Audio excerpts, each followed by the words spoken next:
All right, all right, all right. What's going on, everybody? Welcome to the first podcast of 2021 of Gent Culture. This is where we teach our young brothers the fine art of being a gentleman, and we also discuss other things about the art of being a gentleman and different things that we feel should be implemented in relationships, especially when you're courting a woman. So, for the first podcast tonight, we have to get something established first. A lot of our sisters have been lulled to sleep and seem to be confused as to what a real man is or what real men do. So we hope after this podcast we will clear it up or clear up most of it. All right, that's what the title is: What Men Don't Do.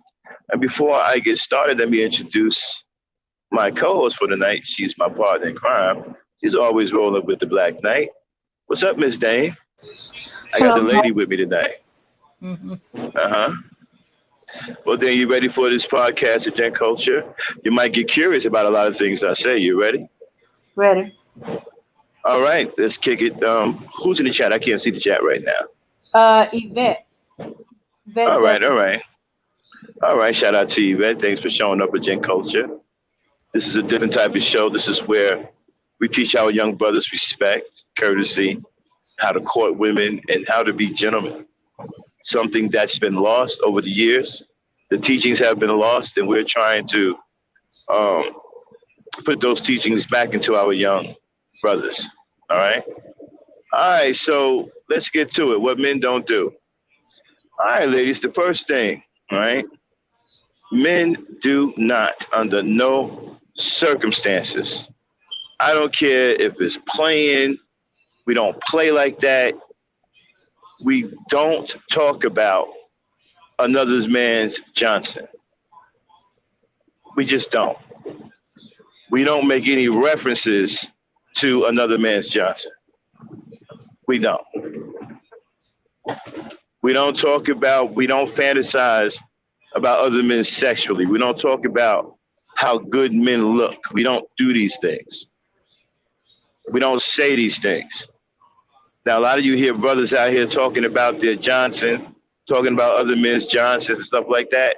I'm telling you right now, that's absolute suspect sexuality. Real men do not do that at no point, no time, nowhere. It's just something we just don't do because real men never, ever, ever have any kind of sexual thoughts about other men.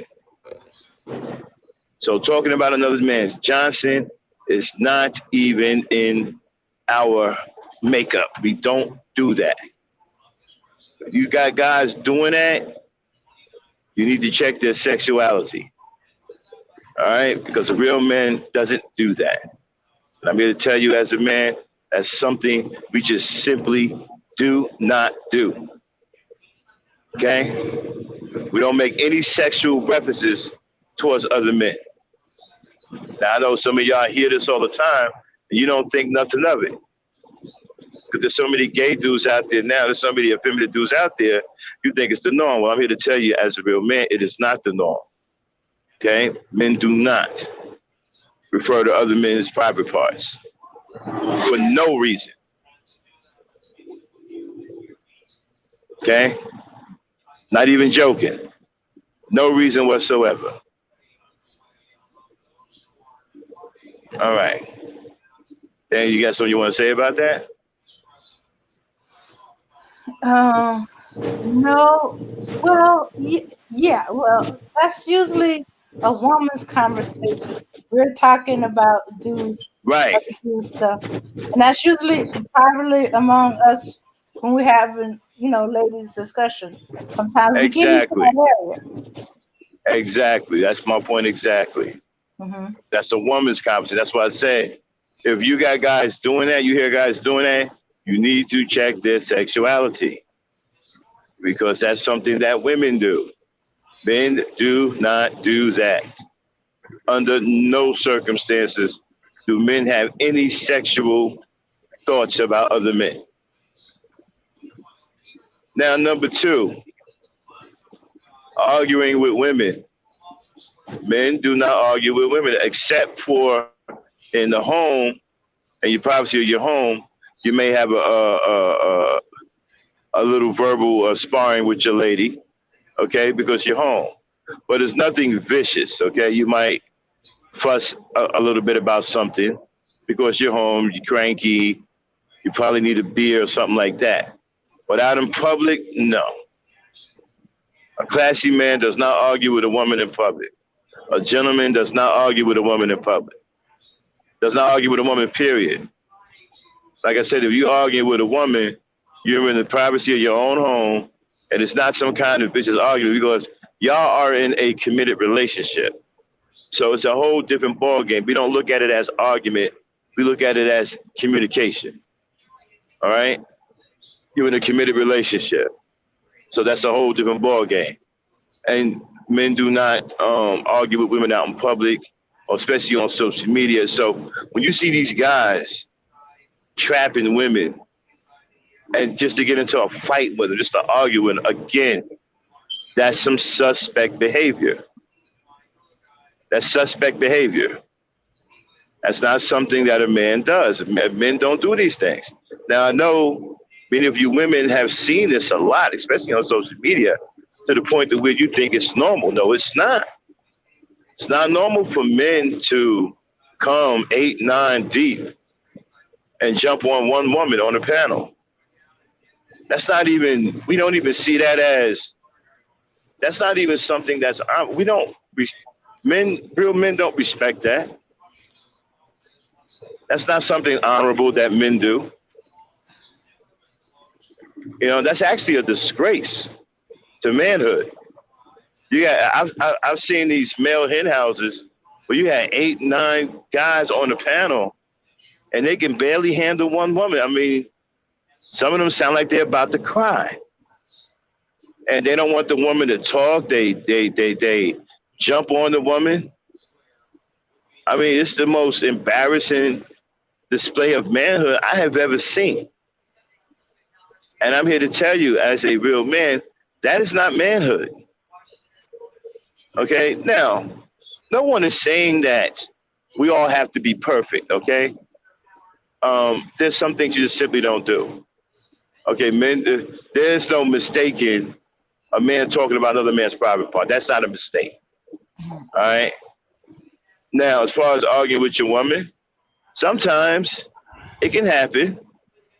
Okay, sometimes your woman can get you a little heated because, again, you're invested in her. Your feelings are invested in her. So it's different. As far as a random woman, no. You don't just get into it with some random. I don't care what kind of attitude she has. If I'm in a Walmart parking lot, right, and I run down on some sisters or they come down to me and they got an attitude and they start talking crazy, I'm not going to go back and forth with them. I have too much class for that. I'm not doing that.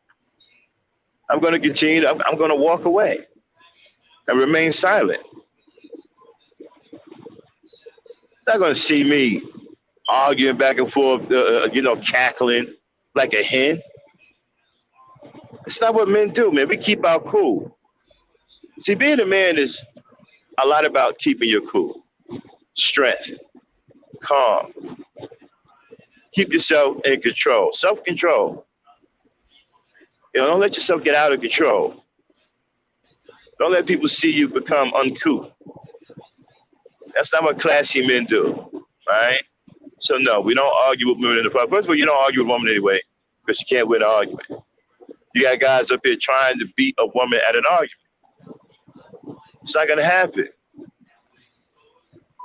And then they trying to, have display more emotions than women. Again, that's not gonna happen. You can't out emotional a female. I don't know where they get this crap from. Hold on one second.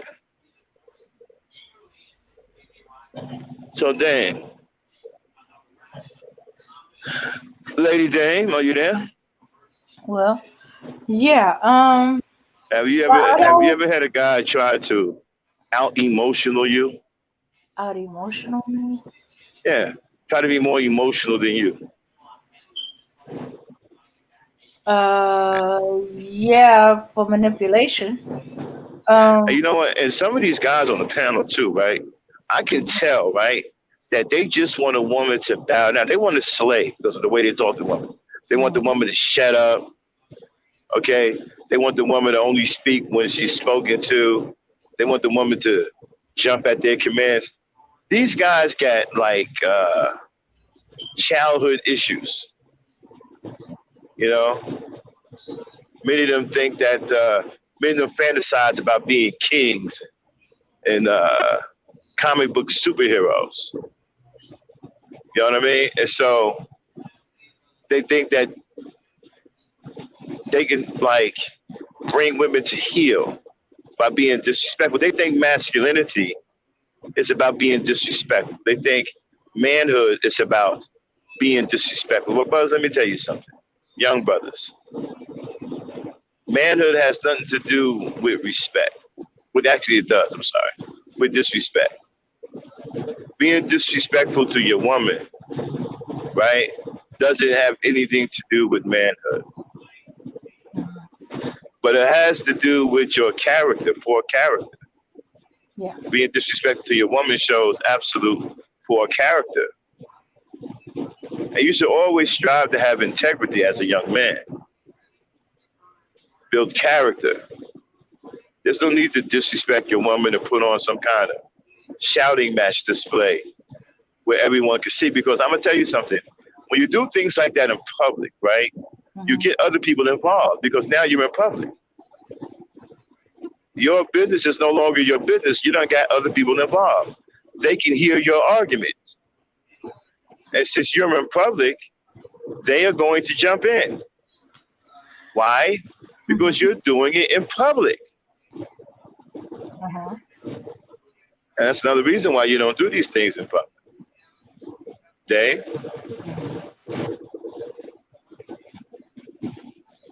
Okay.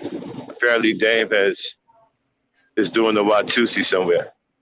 Anyway, so like I was saying, yeah, so what we had number 2, right?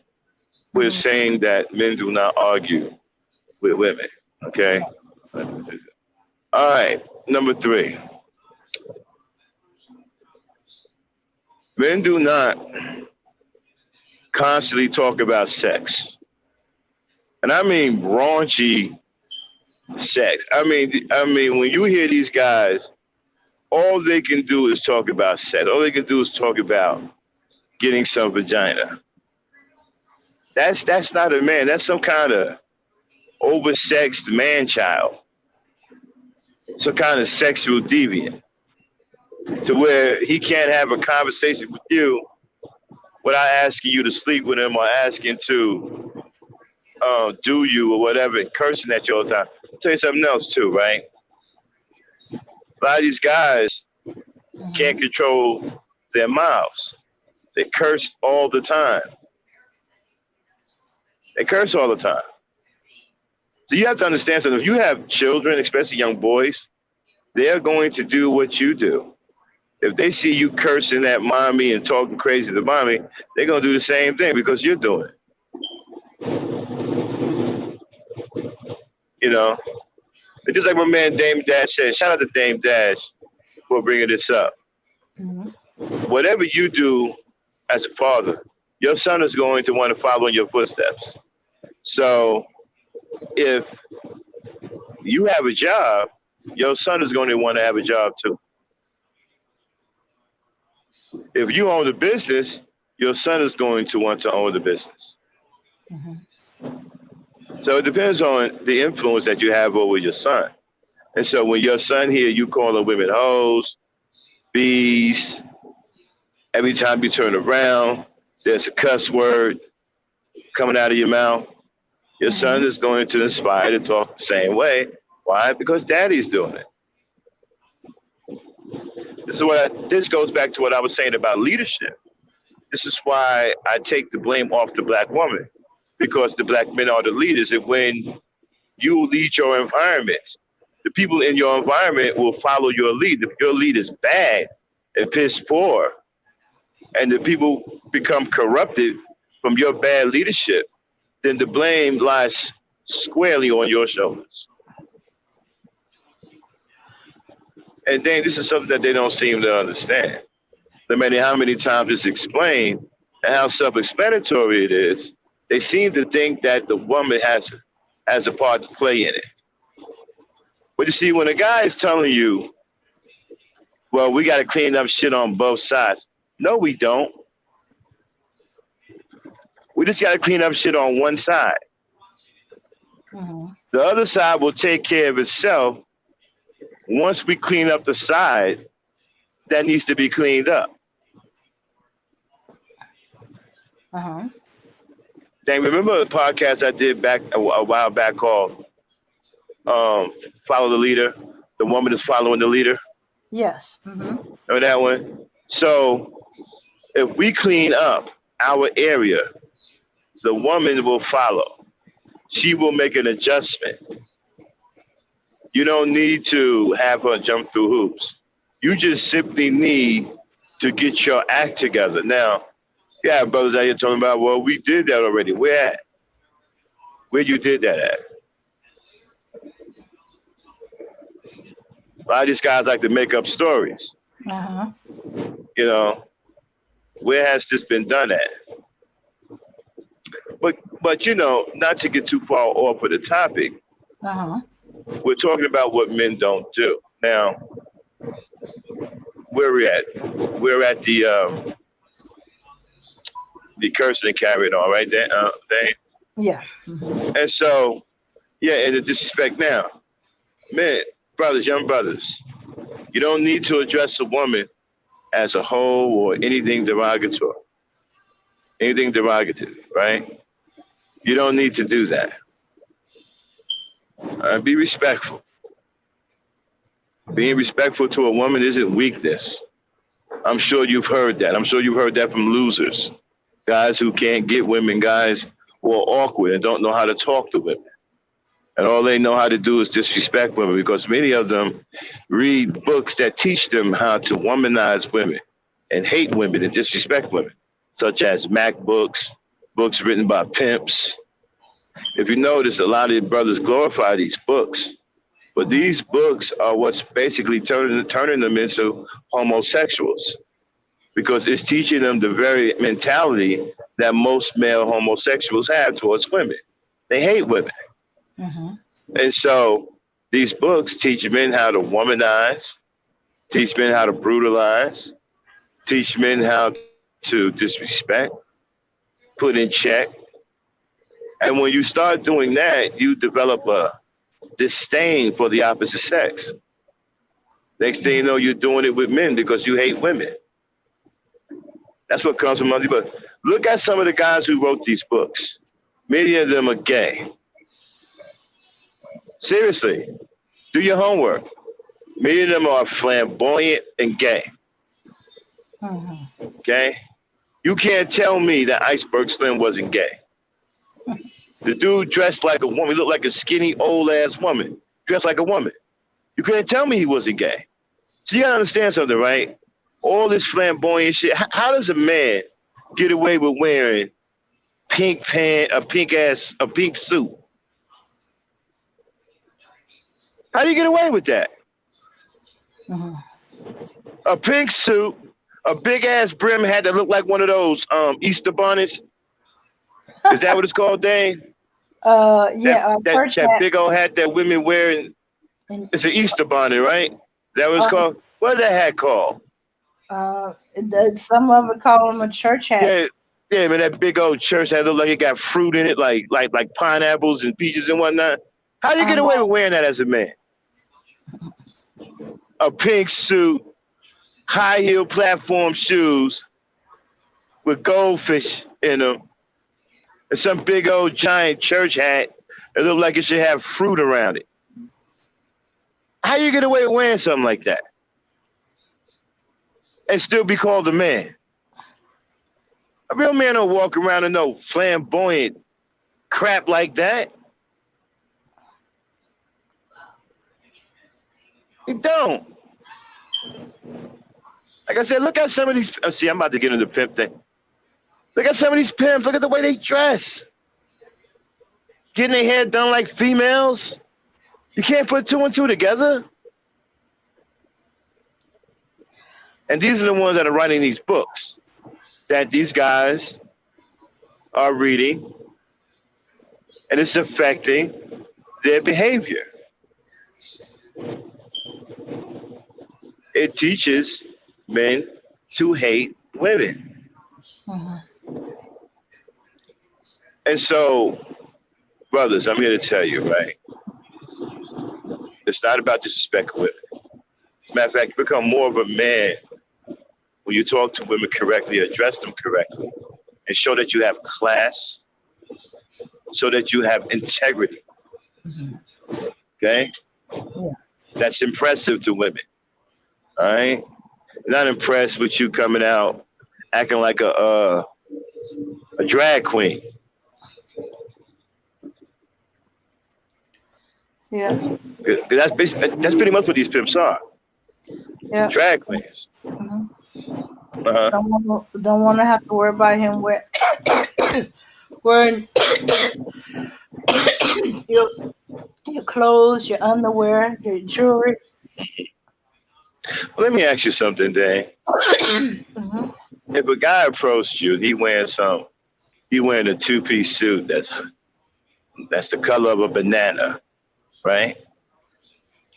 And wearing some Chelsea boots that are for women, Mhm. and they high heel, Mhm. and he got on some fedora with a sky blue cape on. What's going through your mind at that point? And then not only that, he addressed you as what it is, how. I mean, what's I going through think your mind? I think he's a pimp or a pimp wannabe, Okay, and let's put pimp to the I wouldn't have let's nothing put to do with him. okay, let's put pimp to the side for a second, right? Uh huh. How would you judge him as a man from that standpoint? Put the pimp stuff to the side, okay, Uh for huh. right now. How would you judge him as a man? Um. Let's see. Well, I wouldn't have thought he was a man. I think he's trying to become a woman. He wants to be seen, so I guess so people can tell him how pretty he is. I mean, banana yellow suit, blue cape, and high heels. Yeah, Chelsea boots. So Mm-hmm. but you see, they're trying to pass this off as men's fashion, right? Uh huh. So okay, and so what do you like I said, a guy approach you like that, and he on some what it is, hell. I mean, as a man, how would you address? Do you actually see? Max, you sound like you're on the floor. I can barely hear you. Okay. I probably have nothing to do with him. I'll keep my distance from him and ignore what he's saying.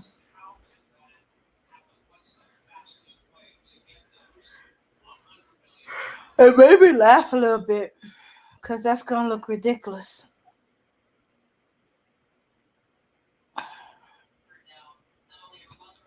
Yeah. Oh, I thought he was gay.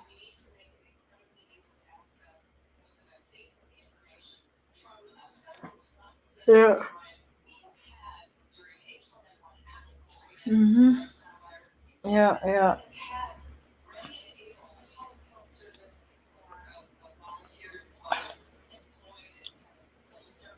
Yeah. And oh, it looks like Max had dropped off. But yes, I would. I think he'd be gay, and he's wearing them wild colors for attention. A cape. Men don't wear capes no more. Now the only people I see with capes are women.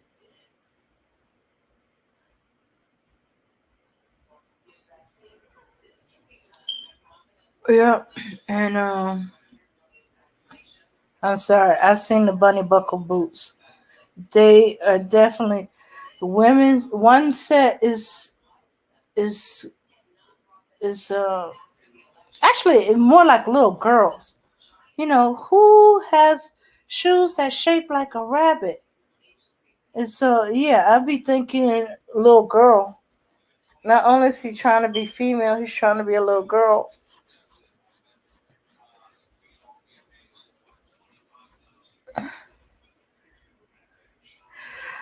Yeah. Hey, Meek. Yeah.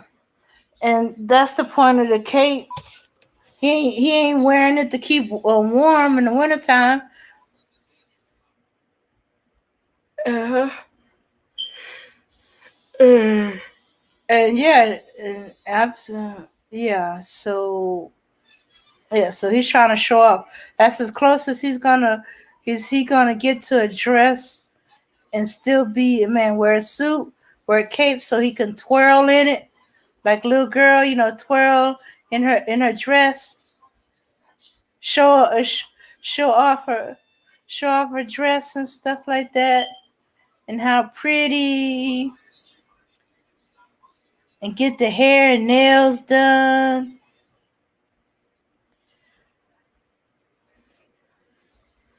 So yeah, so I'd probably be trying to keep from laughing at him too. Keep to myself, keep my distance, keep from laughing, and let him twirl and twerk to all he wants. Okay, I'm sorry, I'm back. All right. I had a phone call to take. Now, where was we? So yeah, so okay, so Dave, so a guy Mhm. like that approached you, right?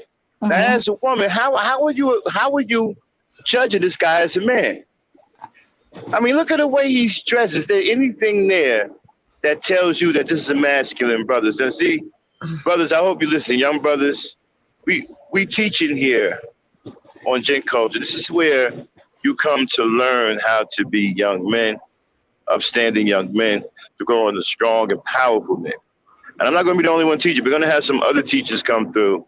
Mhm. It's going to sit down and talk. Hopefully, one of the brothers I want to come up here on Gen Culture is bro Rob. And okay, want to get bro Rob up here. Want to get bro Speak up here. You know, and we're going to talk about a few things. Aaron Collins. And so, other teachers are going to be coming through. Gen Culture is a show where we teach our young brothers how to be gentlemen, how to do it the right way, okay, how to become strong men, powerful men, productive men, men that are desired by women, okay? So this is where the real teaching is going down. We're not sitting here teaching you how to be pimps, where women are going to hate you and you're going to hate women. We're trying to steer you away from that and give you some real teachings. So I'm sorry, Dave. So go back. Let's go back to what I was saying, right? As a man, how are you looking at this guy?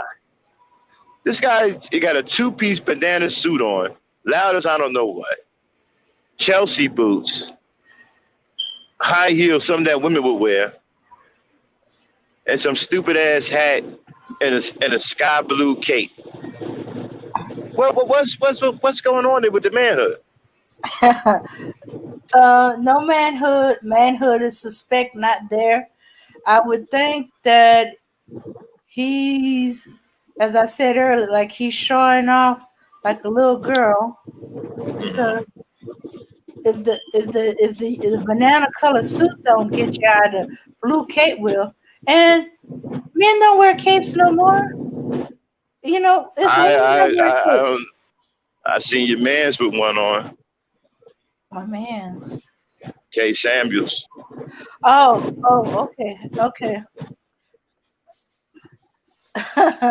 or your Yeah, girls. yeah.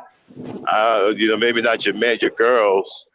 I see your whose girls is this? Whose girls is this? Oh my goodness. yo, who? Yo, whose girls is this?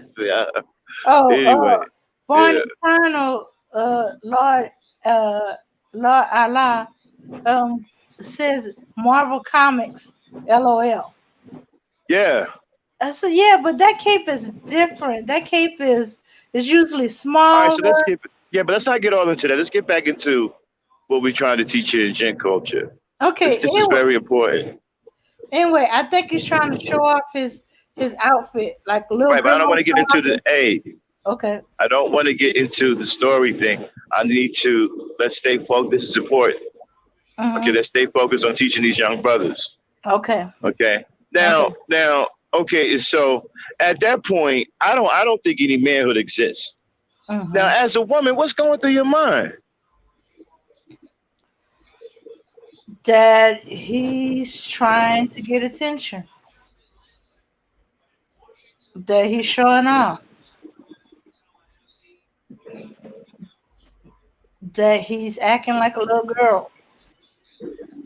And so at that point, do you say to yourself, this is a man? I mean, what do you call him?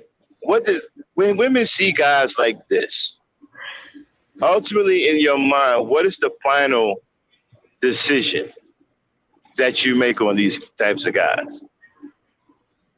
What's Mm. the final decision? What are Uh, you saying? I'm keeping my distance from him. Okay, but what is the category he's in now?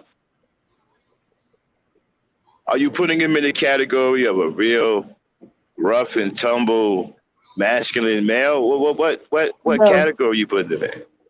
no, he's not masculine. Mm-mm. He's not a masculine male. He's All right, well, what is he then? What is he? I'm asking, like, what category does he go in now? he When goes you under women see him? he goes under gay. Okay, all right, okay, all right. So let's get into number 4. Okay, ownership. Young brothers, you should always strive to own something. Now, we're talking about what men don't do, right? Men do not claim something that is not theirs. Okay? For example, if you have an apartment, you don't call an apartment your house because an apartment isn't a house. And if all you can provide is apartment for your woman, then that is a temporary shelter. You're not, in fact, providing a roof over her head. Now, of course, you provide shelter where she doesn't have to be out in the cold or whatever. But Hmm. that shelter is contingent upon a 30-day trial. Every 30 days, you're on trial. It's a Hmm. 30-day prescription that you have to pay every 30 days. And if you don't come up with that subscription money 1 month, then you are subject to get thrown out on the street. And why? Because you do not own that dwelling. So Hmm. as a young man, understand at an early age, for you young brothers listening, you want to strive to own. A real man owns things. A real man is a boss. He owns things. Hmm. All right. You can't tell your woman that you're the king of the castle when you live in another man's dwelling and that man is over you and your wife or you and your girlfriend. Because it is his decision that is final, not yours. You cannot live in an apartment trying to play boss. You're not a boss. There's someone over you. As a matter of fact, there's someone over you that has more power. Now, don't get me wrong. I'm not saying that money grows on trees and that it's not expensive to live in places. I get all of that. But like that's why I said you should strive to own your own home. I'm not saying that you can't live in an apartment, but it's not something that you should make a lifelong endeavor. Save up your money, do whatever you got to do, and get a house. You're better off with a house anyway. Once you get in the house, it comes hell and high water to get you out. It's nearly impossible to get you out of a house. You know that? In some states, Hmm. yeah, you'd be better off. You'd be better off with a mortgage. Okay, and so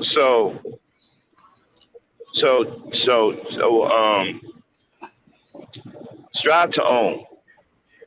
Yeah. And don't take credit for something that's not yours. If you live in an apartment, be truthful about what your status is and where you are in the grand scheme of things. You don't own that apartment dwelling. It's not your home. You cannot call it yours. You don't own it. Hmm. until you're able to get your own and provide a real roof over your woman's head, it's going to be hard for her to relax and nest in the environment because she has in the back of her mind that this is a 30-day trial. So every time you go and you pay that rent, you got 30 more days. And if something goes wrong within them 30 days, you could be looking at eviction. I think in some states you get evicted right away, right, Dan? Or in 3 days Mm-mm, mm-mm. you get evicted. Uh, Uh, no, it depends on the eviction notice. I think it's 30 days. yeah. Mhm. In some places give you 30 days to come up with the money, you know? And so that's what you're subject to.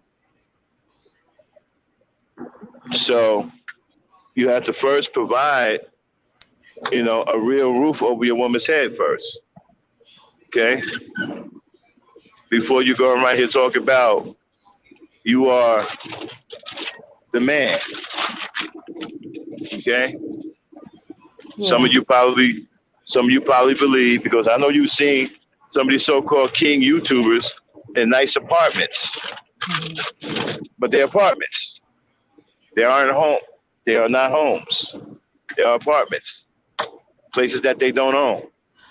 Sure, it looks nice and everything, Mhm. but that's someone else's property. Okay, so men do not go around claiming something that is not theirs.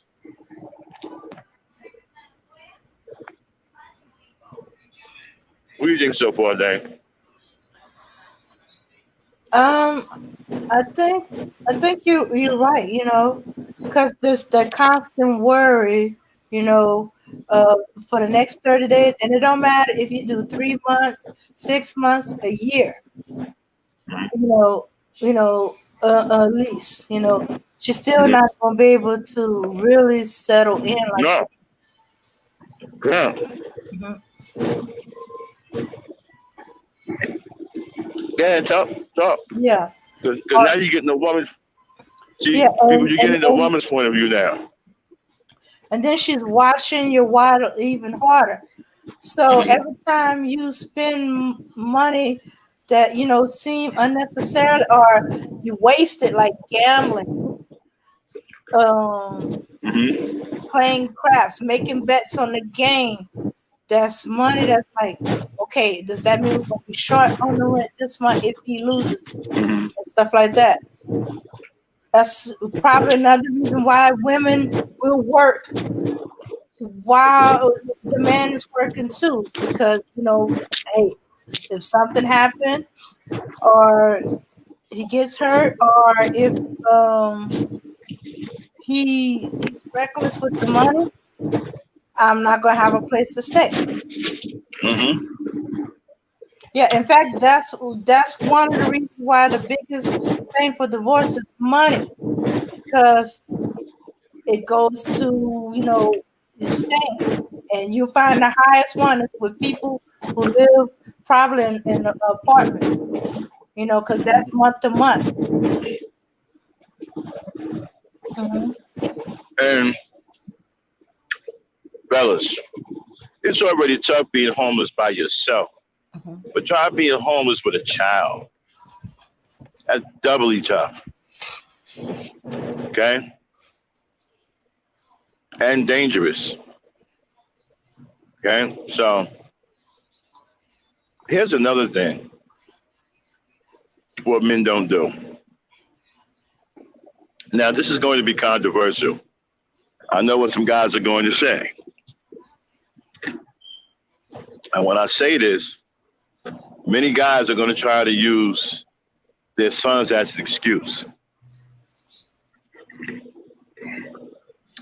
Men don't love other men. Men do not show affection to other men. Men do not hug other men.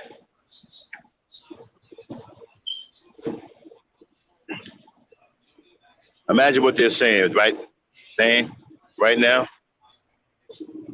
What you mean? Men don't hug other men. I hug my son. My father hugged me. Uh-huh. Uh-huh. Uh-huh. Mm-hmm. I hug my brothers. Mm-hmm. Now, guys like that, they say a hit dog holler, right? Uh-huh. I said men don't love other men. A boy isn't a man. I mean, your son, when your son becomes a man, you shouldn't be hugging him.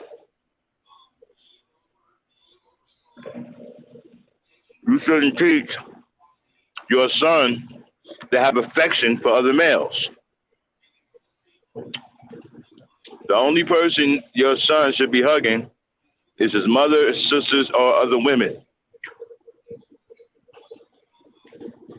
Affection is from a man to a woman. It's for women, not from men to men. As a man, you don't love other men and you don't show other men affection.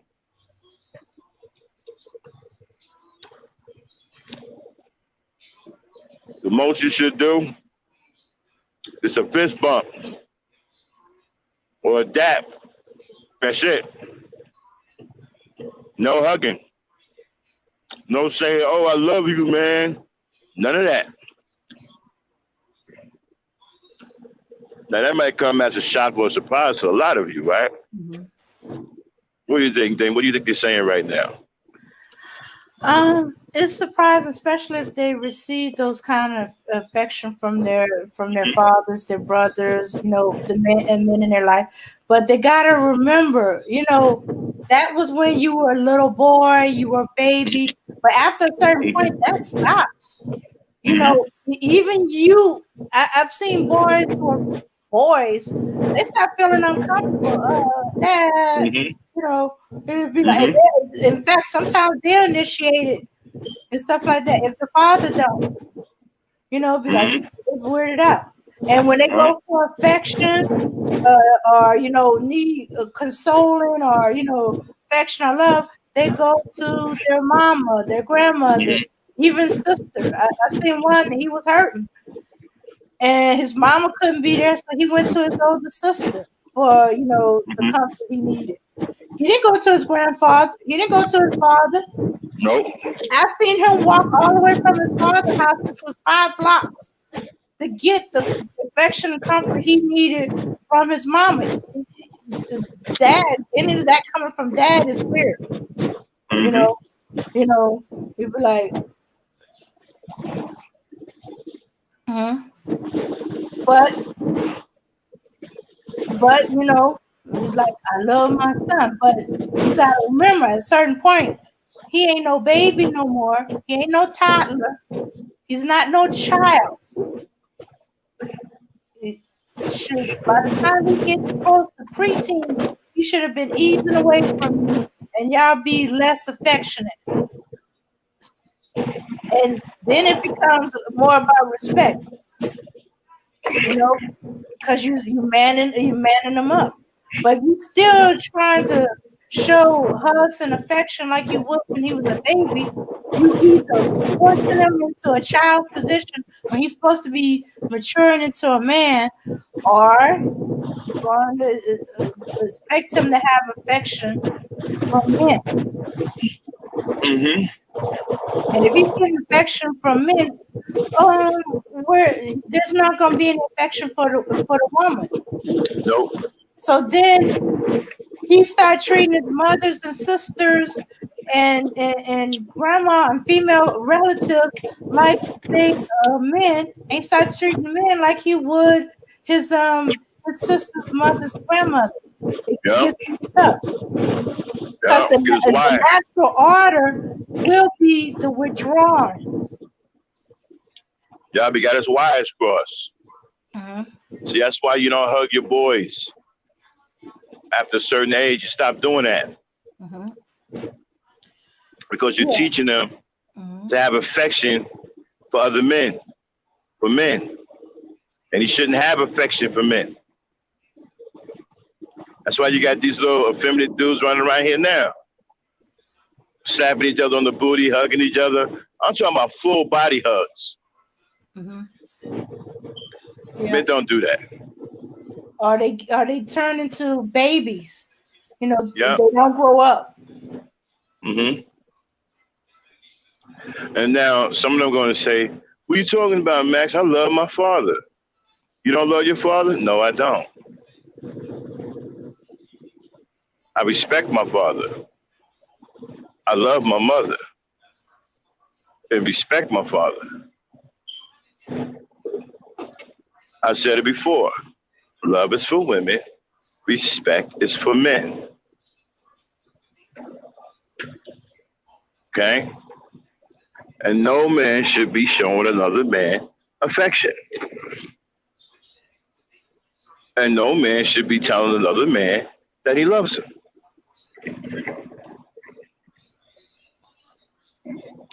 Now, I understand a lot of you probably think I'm crazy because a lot of you are doing what I just said. It's all right. Stop doing it. Now you know it's something that you shouldn't be doing. Stop doing it. Understand why you shouldn't be doing it. See, if you don't know why you shouldn't be doing it, then you don't understand what it means to be a man. You don't.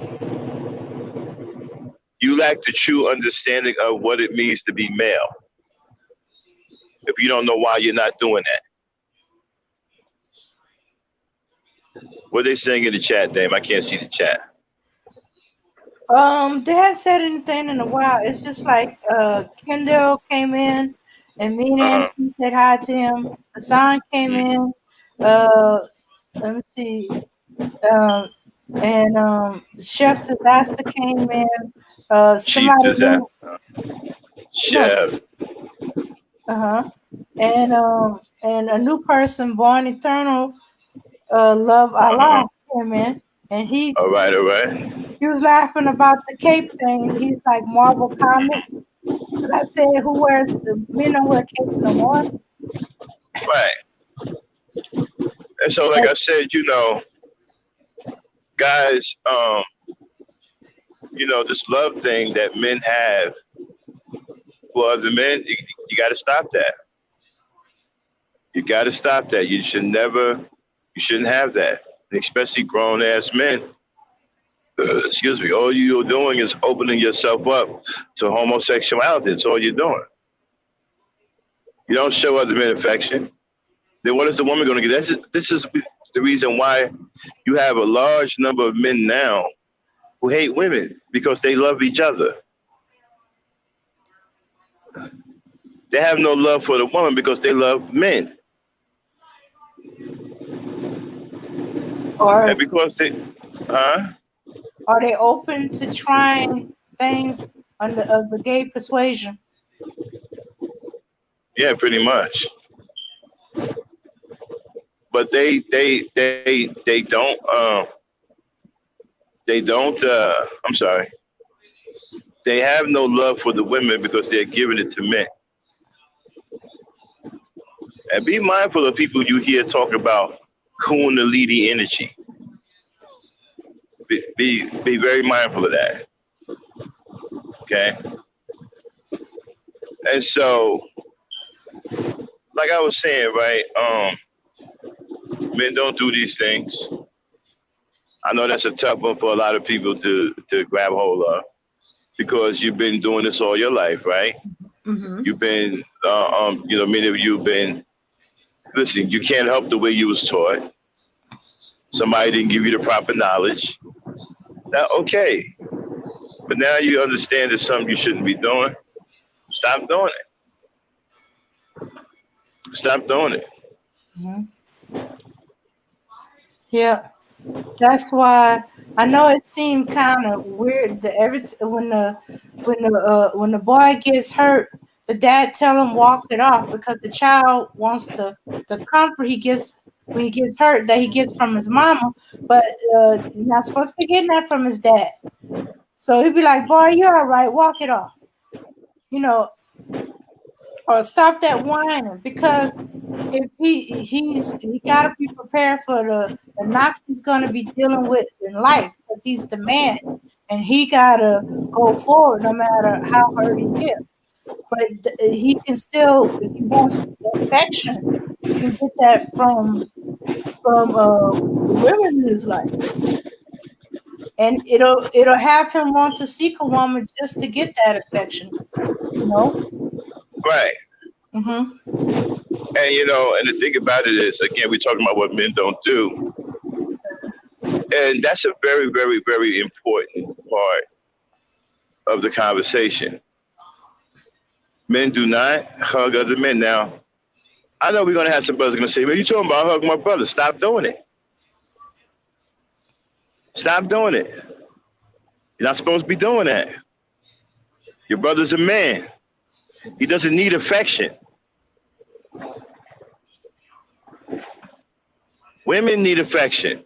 Affection is for women, not men. So when you're hugging your brother, stop it. That's what are you talking about, man? I'm hugging my brother. Well, stop it. Yeah.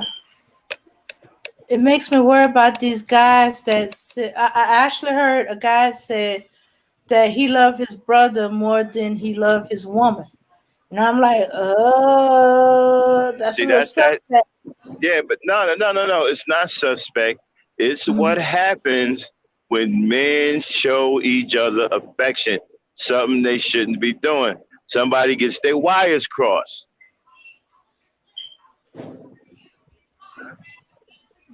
That's why they rather So hang for their all you talking homeboy. about, well, I hug my brother, I hug my son, I hug my uncle. Well, stop doing it. You shouldn't be picking up and hugging your son no more after the age of 5 anyway. Yeah, that's right, Auntie. Auntie said a lot of these so-called conscious people talk about Kundalini energy. They also talk Yeah, about love and Kundalini ebony energy. and polygamy. LOL. Yeah, yeah, that's a guy's rectum. And Kundalini energy, yeah. say it ain't so. Said this is true. Now, this is a hard conversation to have because some brothers are gonna come at me, and I'm ready for it. Y'all can come up here with the smoke. It's all respect because I understand that some of you have been taught this, and you don't know what's wrong. I'm not here to disrespect anyone. I'm here to teach you the truth about what a real man is and what a real man should do and shouldn't do. Okay? So I don't mind you coming up here with the smoke because it's all respect. All right? I'm not here to disrespect anyone. I'm here to lay down the truth. And it's a hard truth because a lot of brothers got caught up and they think that what they was doing was right. Well, it's not. Stop hugging your son. You ain't supposed to be hugging your son no way after the age of 5. Some would say 3. Let his mama do all of the hugging. That's what he got a mama for. Your son needs to get strength from you. Strength and power and integrity and manhood, not love and hip hop. You don't need that. He don't need that from you. He's got a mama for the love and hip hop thing. Let the mama do all of the hugging. Let the mama do all of the affection. That's the mama's job. Stop trying to do her job. Your job is to instill strength in your son, integrity, respect, honor. Again, not love and hip hop. Okay? Kendall says, no smoke from me. I know where you're coming from. And Right. Auntie, I think she saw something she wasn't supposed to see. She go, holy shit, it is. A guy's rectum. I knew there was something strange about that. Yeah. That's what I tell you. Beware of the brothers who are talking about Kundalini energy. They are booty bandits, butt burglars. Which sounds better, Dane? Booty bandit or butt burglar? Oh, oh, oh. Let's let the people in the chat decide. Hey, chat. Type of one if you like booty bandit. Type two if you like butt burglar. All right. I'm sorry. Let's see what the I'm people in the chat think. Yeah. Let's see what the people in the laughing. chat come up. We'll let the people in the chat decide. Is it butt burglar or booty bandit? So y'all gonna love coming here. We're gonna have our own saying. We're gonna have to develop our own language here at the E Nation, y'all. You know what I'm saying? So Uh, yeah, say it ain't so, says the second one. And T says the second one. butt burglar. Okay, got two for butt burglar. Can we get three? Do we Uh, got three? Do I see a three for butt burglar? Yeah, then count it up. Kendall got his own. He goes doo-doo chaser. LOL. That sounds complicated. Oh, You know what I'm oh. saying? You might as well say entrails. Motherfucking chasing entrails. Okay, so we got two for butt burglar. Any more? So far, butt burglars in the lead. Uh-huh. All right, we'll come back to that. Y'all keep voting on butt burglar or booty bandit. So Uh-huh. yeah, so right, be aware of that. And so, Mhm. like I was saying, some brothers are going to fight against what I'm saying because they won't think about it, and some brothers are probably going to feel like they've been taught right, and they haven't been taught right. A lot of us haven't been taught right. Yeah, go ahead, Dave. Kendall says number 2. Okay, so that's three for butt burglar. We got three for butt burglar. Okay, butt burglars in the lead, 3-0. And so Uh, yeah, huh? I guess the other 6 don't want to vote. Uh, and so like I was saying, so brothers, this is a deep thing because many of us has been we've been taught wrong. We've been taught by people who have homosexual tendencies. A lot of Western philosophy is about homosexuality.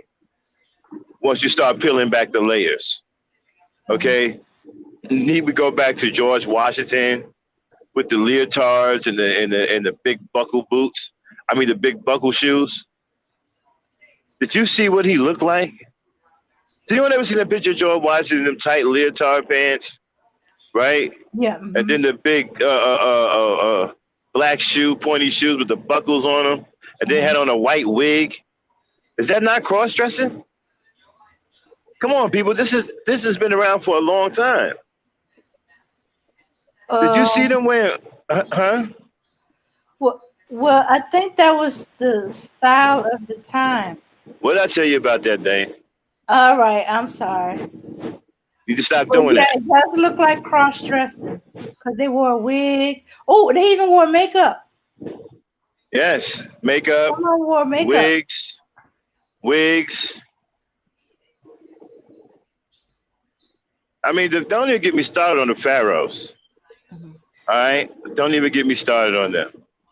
Many of them were gay, morbidly obese, wore makeup and wigs. All these pharaohs you see these movies that were skinny, that's hardly the truth. Many of them were so morbidly obese that they stayed constipated and had to have what is called a what is it, a hand Yeah. boy, because they couldn't take a shit. So they had someone to ram their fist up their rectum to dig the shit out so they wouldn't die from constipation. Uh, Okay? We'll pull up some receipts in the future on this because I'm trying to stay away from stuff like that because that'll bring me back to the conscious community and I no longer want to be associated with them because I think that they've gone crazy and it's nothing but scam artists over there now. mhm. Conscious community is about nothing these days. But yeah, and so they wore makeup, wigs, You know, when you go back to the Book of Enoch, right? And you talk about the 200 angels Mm-hmm. led by Zendraza, and they came down to Earth and took the Earth as wives and created all kinds of monstrosities. And there were monsters in those days, right? Now, each of those angels was charged with teaching the humans a particular skill, right? Mm-hmm. Teaching a particular skill. Uh-huh. Do you know one angel, male angel, taught women how to wear makeup Mm? and Okay. taught them the beautifying of the eyelids Okay. and the makeup?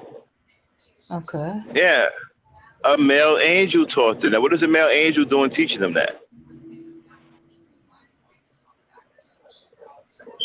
Mm-hmm. And when we can put it up right now. We can bring up the Book of Enoch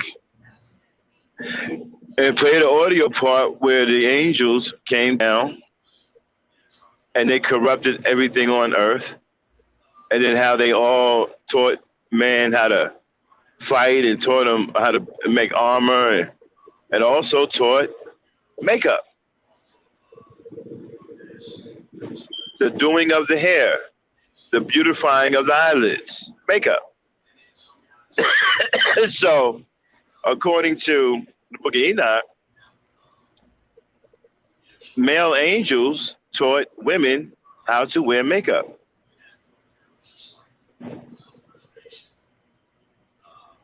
It's kind of deep, right? Mm-hmm.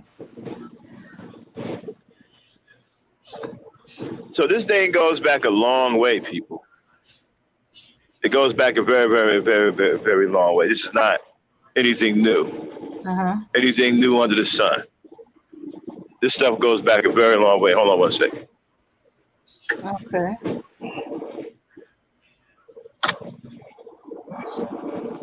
Now, Okay. where were we before I got sidetracked there? Mm-hmm. Huh? Oh, sorry, I was reading the chat. What's going on in the chat? Okay, Kendall said the Irish with the dress they call kilts. Irish and Scots had that. Oh, and he also says in another one, originally how heels were meant for men. For real? Yeah, yeah. And then men wore skirts for easy access, so they can be easily mounted. And T goes, yes, we learned that in history class, mainly for shorter men and wigs for people whose hair fell out Think from about the lights. think about this, right? There's no earthly reason that a male should be wearing a skirt. Can you think of what plausible reason can you think of for a male to be wearing a skirt? Well, there's one. Let's see if y'all can tackle that. Yeah, give us one real reason why a male should be wearing a skirt. Okay, they were trying to be women. Okay, that's obvious. But no, I'm talking about a real. Give me a real reason Okay. why a male should be wearing a skirt. Uh, because they didn't have drawers back then. That they didn't have who? They didn't have drawers back then, or Okay. pants. Well, I don't. Okay. To play the bagpipes, nah. Okay, I know there was a historical reference that the Scott and Irish was a matriarchy, and the men rebel, and they fought to have the right to wear a dress. That's how the kilt came about. Now understand, this is a Western thing. Okay. Unbelievable, man. Like this thing goes back a long way. Okay. This homosexuality goes back further than we can, imagine. Because like I said, there's no real earthly reason a man should be wearing a damn skirt. You can't find me a reason that I'm going to agree with. There's no damn reason why a man should be wearing a skirt or a dress. No reason whatsoever. Kendall wrote, "The nuts gotta breathe." LOL. Uh.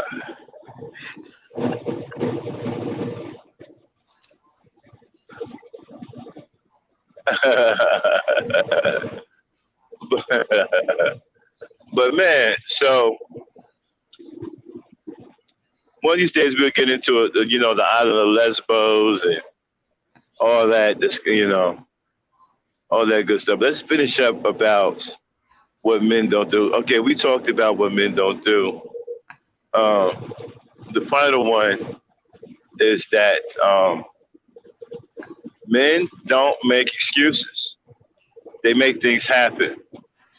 And if they cannot achieve something, right, then they walk away from it and come back when they believe that they can achieve it.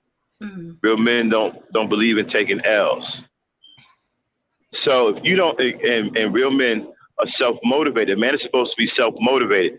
This is why you don't hear me crying no river for men on here. I only talk about the women because the men are supposed to be self-motivated. The men are supposed to be able to handle themselves. Mm-hmm. You are the mover and the shaker if you're a man. Mm-hmm.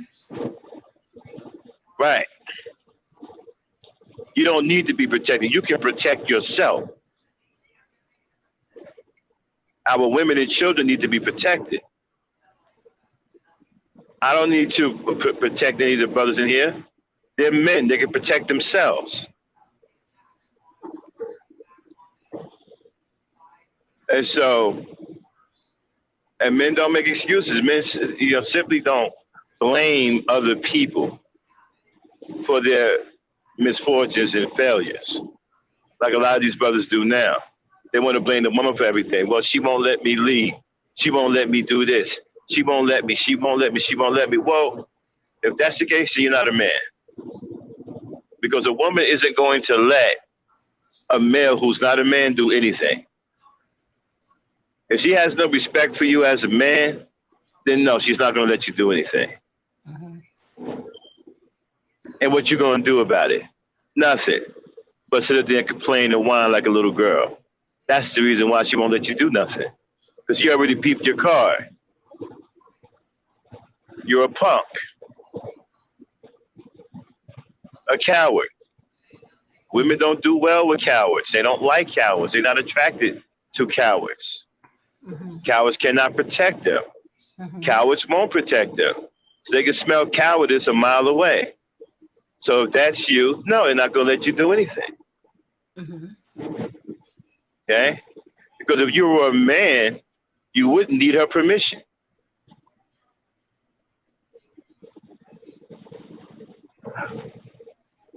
If you were, let me say that one more time.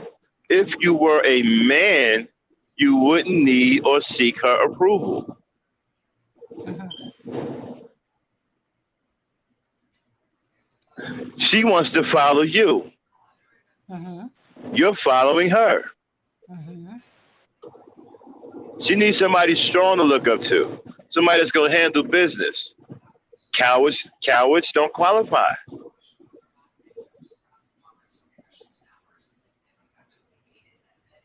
And if that's what you are, then of course she's not going to let you do anything. Who wants to be led by a coward? Well, she ain't going to let you lead her. You're a coward. You're a bum. Of course she won't let you lead. So the next time you hear brothers say, well, women won't let us lead, whatever, you need to take a look at what type of brother he is. Mm-hmm. Okay? Take a look, a hard look at what kind of brother that is. Because if his girl or woman is on some, I ain't letting you do this, I ain't letting you do that, right? Mm-hmm. Then he's a coward, he's a punk. He's somebody that don't deserve the respect of a man. Because if you don't deserve that respect, a woman ain't gonna give it to you. That's something that you have to earn.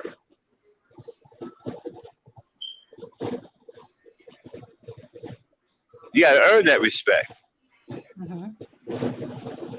All right. And with that being said, that is the end of my rant about what men don't do. We'll probably do a part two on what men don't do. I got some more stuff to talk about at a later date. So, Dan, what do you think about the Gent Culture first podcast Okay. of 2021? It's good. It's good. Yeah. Give some advice. Probably open some men eye or shock them into either thinking about it or shutting down. You know how some Hmm. of them are stubborn. You know. Did you want to elaborate on anything? Do you have any questions? Um. Let's see.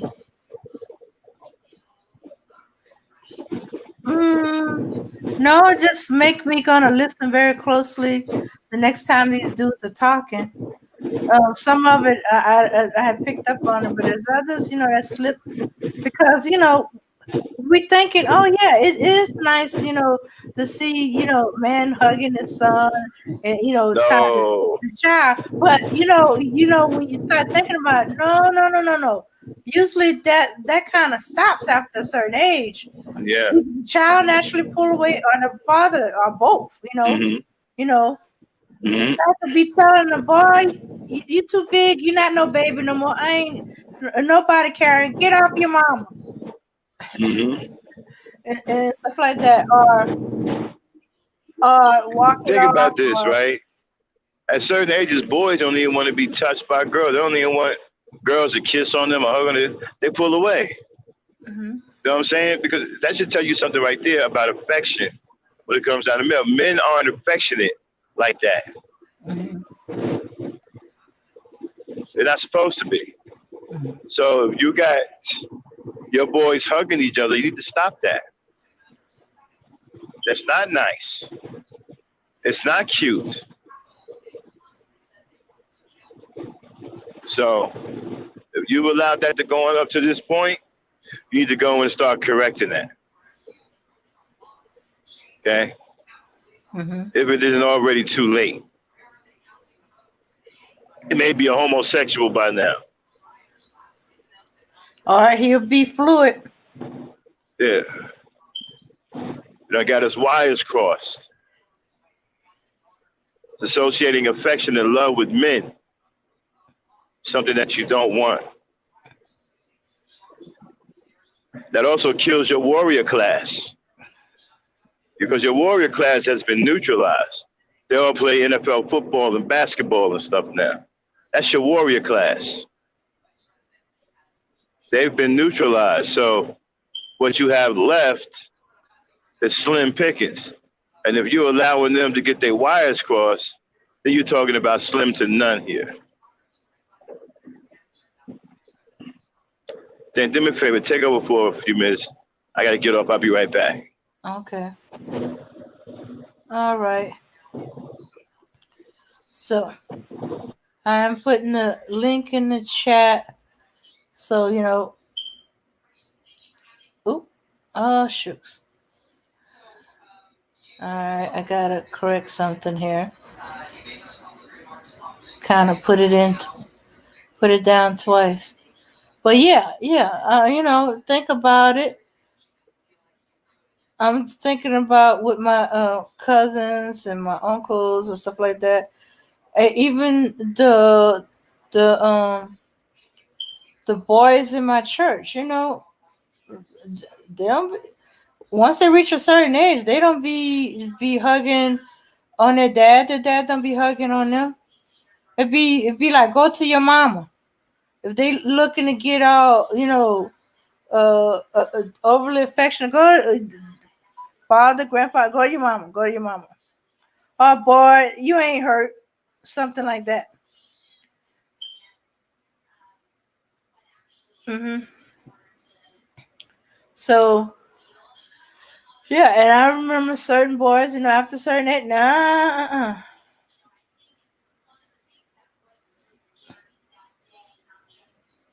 yeah. Yeah, and what might look like a hug turns into a fight and wrestling match.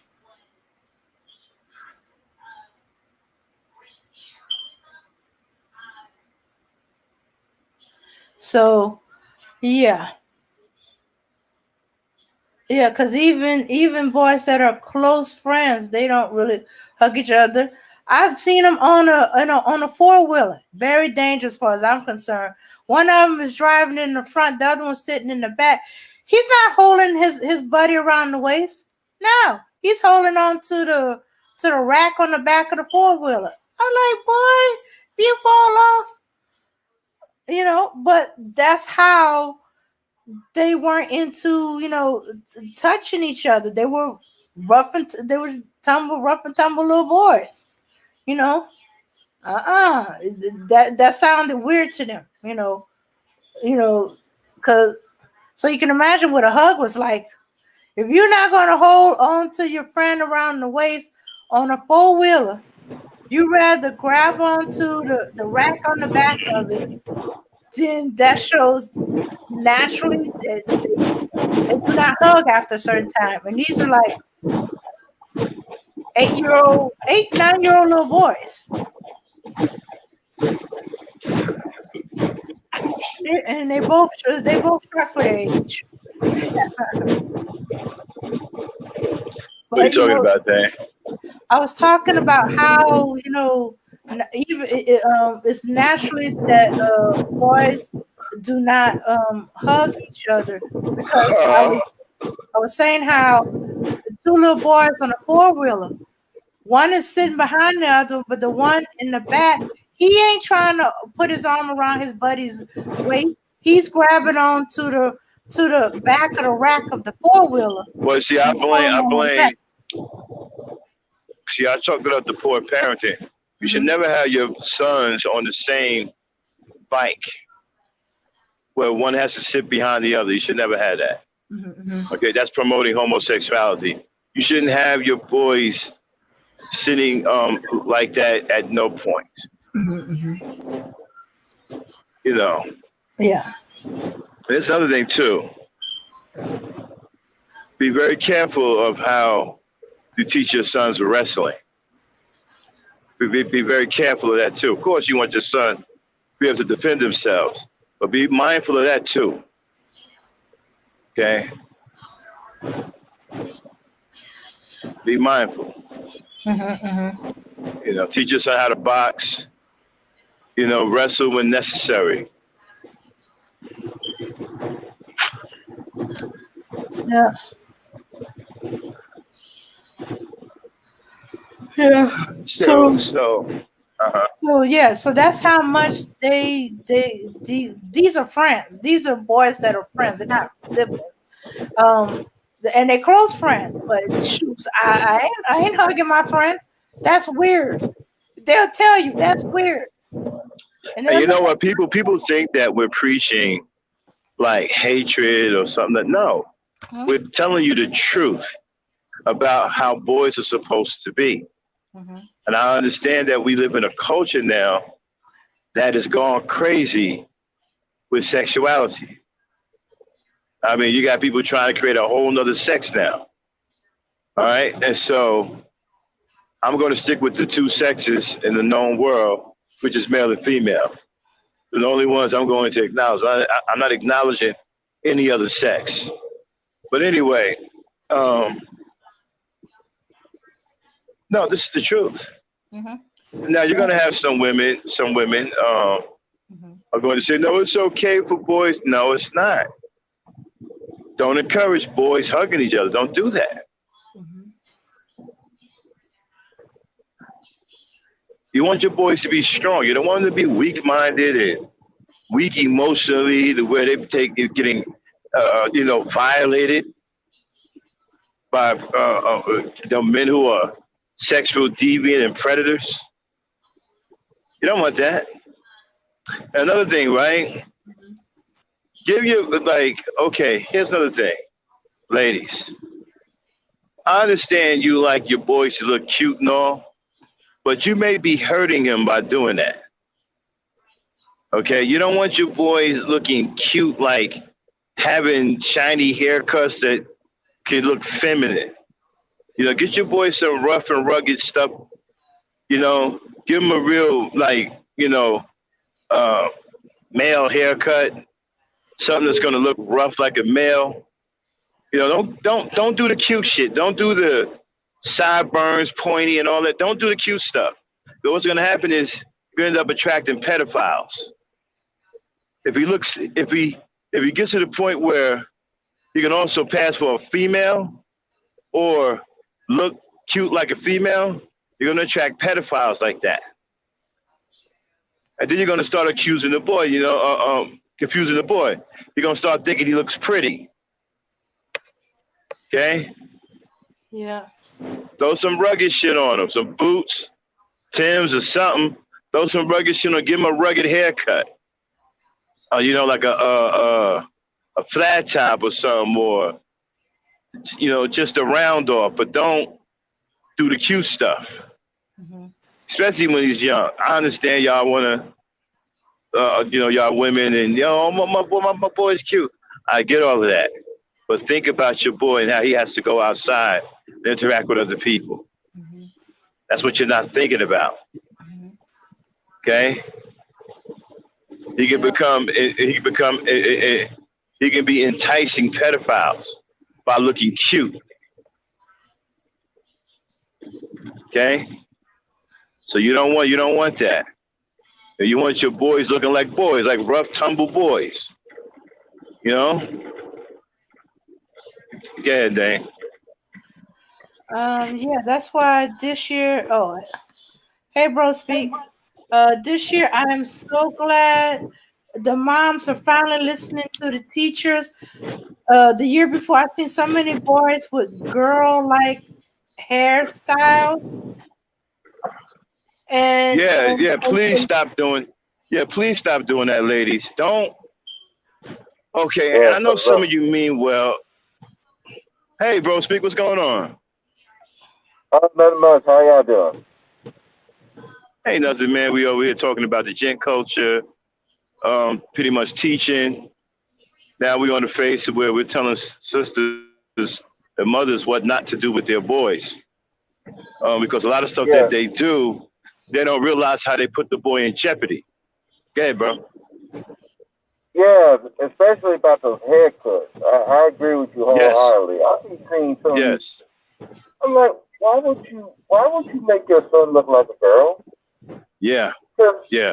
That's the one thing you don't want a girl to be calling a boy is pretty. That can cause a boatload of problems. Yeah, that's why the boys get in fight. One boy, his hair is naturally curly, and when it's long, it looks like that Farrah Fawcett hairdo. He gets in so many fights at school, it's ridiculous. And people know why, but you can't convince the mom. I was so glad when I saw him with a haircut this year, a boy's haircut, and another boy had a long braids, not dreads, not braids, plaits, like a girl down his back. I was so glad when I saw he had a short boy's haircut. I think he finally got through to his mama. I don't like this no more. I'm getting tired of boys calling me a girl, or they confusing me with my little sister. Yeah, and you know what? And that's tough on the boy, because the woman, the mother, oh, my son's hair is so beautiful. Look, it comes down his back. Nah, you see, I understand how you feel about that, but that's gonna hurt your young man. It's gonna be ridiculed. It's gonna be called a sissy. It's gonna be called all kinds of things. Don't do that. Cut his hair. Cut his hair. Don't have him walking around with braids all down his back like a female. Okay, bro, speak. Yeah, because if the girls start calling them pretty, they're not gonna respect his masculinity, and then they're gonna step to like she stepped to a girl. Yeah, you see that a lot. Yeah. So I never understood that whole process of making your son look like have girl hairstyles. I was like, I get that it looks cute. It's like you're trying to treat your son like a doll. Yeah, exactly. And you don't want your son. See, ladies, if your son looks cute to you, right? You don't want him to go outside like that. You want him looking rugged. Make him look rugged, like a rough and tumble little boy. You know what I'm saying? Mess his hair up. If you can't get his hair done right, then mess it up. You know. I'd rather him go outside. Yeah, I'd rather him go outside with his hair all screwed up than have it going out there looking feminine. Because you don't understand how that damages young boys. And, the peer pressure and what other boys say to these boys. You have no idea. Oh, yeah. It really damages their ego at a young age, that they're being mistaken for a girl. That puts them in a world of hurt. So no, don't do that. You cut his hair. Like I said, if you can't get the hairstyle right, then mess it up. Have his hair flying all over. Have him looking crazy going out. You know what I'm saying? I'd rather him go out the street looking crazy than to be having his hair looking cute like a girl. Yeah.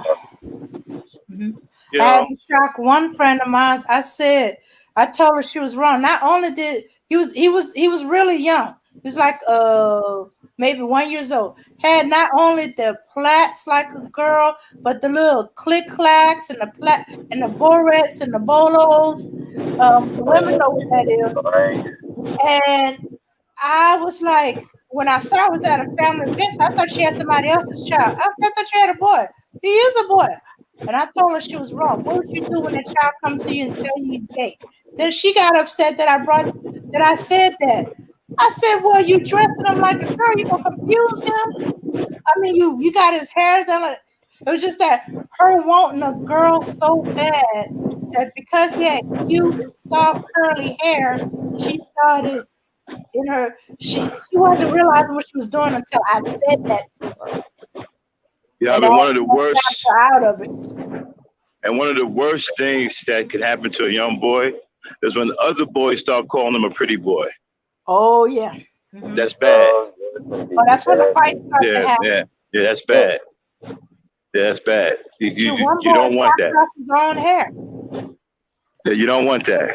They had to cut all his hair to the skin because he chopped it up so badly. Because he was tired of it. He couldn't get his mom to listen to him. And well, Bow Wow, that's what happened to him, right? He started getting mistaken for a girl. He cut his hair off. Cut it off. Cut it off, man. He used to have them long braids. Yeah, cut them off.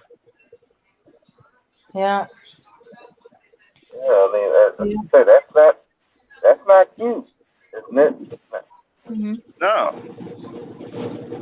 And another thing is, like, now I don't know what's going on. I don't know if these are feminists who are talking crazy about they don't mind if their son play with dolls. Yes, you do mind. Oh yeah. Don't fall into that nonsense talking about. Well, I don't mind if but no, you do mind. You don't want your boy playing with nothing that has to do with a girl. Nothing. I don't care what it is. No dolls, none of that. Okay? And don't get me wrong, I'm not coming down on you ladies. I understand.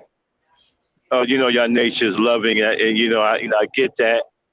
But these are some of the tips that if you're doing these things to your boys, stop it. Stop it right now. Stop it this very moment. Stop doing it. If your boy got long, stringy hair, curly, looking like a female, get him a haircut tomorrow. Okay? Get him a haircut. Oh, yeah. Shorten his hair up so he can look more like a rough, rugged little boy. Give him some rugged clothes. Jeans, dungarees, something rough. Don't have him walking around in little tight slacks and, hard bottom, slippery shoes and all that. No. And no skin tight jeans. Jesus Christ. Yeah. No skin tight jeans. Nothing tight. No. Definitely nothing tight. Nothing tight. You want him to be rugged and encourage him to play, male-dominated sports. Encourage him to play basketball, football, baseball. Um, have him doing things like building little tables, little carpentry, um, putting carburetors together, some metal shop, auto shop. Have him doing things that are traditionally for males. Mm-hmm. You know, yeah. Teach him. Tell him that if you got a door that's off the hinge, right? Tell him to go grab a carpentry book and learn how to put that door back on the hinge. Okay? Get him involved in traditional male things. If you guys want to know what those are, we'll be plenty here on GentCulture. It's all about teaching. So every now and then we're gonna have different teachers come on, like bro speakers up here tonight. Giving his expertise. So we're gonna have different teachers up here every time we do GentCulture. Brothers who can come up here and tell you how to raise these boys, tell you what you shouldn't be doing, what you should be doing. Okay? Because a lot of this can be nipped in the bud now if you're single mothers. Okay, now you got some brothers here who want to help you do the right thing by raising your son if you don't have a man around.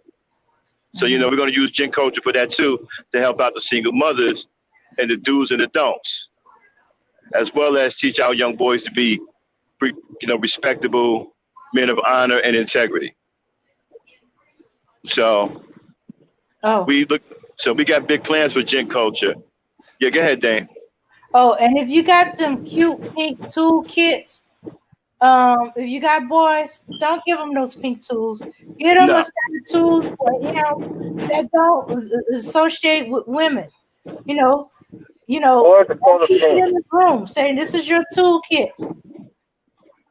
Cause I had a friend. She had the color pink at all costs. Toolkit, with the hammer, screwdriver stuff. All have pink handles. Dang. Mm-hmm.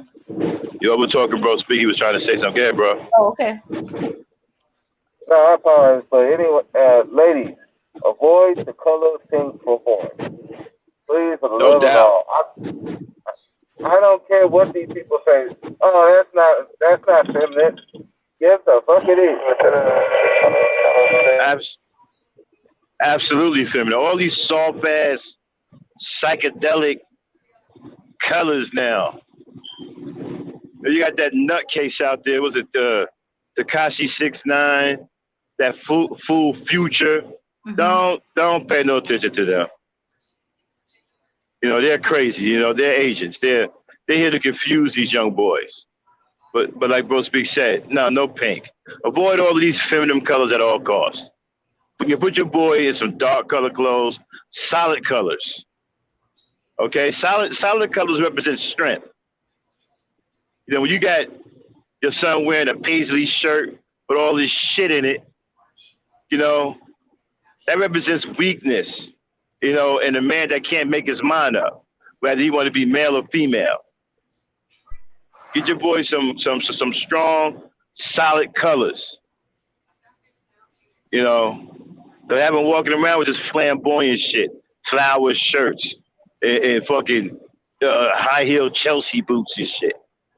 Don't get caught up. Don't make a mistake and get caught up in fashion to the point where you got your boy wearing female apparel. Don't make that mistake. I'll be right back, y'all. I got to get off for 1 minute. I'll be right back. Yeah. So far, hadn't seen them putting the boys in feminine clothing, but I have seen the boys with feminine hairstyles.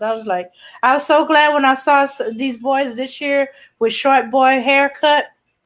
I was like, I wanted to go, hey, what happened to those plaits? Not that I'm having a problem, but we try not to acknowledge it because it turned out he kept it quiet because he was always a quiet boy.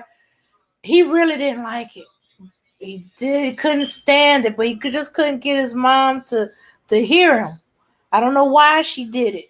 I guess because she had a bunch of girls before she had him. And she didn't know what to do. Oh, he got mad and just took the scissors to him.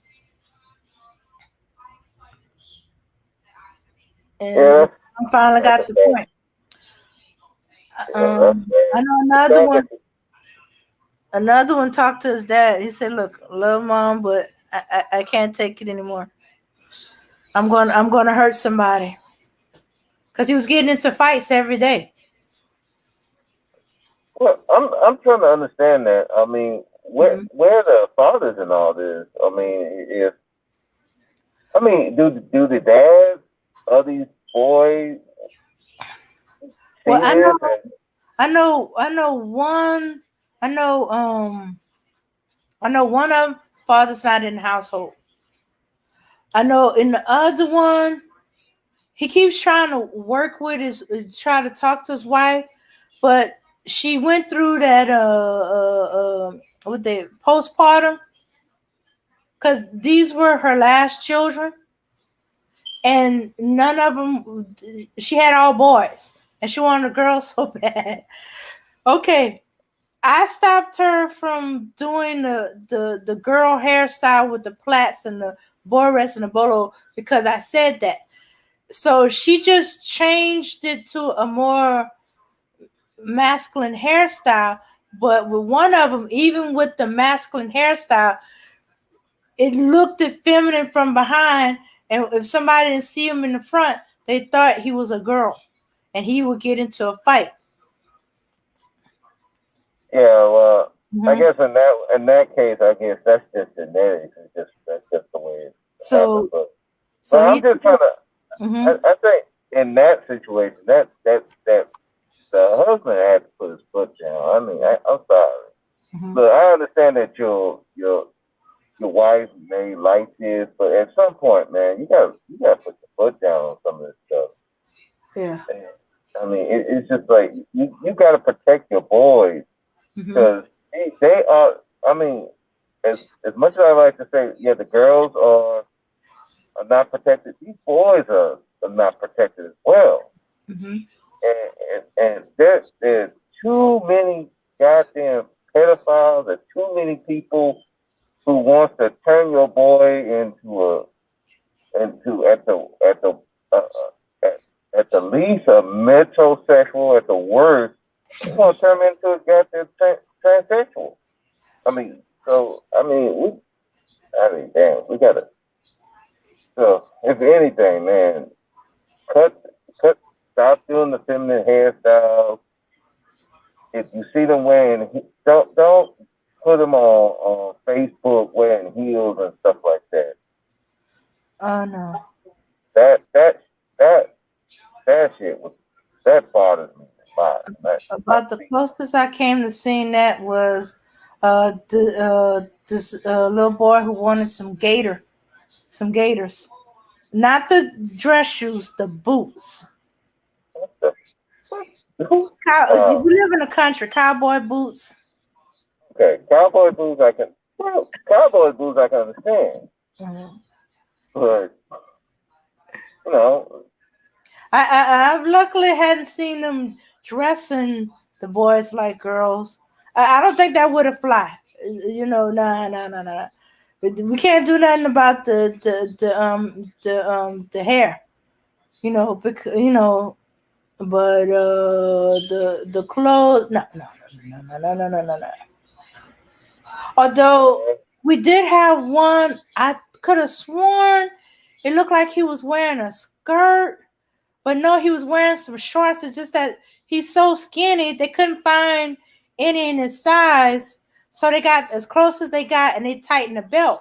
But because he's so skinny, it looked like he was wearing a skirt.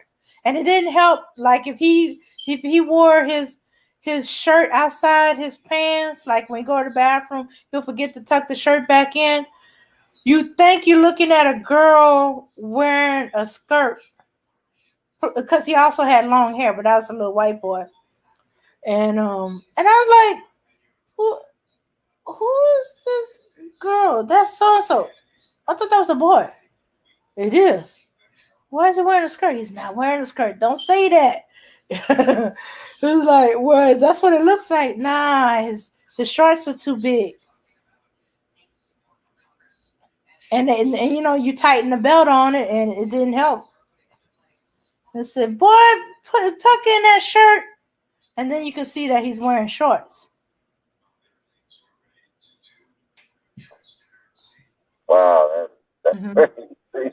Yeah, because they're allowed to wear either shorts or pants for their uniform. So they should get their boys some pants. But, you know, because we get hot weather, and a lot of them wear shorts, not to mention the shorts are usually less expensive than the pants. Yeah. Okay, Yeah. hell, we need to start putting our foot down. These little boys ain't supposed to be looking like daughters. Yep. And wait till you run into the girl that look like a boy. Running that in the high school. And I Yeah. kept asking, are you sure she's a she and not a he transitioning? Nope, she's a she. She was born. It's just that she just happened to look masculine. In fact, there was some confusion for the church basketball when we had it. They put on a boys team and didn't know until much later when some of the girls were saying, I want to be on this boy team and that boy team. But you know, girls on the boys team. I said, well, yeah, you got that one over there. And it was like, what? They thought she was a boy. I mean, why the girl didn't say? I'm trying to think why the girl didn't say anything. Oh, because she thought that, well, actually, she does play kind of good. She's like one of the real good basketball player, and she find it more challenging to play against boys than girls. She like to, you know, up her game. So she's Right. used to playing against her brothers. So when she got chosen for a boys team, she was flattered that they consider her good enough to be on their team. She didn't know that they She couldn't didn't know, they carry the didn't know ball. that she was a girl.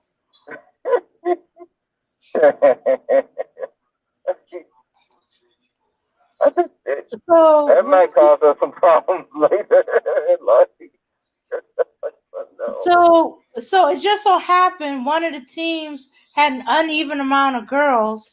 So they asked her if she mind stepping away from the boys team so they can have an even amount for the girls. And since that team, her friends was on it, she was motivated to switch over without her being aware that because they didn't know she was a girl. Yeah, see, I don't like that. And see, my stance on sports for women, I don't like it. And a lot of people think that I shouldn't feel that way, but I don't. I think that women in sports send the wrong message to young women, Mhm, to compete like men, and you're not men. mhm. Okay, men are built to compete, women are not. And, we have to start saying these things without fear that somebody might call us this or that. If it's the truth, then you shouldn't have any fear. Women and men are built differently. Our bodies can endure different things at different times. Combat sports is something that women shouldn't be involved in. It's too much of a wear on their body. It makes them produce testosterone. It compromises their femininity. The only sport I think that women can get away with playing is tennis and maybe baseball. Other than that, I don't like basketball. Again, that teaches the woman's body to compete hard like a man. Yeah. Again, she starts to produce testosterone that compromises her femininity. Combat sports such as boxing, MMA, no, women shouldn't be engaged in these things. You know, you're compromising your femininity when you do this. Your body starts to produce male testosterone. You don't want that. Then you're gonna start looking hard. You're gonna start developing leather skin Yeah. because of the testosterone. You Yeah, know? like look at the female body type. Yeah. Oh my God. Don't even get me started on it. Wow. I'm like, Wow. Man, I saw one that looked like some kind of thing from outer space. I mean, wow. I thought she had two sets of biceps on each arm. yeah, That's how bad it was. that's when you're going way too far with that. And it's like, Oh man. as a female, there should be no reason why you even doing that. I mean, Women, your femininity is the most valuable thing that men cherish. Men yeah, want feminine. The more feminine you are, the more a man is going to be attracted. You ain't gotta look like no beauty queen. Just be feminine. Femininity is the key. Never compromise your femininity because men are attracted to that. Men want soft, feminine women, not these hard rock kickers.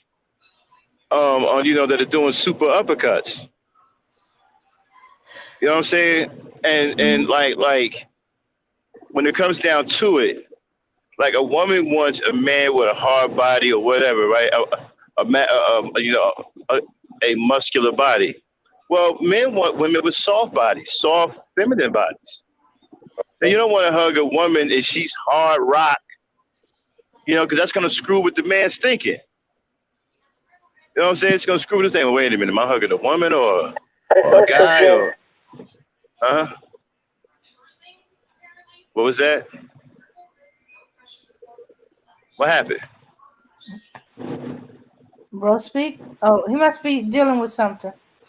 right. No, I'm at work, so that's the Oh, reason. okay. And Let me. yeah, and I'm going so to.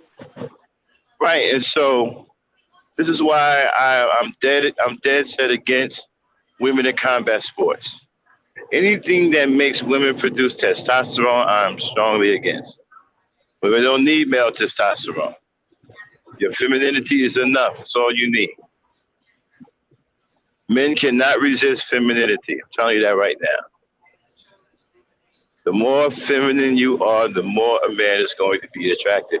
The more men are going to be attracted. And again, you ain't got to be no Beyonce or no Wave. You ain't got to be all that. Just be feminine.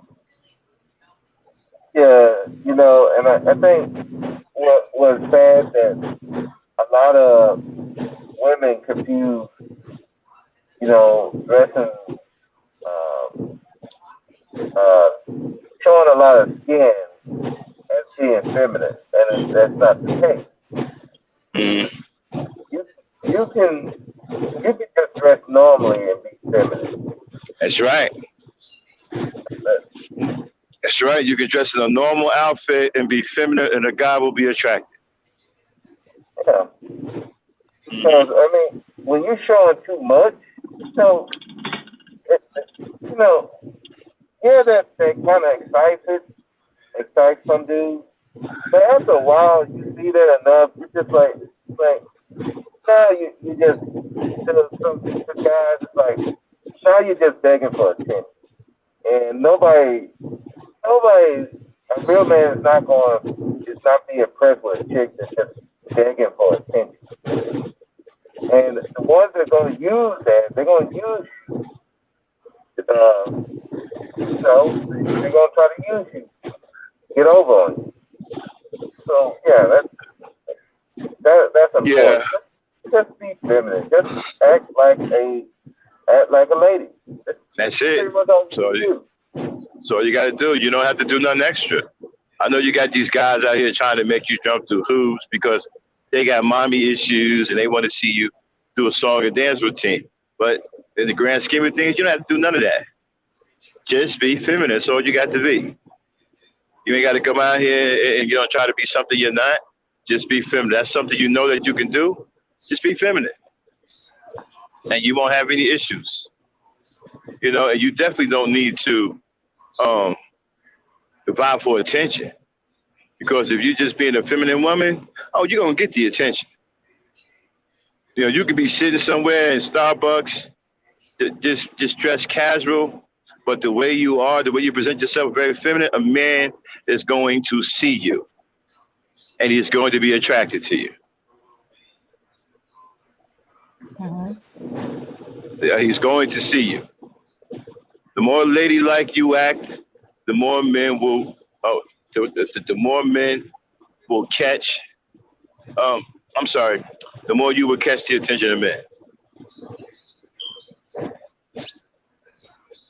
I understand that some of you think that because of these damn sexual deviants, that men are crazed, and that's all we want to do. No,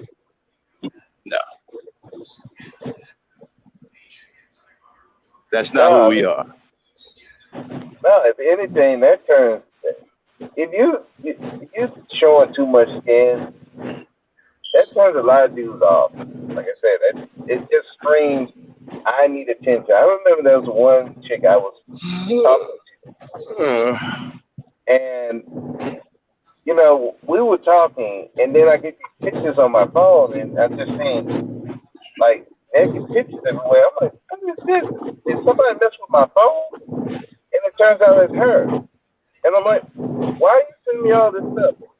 Well, I'm trying to get your attention. I'm like, that was sending big signals. You had to let that chick go. Yeah. And Kendall, I like her, Clarissa Shields too, because even though she's a boxer, she still carries herself as a lady. But I don't like her maturity level. That's one. And two, I'm not feeling her as a boxer, man. I just don't think women should be boxing. I understand people are going to come at me for that, but that's the way I feel. I don't believe women should be participating in combat sports. After a while, you're going to start looking hard because your body's going to start producing testosterone. You're going to start getting that hard jaw. Your skin going to get tougher. You know what I'm saying? You're going to develop leather skin like a man. I'm telling you, I don't. That's not a good look for women. And I'm upset that they exploit women that way. You don't have to compete and do all of that. Just be women. Just be ladies. So you got to do. You don't have to do any of that. That stuff don't impress men. We're not impressed that Clarissa Shields can get in the ring and fight other women. We ain't impressed by none of that. Yeah, and the thing of it is, it's not even that popular. I mean, if you take the WNBA. The only reason why it still even exists is because the NBA puts money into it. Yeah. Nobody, barely anybody goes watch it. Well, because a lot of them are lesbians. Right. And even then, a lot of them don't even watch it. Yeah. A lot of them are lesbians. Yeah. I was listening to a story of one of the female basketball players that used to play over in Italy, and she finally left the NWA, and she was talking about how a lot of the women came up to her, and they wanted to be her girlfriend and all that. When she turned them down, they started treating her differently. They started treating her like an outcast, like she wasn't a part of the group. It's a big LGBT presence in the NWA, the WNBA. See, another thing too, women, ladies, you're subject to these hard, LGBT dykes and all of that when you get involved in this stuff. Like I said, you don't have to do none of that. Just be feminine women. That's all you got to do. Say what you want about Beyonce, but she is glamorous. She acts like a lady in public. She's extremely feminine, almost over the top feminine. Men are going to be attracted to her. And y'all can say, well, she's wearing a lot of makeup. You can say that all you want. It's not really about that. It's about your behavior and how you carry yourself. She carries herself like a lady. She's extremely feminine. A lot of people can understand why so many men like Grace Jones. Y'all remember Grace Jones?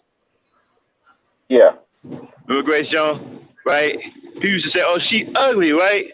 But a lot of men was attracted to her. You know why? Because she was extremely sexy. She was feminine. It was feminine in public. She was effeminate. Forget about what she did in the movies with the crew cut and all that. That wasn't who she really was in real life. In real life, she was very feminine and sexy. And believe it or not, a lot of men were attracted to her. I'm telling you, man, that femininity is a killer. You can't. That's like a man's kryptonite. You can have a woman who is beautiful, right? And you can have a woman sit next to her that looks average, right? But if the woman that sit next to her that looks average is more feminine and more of a lady, most guys are going to choose her, I guarantee it. Especially if the one that's beautiful is kind of stuck up or has some kind of complex or whatever, I'm telling you, they're going to choose the other lady. Mm-hmm. Yeah. One of the things one thing that I saw, there was a chick on Instagram, thought she was very beautiful. But when she talked it like some dude on the street. Man, I mean, I was like, dang. That turned me off so quick. I was like, well, I'm clicking off of her. You know what? That's a good point. That's a good point, bro. Speak because women, right? A tip for you: stay away from male stuff. Don't talk like a male. Don't act like a male. Don't dress like a male. Don't do anything masculine or anything that could be associated with men.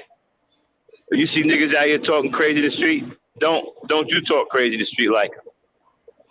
You just stay feminine and keep talking and acting like a lady. Okay? You're gonna win. Trust me, you're gonna win. You're gonna win every time. You're gonna win every time. Okay? Just like you said, you got a beautiful woman, and y'all out on a date, and all of a sudden she on some, "What up, my nigga? Yo, yo, yo, yo." What is this? You know what I'm saying? You're gonna feel betrayed. Like, you didn't tell me this. I didn't hear this. You know, and yeah. So just be feminine, and you're gonna win. Don't worry about trying to look like Beyonce or all that. Just be you. Be the best you. Look like the best you. And be feminine. Mm. You know, that's it. And you will win. Yeah. A lot of these beautiful women, believe it or not, have a hard time getting guys. I've seen shows where they had beautiful women on there who couldn't get a date. Couldn't get a date. These women were gorgeous and couldn't get a date. One woman was talking about average woman was taking men from her left and right.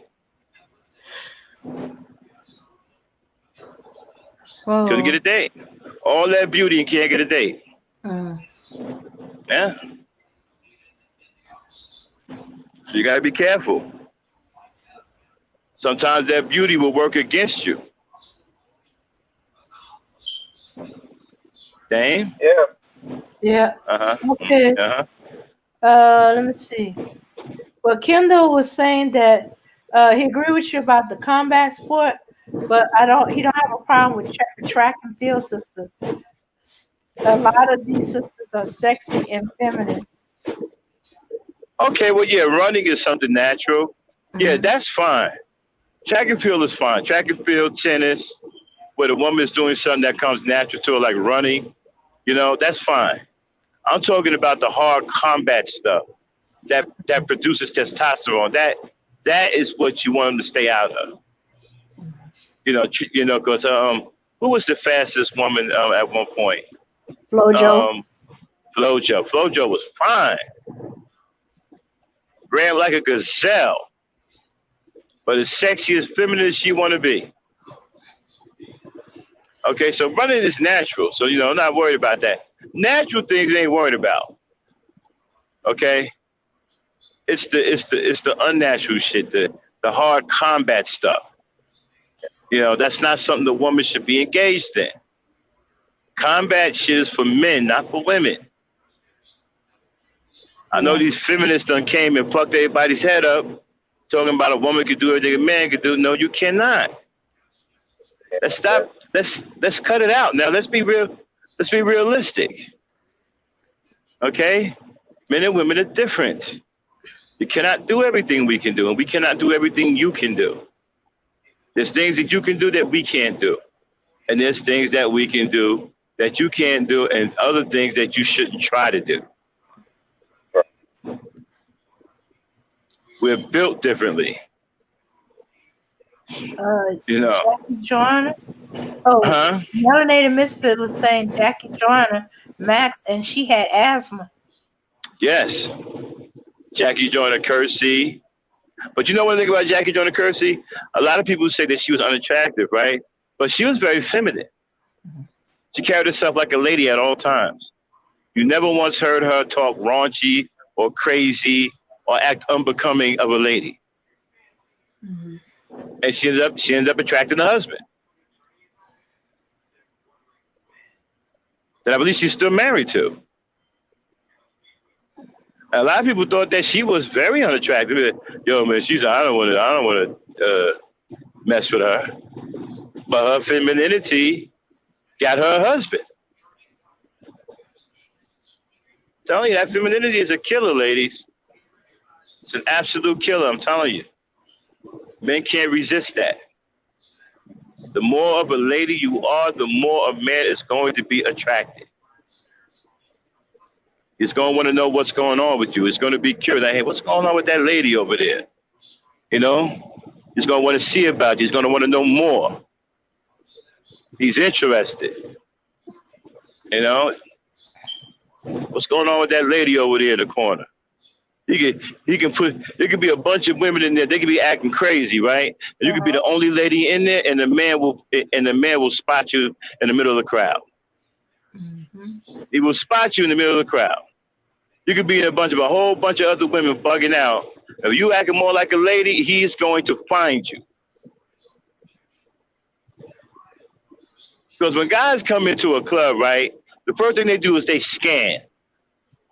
They come in, they start scanning the place, right? Checking out this female, that female, this female, that female. Looking. And then, boom, he sees you over the corner, being very ladylike. He's interested.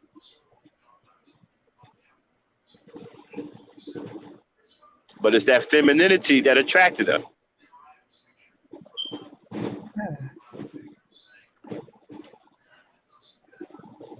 What's the chat saying, Dan? Let's see. Okay, Kendall goes, Auntie, you're girls. Oh, you grown. I thought you was just a real wise young girl.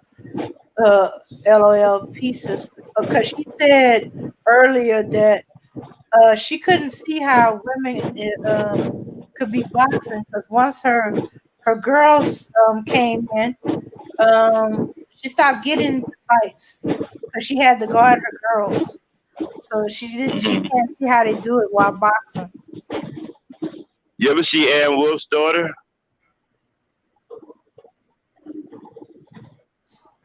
Ann Wolf is a famous female boxer turned trainer. She's got one of the most prolific knockouts in boxing history when she knocked out this 7-foot tall woman.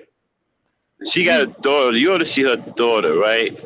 Her daughter looks and behaves like a straight dude. He walks like a dude, act like a dude, like a straight dude. Mm-hmm. And she don't seem to care, but she don't care.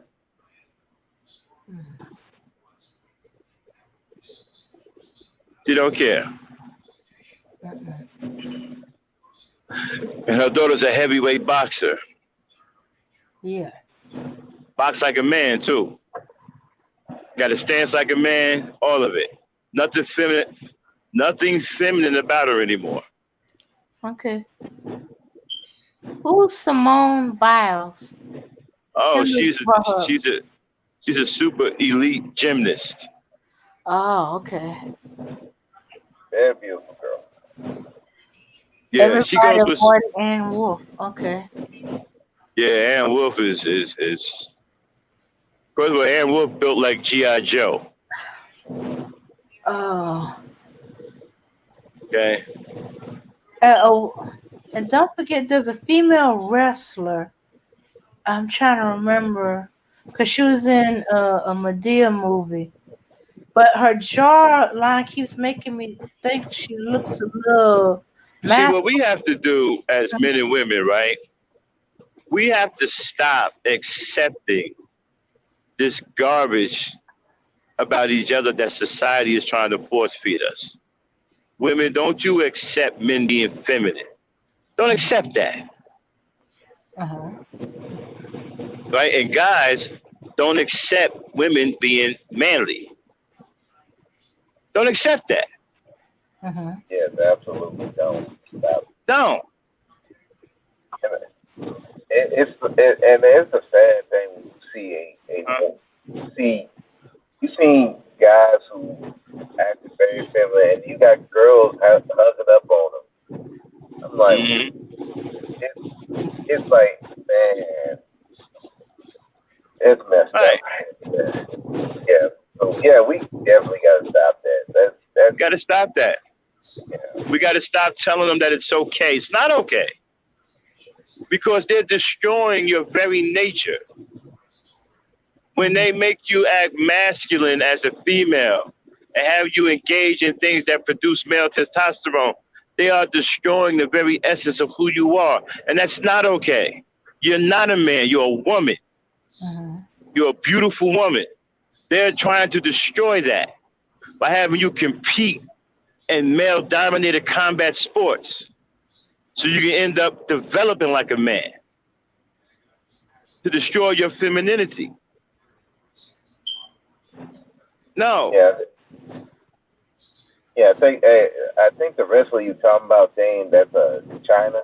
I think that's who you're talking about. I think so. Yeah. I remember when you first seen her, you thought that was a dude, really.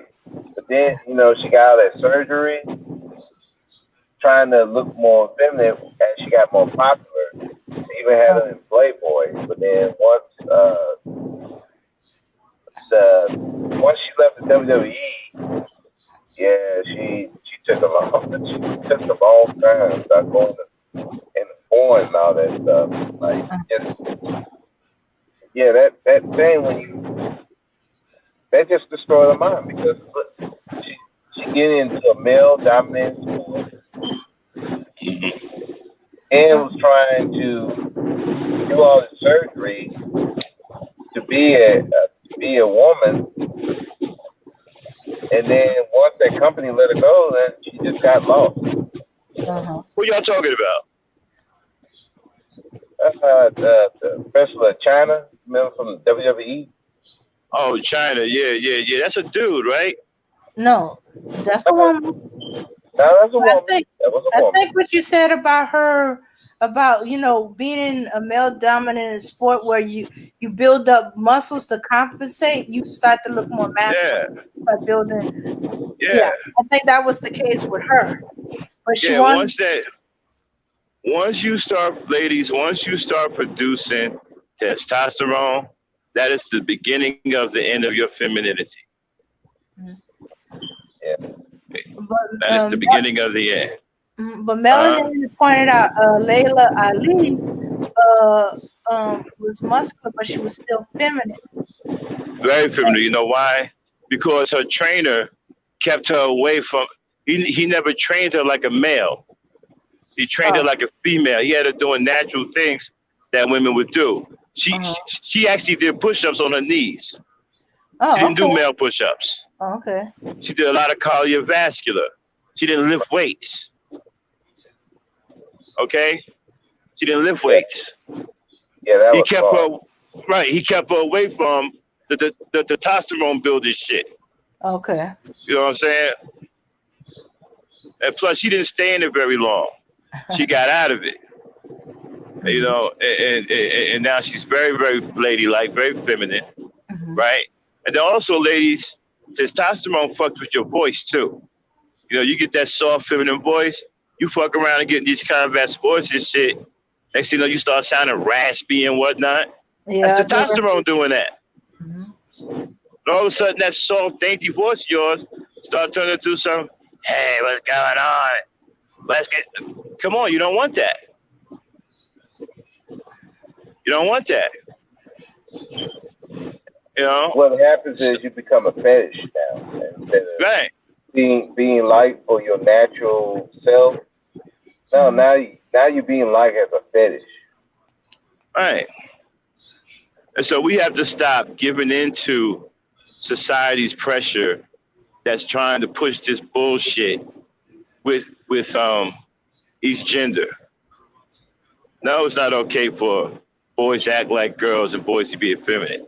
And it's not okay for girls to act like men. That's not okay either. Mm-hmm. You know, we got to stop accepting this bullshit. You know, we want to see, men want to see feminine women. We don't want to see no hard hitting, rock kicking, female Hercules. We're not attracted to that. We're Mm-hmm. attracted to soft, feminine women. Okay. And women shouldn't be attracted to no soft, effeminate male. Should be attracted to strong men, masculine men, manly men. Man, we don't want that shit like, and it kills me because, it kills me because people like they always try to make this shit sound like it's okay. And people are afraid to have that discussion. See, I don't mind having a tough discussion. We can have the tough discussion on here. We can throw down. We can say, hey, you can come up here, breathe and smoke, and we can have that rumble tumble. I'm not afraid of none of that. Because to me, truth is truth. At the end of the day, the truth is going to prevail. No, you're not a man, so you don't act like one. No, you're not a female, so you don't act like one. This is the simple, simplistic truth. Okay. The ladies in the chat want to know who's Ann Wolf. She's a famous female boxer that is well known for. She has the most prolific knockout in boxing history. As a matter of fact, Dan, you can Google Ann Wolf, knockout, and then share your screen, do the disclaimer, and then show, Ann Wolf. Ann Wolf is built like G.I. Joe, y'all.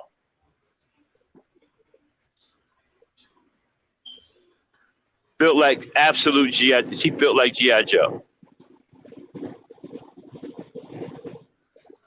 And don't even get me started on the Black Panther. Okay, because I thought that the Black Panther did a disservice to black women. Y'all know me, I love my black women to death, but the Black Panther did a disservice. Matter of fact, black women should have been upset at the Black Panther movie. Well, they were, but they were upset for the wrong reasons. They were upset because of, I think, Michael B. Jordan. Oh yeah, the Killmonger character when he killed the girl. No, not that. No, that was because they remember they had him on. They had some story where he had a boat full of white women. Oh. I think that was the thing. They were mad at him for that. Oh, okay, yeah. Yeah, and it turned out he had a black girlfriend most of the time. Yeah. So yeah, they were mad at him for that. But, okay. no, not the Killmonger character. No. Yeah, that's why I said they were wrong. They were mad, but for the wrong reason. Okay. We was gonna give a comprehensive review of the Black Panther. I know it's late, but I have my own unique spin on that. I thought they made black women look bad in that movie. You know, they made black women look rebellious, disrespectful, didn't have any respect for authority. Um, do, First of all, they made the king look passive and weak, and right, yeah, and then the women were running him over. You know, nobody gives a damn about what he said. And then you had like some of the most elite warriors was the Delage Moray, a group of females with bald heads that was supposed to be these super heroines. I mean, come on, man, you know, we got to cut all this out. You know what I'm saying? And I blame feminists for this, man. You know, these things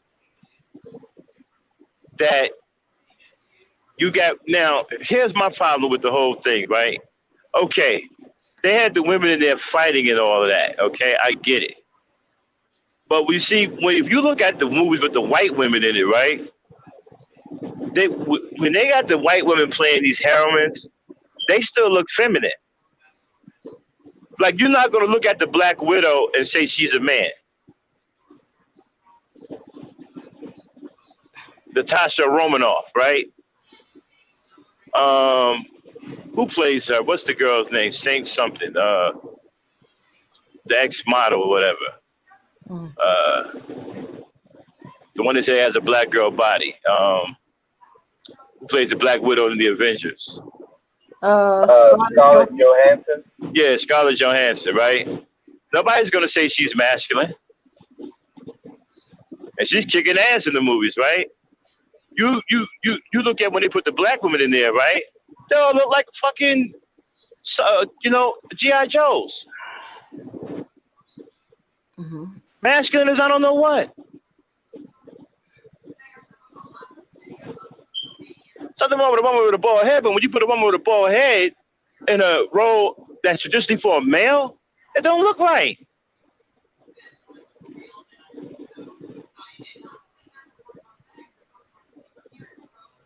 I mean, it was just, man, it was bad. And then the Godzilla movie, Godzilla King of the Monsters. Oh man, they had this black woman in there, was the head of a black ops team. What is she doing the head of a black ops team?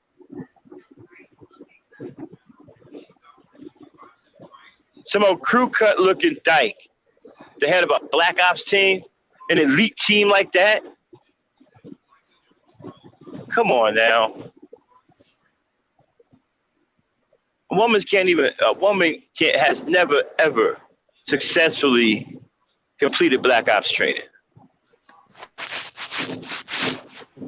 Okay. And I don't like these unrealistic depictions that they have going on to try to blur the lines. You know. Yeah, Dave, let it rip. Okay. This channel may contain content not authorized for use by its owner. You got to show it, Dave. You got to show it. It's showing. I don't see it. I don't know. It's not up on the screen. It's on there. Okay, I haven't seen it yet. My screen must be frozen. Okay. Yeah. All right. Okay. This channel may contain content not authorized for use by its owner. However, according to Section 107 of the Copyright Act of the United States, the fair use of copyrighted work for purposes such as criticism, comment, news reporting, teaching, scholarship, or research is not an infringement of copyright. All right. It's in that one. And go here. Okay. Here we go.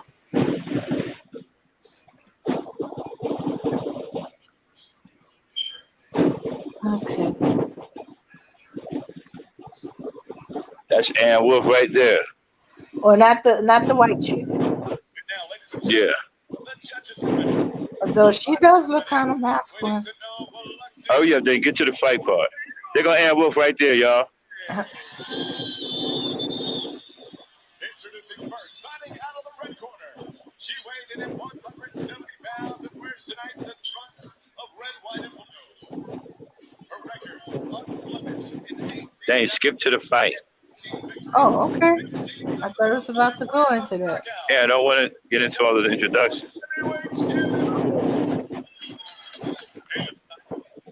and gray. Way on knockout. She is championship. The WIB boxing. Your referee charge. That's Ann Wolf, y'all. Biceps Black and all. woman's Ann Wolf. If you're in the dressing room, Yeah. two things that I said. One, when I take a safe break, take a full step back, protect yourself at all times. The other being, if Yeah, and we're looking at her like she gonna kill her. I now come out box. Yeah. She is. She is. 6'6". Find the Ward. And Elmo's wearing his elevator referee shoes tonight too. Well, if there's a post-fight interview, Skip to the fight, dang. Yeah. It's going to the fight. Come on. Very determined. And Wolf She looks gross. Honda Ward. Yeah, she like Joe. ready by Ann Wolf. Like the way that she that first right hand, and there's another one backing Vonda. I think when Vonda, like I This said, ain't gonna last long. power shot. We'll see how she reacts to it. She's sticking her chin Almost up in the over. air. High up in the air. It's almost at the top of this Mississippi Coast Coliseum. 1, 2. Way over, like trying to do there. And Wolf with a right hand. She says her best punch is that left hook. Here it come. Puncher. Let's see, Vonda a little tentative though. I think she's already tasted a little bit of the power. She is making a very bad habit. That Rocky Phillips that she's sticking the chin up. Nice combination by Wolf backing Vonda up. It is difficult to ascertain how Vonda has done in her career. I know she's 18-0, 15 knockouts, but how many people were scared of her and did not really fight her? Oh! Okay. I kind of remember this. I've seen this before.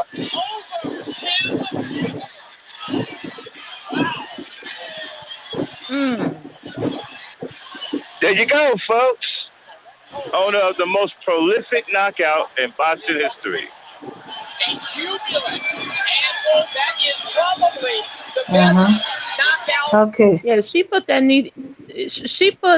demon to sleep. Like, period. Okay, good. Yeah. And this is what she Okay, looks then you like. get off the screen, yeah. Yeah. So. Oh. Alright. But Yo, Joe. Max. Hey, melanated.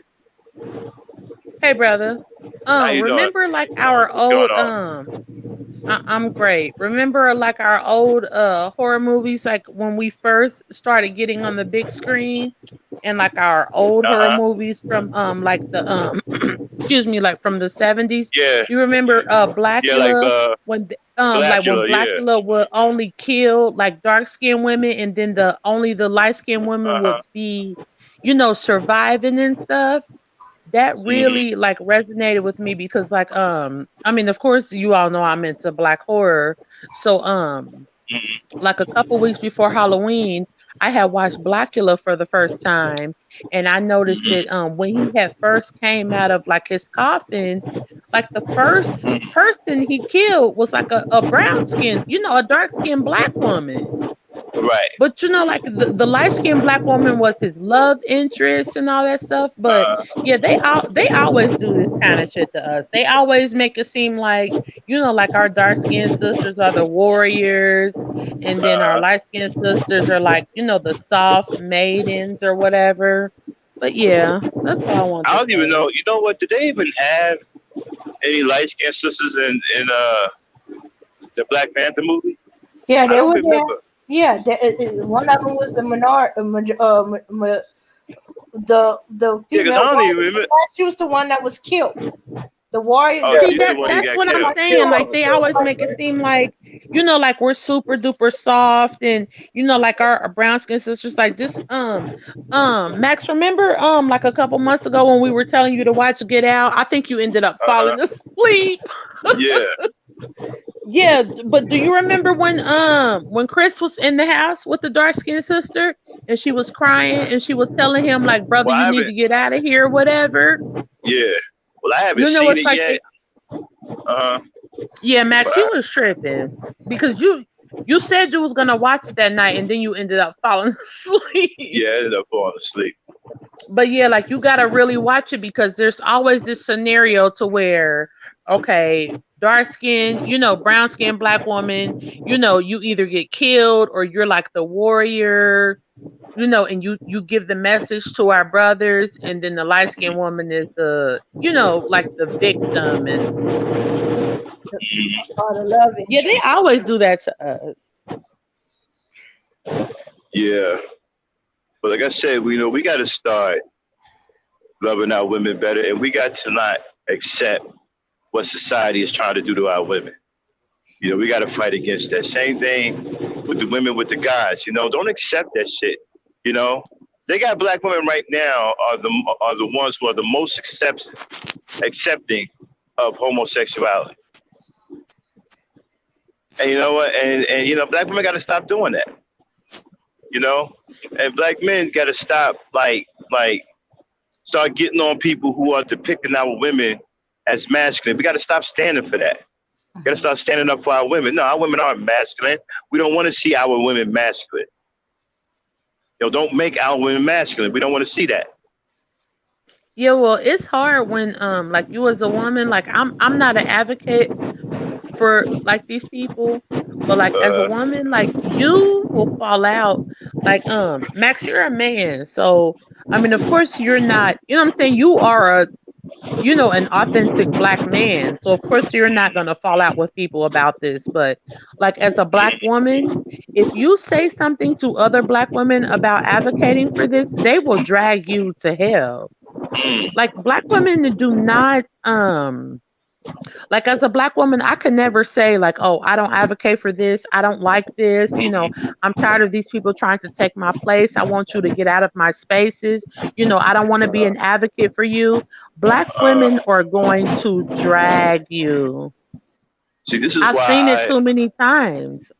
right, this is the only issue that I have with, and I've mentioned this before, but I don't really talk about it much, but black women have to stop with this homosexuality stuff.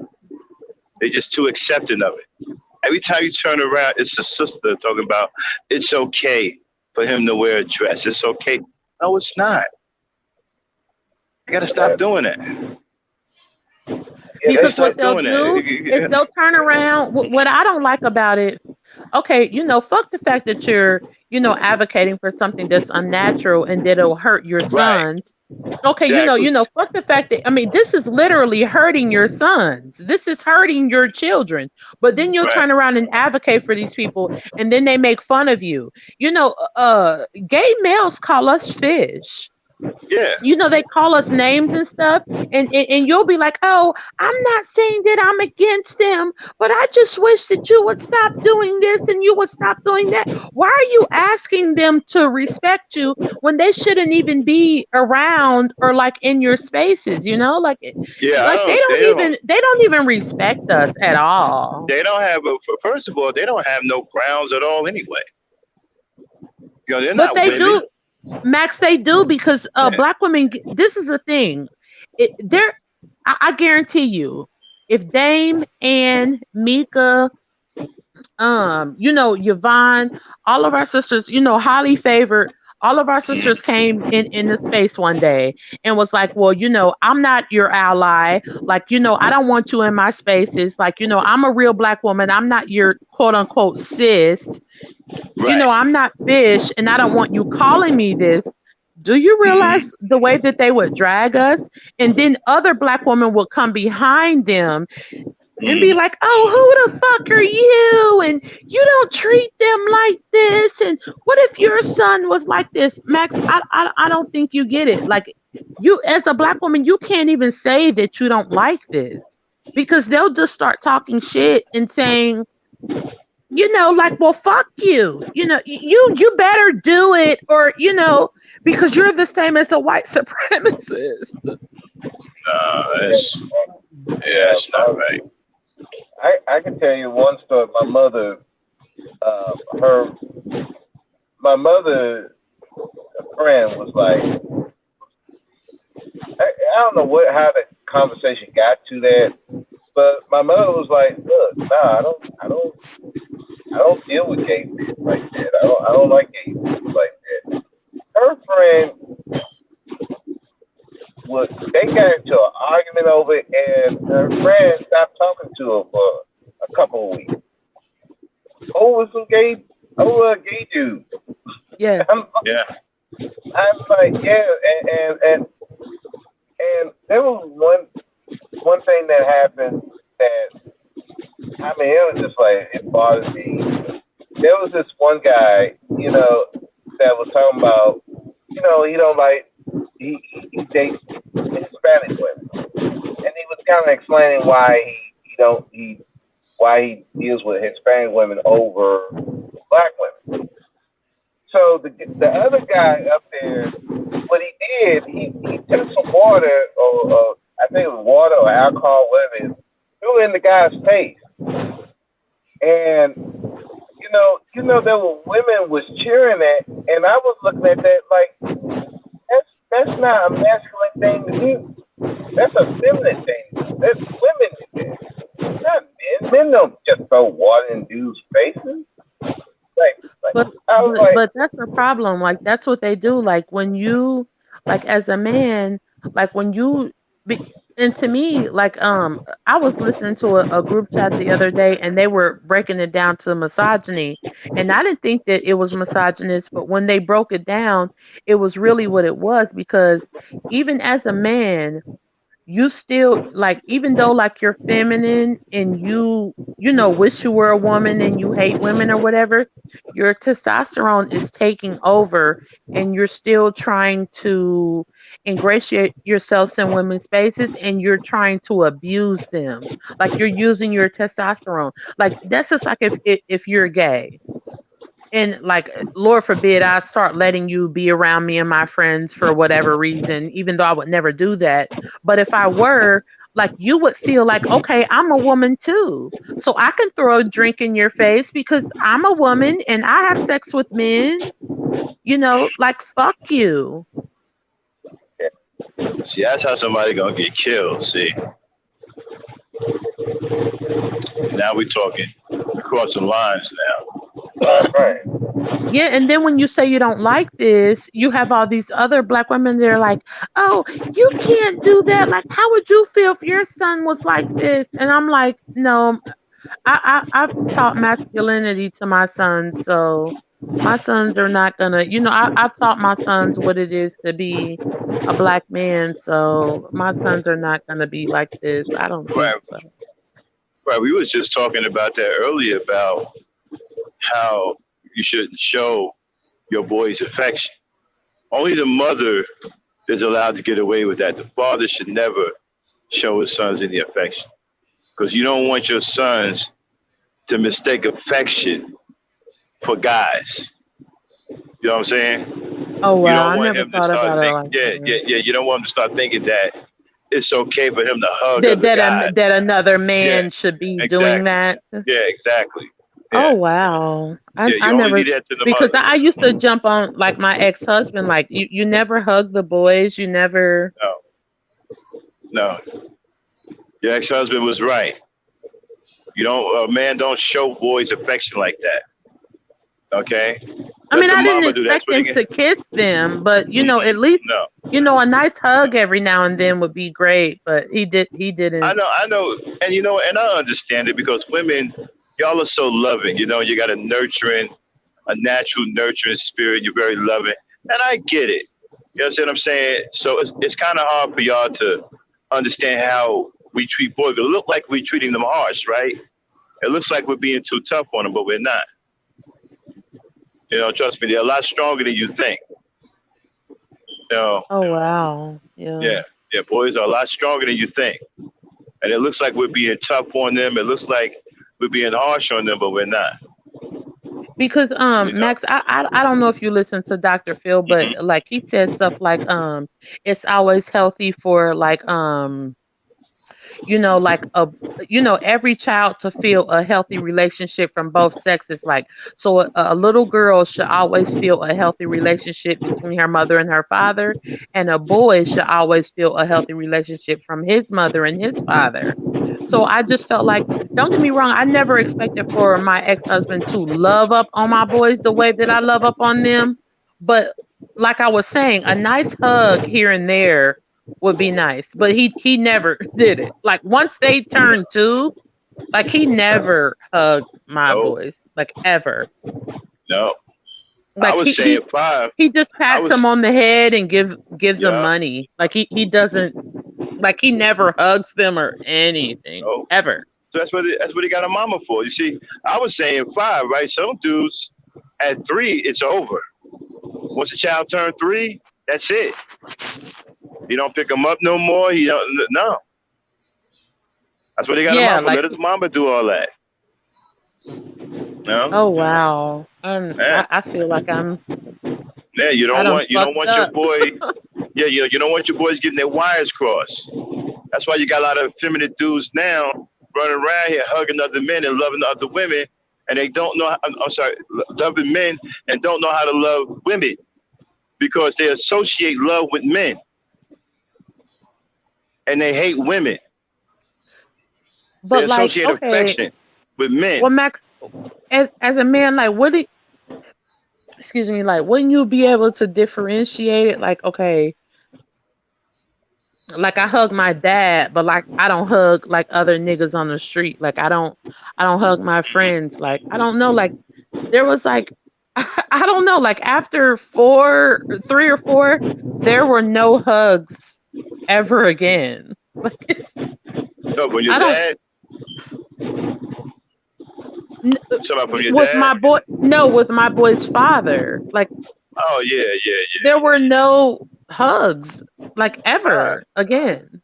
nah, he doing right. He don't want them to turn out to be gay because they can get their wires crossed. You know, if they get used to hugging each other and showing each other's affection, they're gonna grow up like that. Gonna grow up like that, and then they're gonna start hating women, and because they're gonna feel that they can get what they need from other men. That's what's wrong with a lot of these dudes now.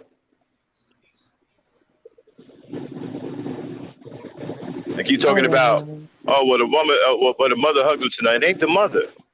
It's what the father did. A lot of it is what the father did.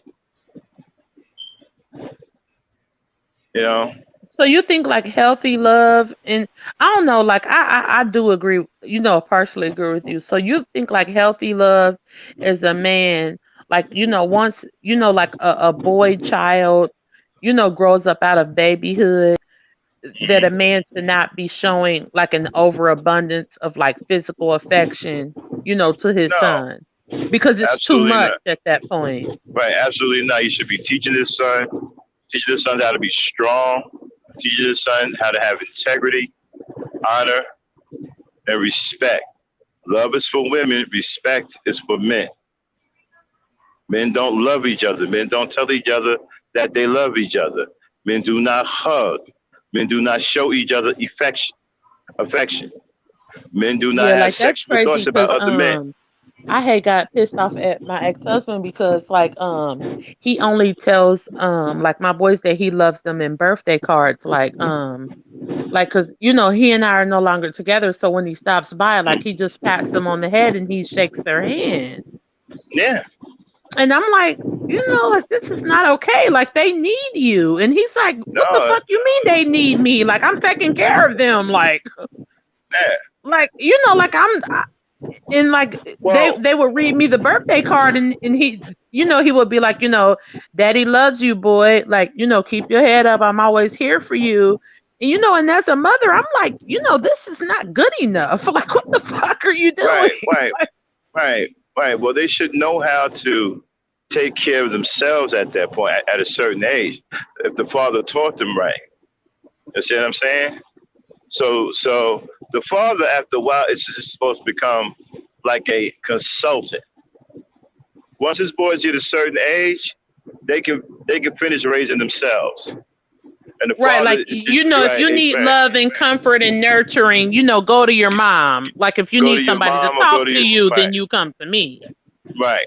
Go to your woman, get all your hugs and kisses from your woman. When you need knowledge, you come to me. Okay? Right, like a teacher. Exactly. The father sits back. Once he raises the boys to a certain age, they'll finish it on their own, and he just falls back in teacher mode. That's it. He's there for consulting and teaching. So this boy should only come to him from that point on for advice and understanding. Right, not affection and No, not for companionship hugs. and shit like yeah. No. You see, you got a guy that comes to his parents' house, right? First thing he should do, come in, hug his mother. Hey, mom, how you doing? Hug and kiss his mother and his sisters. Shake his father's hand. Go get a beer and go sit down in the living room with his pops and talk. Right, and talk, yeah. That's it. Shouldn't be no hugging his father and kissing his father and all that shit. Now, just because a man Oh wow. doesn't love another man doesn't mean we don't respect other men. And because I love my mother and don't love my father, don't mean I don't care about my father, and don't mean that I don't respect my father, and don't mean that I won't fuck somebody up if they try to hurt my father. Right. Okay? That don't mean that. It's a totally different thing. Love is for women, respect is for men. Men supposed to earn a man's respect. Not his love, it's respect. Right. Because when you think about it, like I don't know, it kind of took me a while to like resonate with what you were saying. But when you think about it, like the respect and the love aspect, it goes a long way, especially when it comes to Yes. men. Because like there are Right. certain things that you will not do to a person if you respect them. That's right. Like there's a certain level of lines that you will not cross when you Mm-hmm. respect someone versus Right. loving them.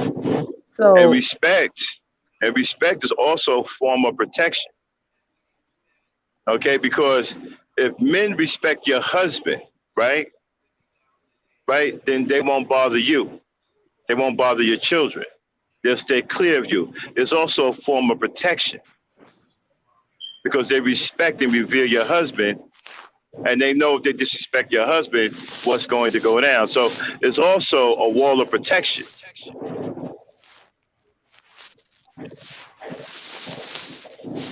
When your husband is respected in the community.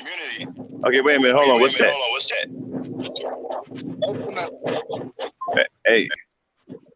Hello? Hello?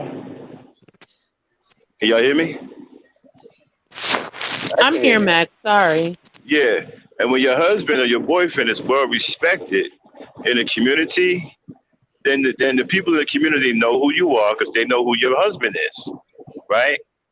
And then they're going to stay away or help you accordingly, depending on the type of respect they have for your husband.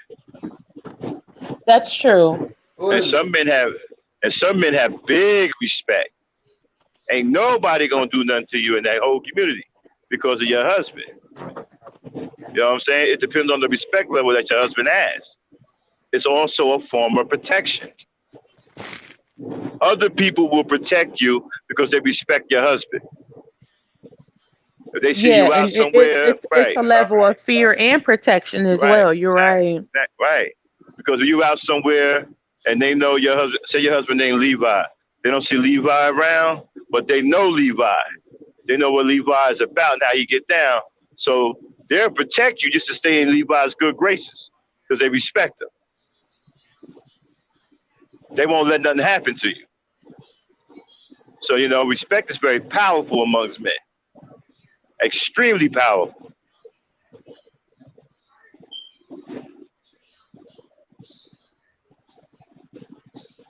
You know. I agree. It's respect is what builds empires. It's what Uh, builds communities. It's what builds neighborhoods, you know? uh-huh. You're right, Max. Well, not not a little bit more than that. You're gonna need some. Uh, But it comes down to like that bottom line.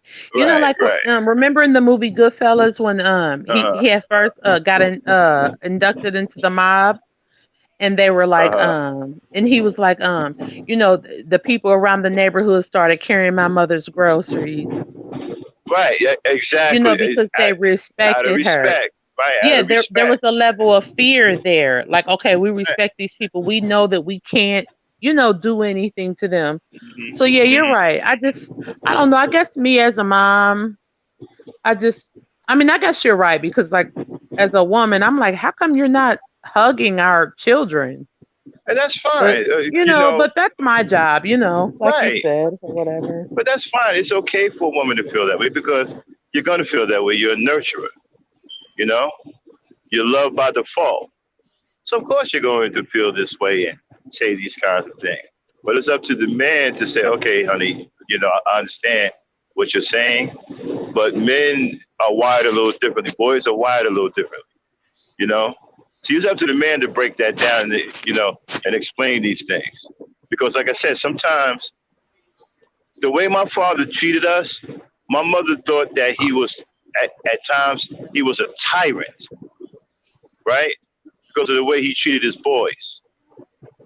Okay, but we're all successful. We're all married. We've never been in trouble. We've never been in jail. None of that. We all got integrity. We're gentlemen.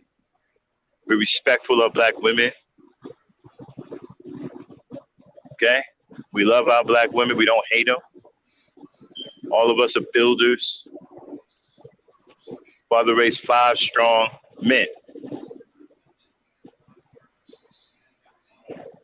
Yeah, that's why that balance is so important because while she was busy loving on y'all, your daddy Right. gave that balance. Like, hold on, woman. Hmm. You Right. know, I And got to raise these boys to be men. So, whatever harsh treatment that y'all was getting from y'all, she softened it, like, by, giving that love. like for example, right? This may sound simplistic, right? But it's very powerful. If a boy is outside playing and he falls down and scrapes his knee and start crying, right? First thing the mama gonna do, oh my baby, my baby, my baby. But the father's supposed to be there. No, no, no, no, leave him alone.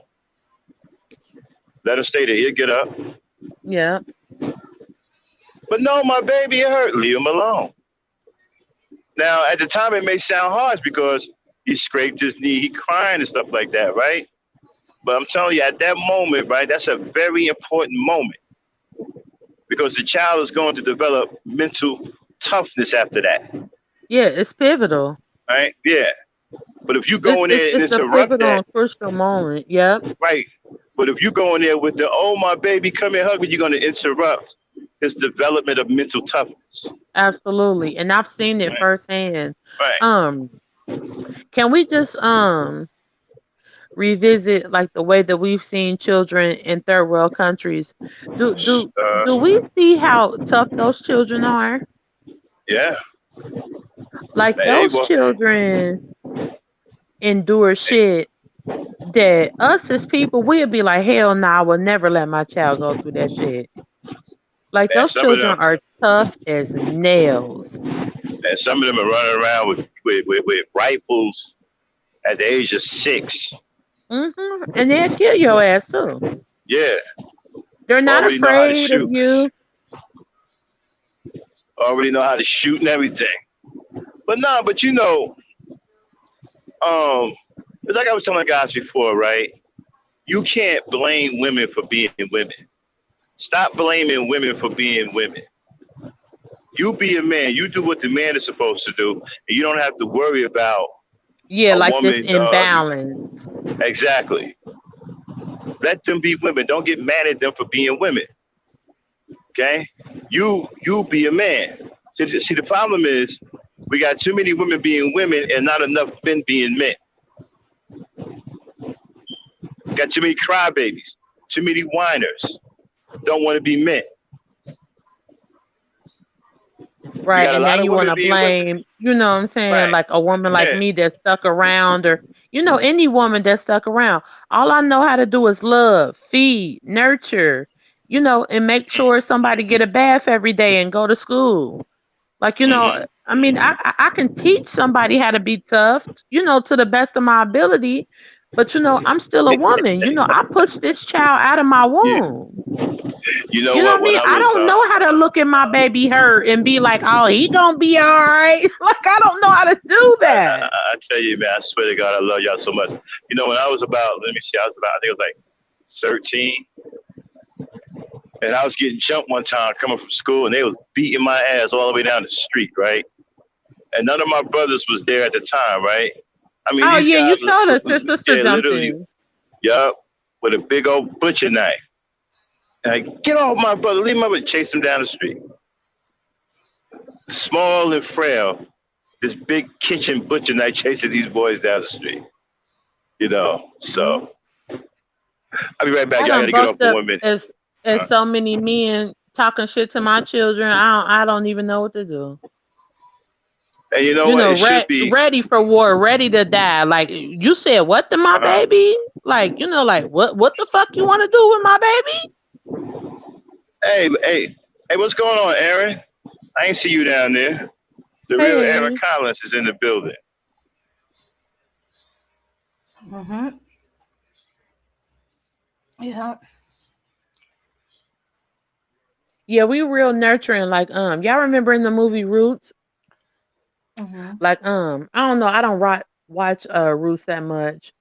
But like, remember, like every time, like, a black man to be like, oh, I'm gonna go up here, I'm gonna do something to one of these crackers. And what the woman said, you gonna get yourself killed. Mm-hmm. Like, we didn't even care. Like, even, even when it was a Yeah. cause, that was worth dying for, we still wouldn't let the man do it. Because like that's like a nurturing spirit, and it's to a fault actually.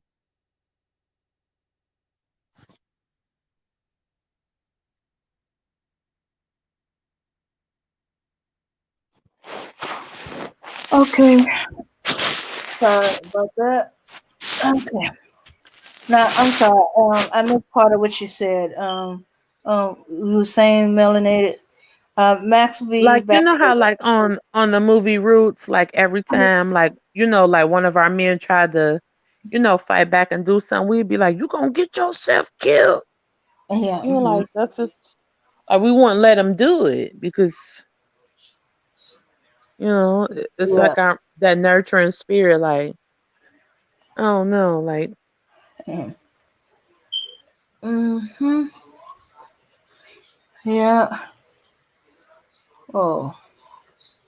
So. All right. Okay. I'm trying to see what they talk about. Because in the third world country, they still understood the crucible as a ritual to prove manhood. We don't have that in Western society anymore. On that same B level. Okay. Main bridge. Oh, hold on just 1 second. Kendall said, the ultimate affection a black man can give his son is to teach them that there is no better love than the love of a black woman. Teach him to respect her and pay attention to her basic needs and make. Oh, wow. Kendall is a diamond in the rough The ultimate and affection. make love to her like she is the last woman on earth. I know that's right. Oh, wow. Isn't that the sweetest thing? To huh. Yeah, yeah.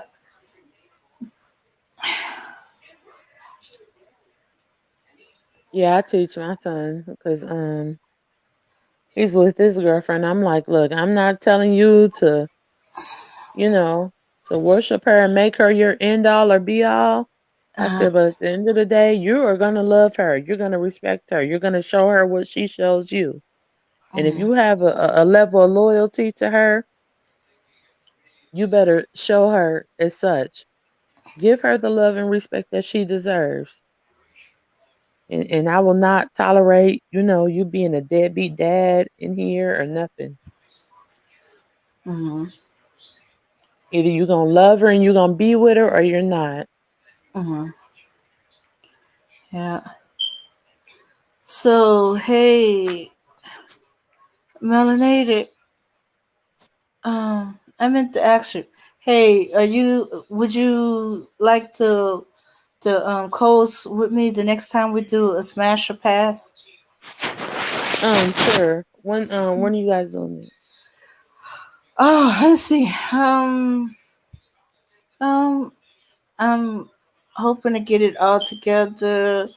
Um, either next Saturday or the Saturday after next. I still gotta get more pictures of the the diaspora that I hadn't got before, or Mm-hmm. I just do the ladies' choice. Yeah, each lady have the ones that uh, pictures of the one they want. In fact, I gotta put my email back up there again because I think Auntie has some pictures. Hmm. Oh, that reminds. Oh, shoot, Auntie probably went to bed. Last time I saw her chatting, she was getting Yeah, she sleep. said she was getting sleepy. Yeah. For her to come on up to test um to see if the troubleshoot I found for the mic, it, if that was the problem. Yeah. Yeah, that'd be fine. Hmm. Yeah, that'd Yeah. be great. Yeah. Okay. Well, I'm just. Oh well, Shit, I we love you too, for Aaron. tonight. Love the black woman the way a fat kid love cake. Shit, we love you too, Kendall. Hmm. Shit, like as I don't know how old these men are, but like as a black woman, you can only hope that that your daughter will end up with men like these guys. And Hmm. my goal is to raise men, that think like Kendall, Emmanuel, and Aaron, and Hassan and Max. Hmm. Because I don't tolerate disrespect to black women. I tell Hmm. my son all the time, like you will not dog her in my presence. If you feel like she's a whore, you feel like she's nothing, well, you should have never brought her over here. Like you're Hmm. not gonna treat her with disrespect, and you're not gonna, I'm not bringing no bastard babies in here. Either love her, appreciate her, respect her, and take care of her, or Hmm. don't bring her around. Shit, you can screw her over somebody else's house. You can lay up with her and treat her like a garbage can somewhere else. But you're not gonna do it here. Yeah, Yeah, I don't tolerate that. that's some good advice there. 'Cause last thing you want to do is bring that type of chick to the house. Because they might be bringing some company, and it ain't gonna be some good company. Because Yeah. my mother learned that the hard way. Hmm. Yeah, my mom, she used to let my brothers bring like any type of woman, like different girls to our house. And with me being a woman, I never, like want that for my children. Like I don't know, like I don't want to enable my boys to disrespect black women and Hmm. disrespect black girls. Like if you're gonna do it, I'm not gonna enable you to do it. I'm not gonna encourage your prowess to disrespect black women and girls. Yeah. So ever. Sure, And something happened, knowing you ain't do it on my watch, because no. and the thing that brings that bring that energy to you, and Uh, uh, like my brother used to date this chick who, yeah, she had a lot of problems. I'm just gonna put it that way. They got into it over my father's house. Um, they ended up calling the cops. He, uh, they got into a physical altercation. okay. Like maybe kind of like a couple weeks later, I was heading to work. Now I look back and I see this car stop by my mother's apartment, and a group of guys came out. They were knocking on the door. Uh-huh. Now, fortunately, my neighbor at the time, Uh-huh. Asian guy, nosy guy, but one thing he did do, he called the cops. Those cops came quick, and but the reason why is she sent those guys over there to go beat up my brother Uh-huh. because of what happened the week before. So that's what I say. That kind of disrespect. If you disrespecting the women, and you don't, and the thing of it is, they don't think that these women won't come back at you. They Uh-huh. will, and you won't see it coming. Yeah. Let's see. Yeah. Yeah, because like women can be treacherous. One thing about women, like we get at men in ways that men don't get at women. Like men can be really messy. Like if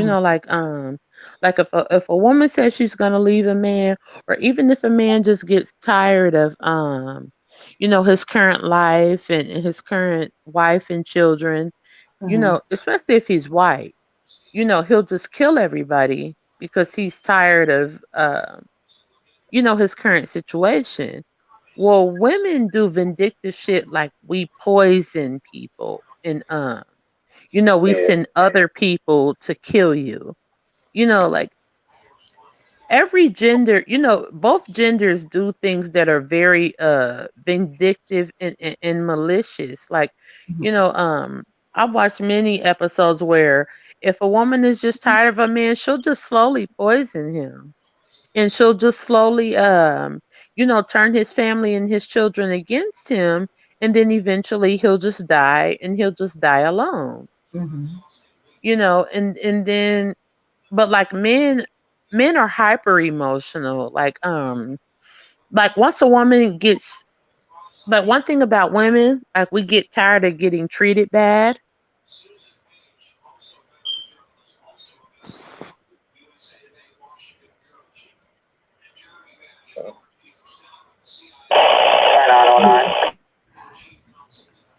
Yeah, so yeah.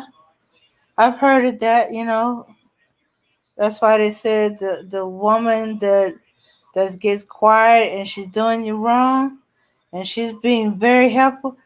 I knew one woman, she didn't actually do anything, but she freaked the guy so much out so much because he knew he did her wrong. He knew he was wrong, and she just calmly was like, "Would you like something to eat?" And he'd be like, no. And then she still kept going, would you like something to eat? And she kept pushing it, and it was freaking him out. And it unnerved him. He wondered, did she do something to the food? So, it kind of brought home to him, okay, you push a woman too far, and you thinking she's being submissive, and she could be the very one that be slowly poisoning you. Hmm. Oh, okay. Everybody dropped off. Oh, okay. Yeah. And then there's the other stories of uh boil hot grits, boiling water. Why you think I heard this story about the cast iron skillet? I knew of some old ladies. They would give. Okay, they gifted uh the bride um uh iron skillet set, or or a couple of iron skillets, you know but that was to protect herself, if the man go after her. The women don't just run to the kitchen for the knives or anything, but sometimes for the skillet, either to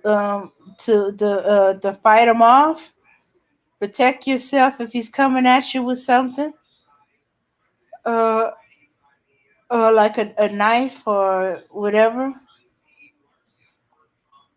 Of course, if you hit the man the wrong way, you can't kill him.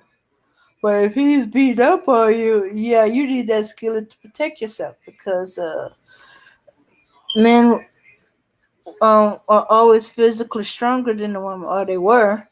I don't know now, but I know definitely back then. Yeah, and I've actually heard this old a woman saying, "Look, I know you love him, but I heard some things about him, and I'm giving you this iron skillet. You remember what I told you about it? Use it to protect yourself. If he's a good man, then you cook some good meals out of it.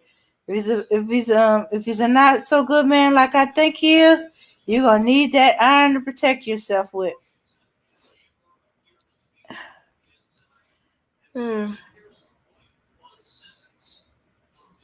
These dudes that are lying, cheating, not keeping the reals weak. A woman will destroy anything that's weaker than her. Yeah, Kendall. Yeah. But no, they don't want to. They want they okay. They don't. They want to keep everything. So they want to keep the woman they got, but they want to be out with the other woman, or be out looking for other women, or cruising, and then they're cheap. When if you accept that, hey, you're not gonna have it both ways, you're gonna have to lose one.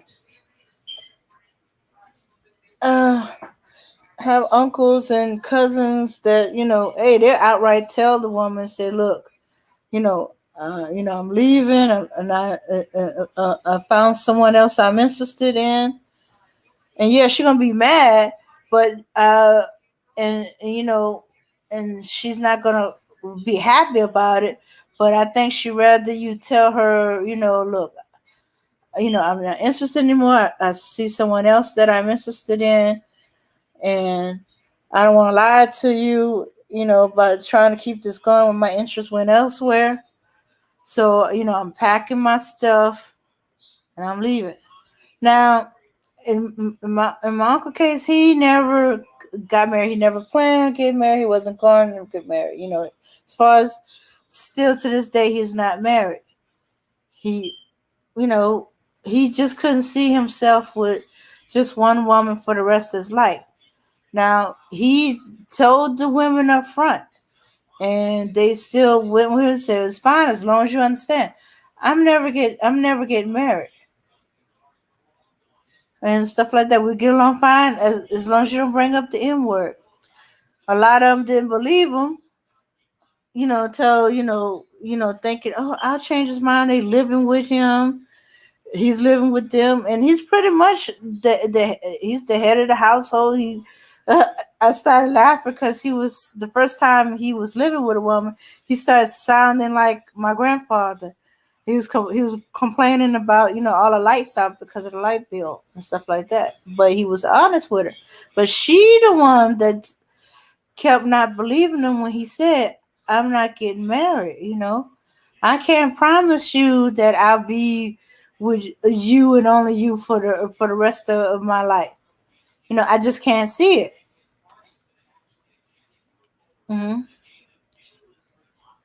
Yeah. So many times a few times he had to break up, or she broke it off because she either realized he wasn't changing his mind. He was definitely serious about that. Yeah, he loved her and he was faithful to her, but he wasn't getting married, or he saw someone else that he was interested in, and he knew that his interest was taken in another direction, and he broke it off. I mean, he packed, um, and got an apartment, or he packed and he stayed with a relative or a friend for a few days until he got him another place. Yeah.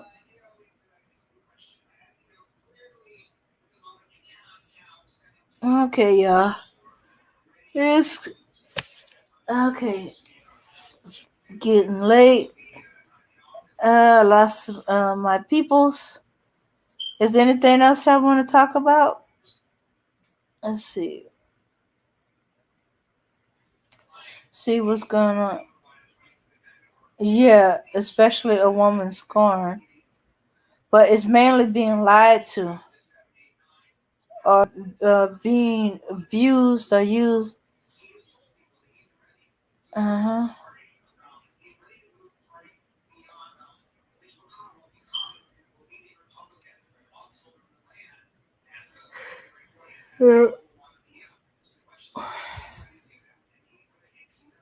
All right, everybody. Okay, I guess I'll call it a night. Or let me see. Let's play some music. See if anybody wants to talk about something before we go. Mhm. Mhm. Let's see.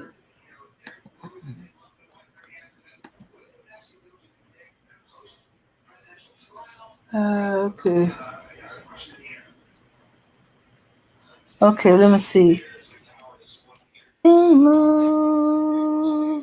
Between love and hate.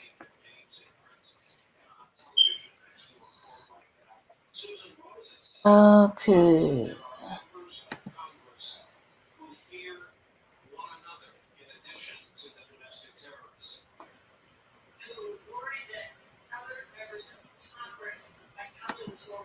Let's see.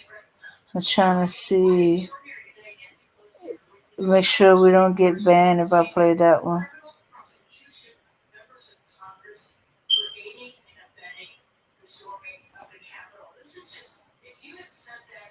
Okay.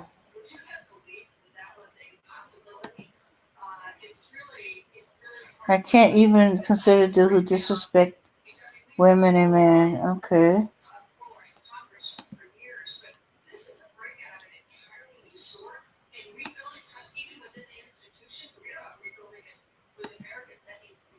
Alright. Alright. Okay. Why is... Okay.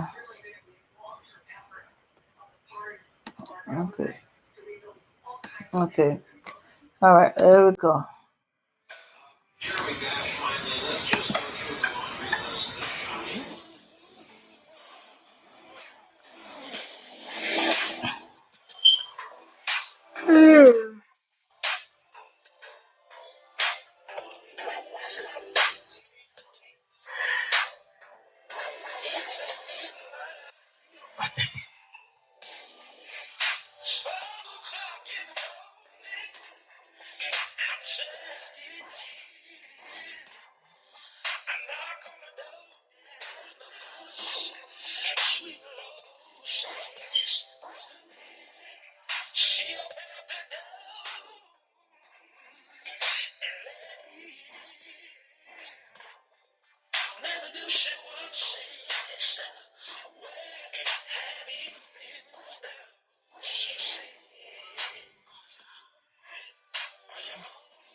It's a big love between love.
Okay.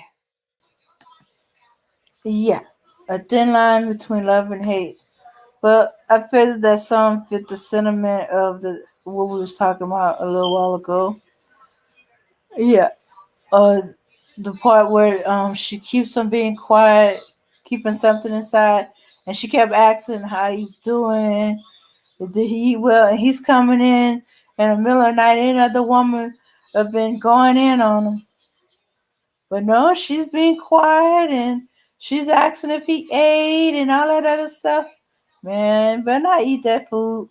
You better get out the house with a quickness. Yeah, might got some rat poison up in there. Or worse yet, something to lay you out asleep and you wake up, Mr. Happy be gone. Or the bed on fire. I've heard of catch the bed on fire. Yeah, these. You never know. Some people are very. When they get fed up, you need to move on. Yeah. I don't know. You ever listen to Johnny Taylor? Not in a long while. Yeah. He had a song on there. One of the lyrics was, "If she ain't asking where you been, that's a sign she don't care no more. She got her exit plan, and you better hope all it is that she just get the stuff and leave. Huh? It might be the other plan. Next thing you know, somebody's coming to visit you. Yeah. Yeah, so you're doing dirt. Don't you sleep over her house.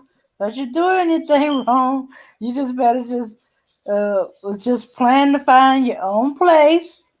Give her hey Aaron. Hey, what's up?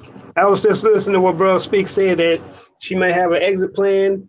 Yeah, and she might have an exit plan for you to exit from this planet, if you know what I mean. Yeah, that's what I'm saying. She got some exit plans, and you might be out the door. Did you see what I put in the chat just now? That how one of the scariest things that I've heard of is when a man mistreats a woman, and they go to sleep and all that. Next thing you know, he wake up from a real good sleep, and just happen to see her just standing over him, just with a blank ass stare, not saying nothing. That would be some scary shit. Yeah. Yeah, Like, that's when you better be checking for Mr. Happy. mm-hmm. You better be looking around the bed and taking a sniff to see if you smell gasoline. That's right, Bobby. Yeah, you might not even want to drive your car either. You might want to Uber that day or something. Yeah. Check the car. Check your bank account.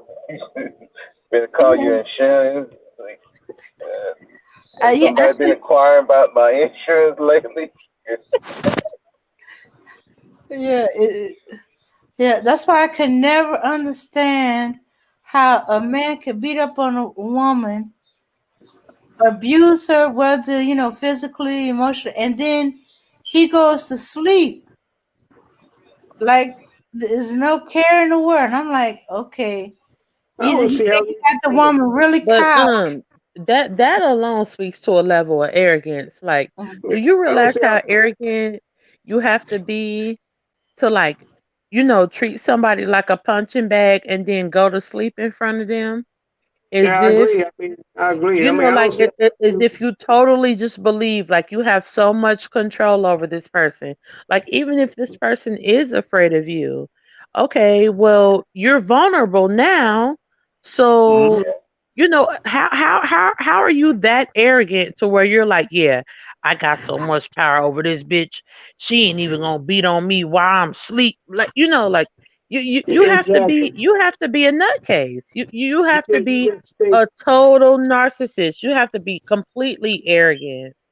Yeah, these dudes just think that they just ain't they just to catch me out think, oh, if that bitch ain't gonna do nothing to me.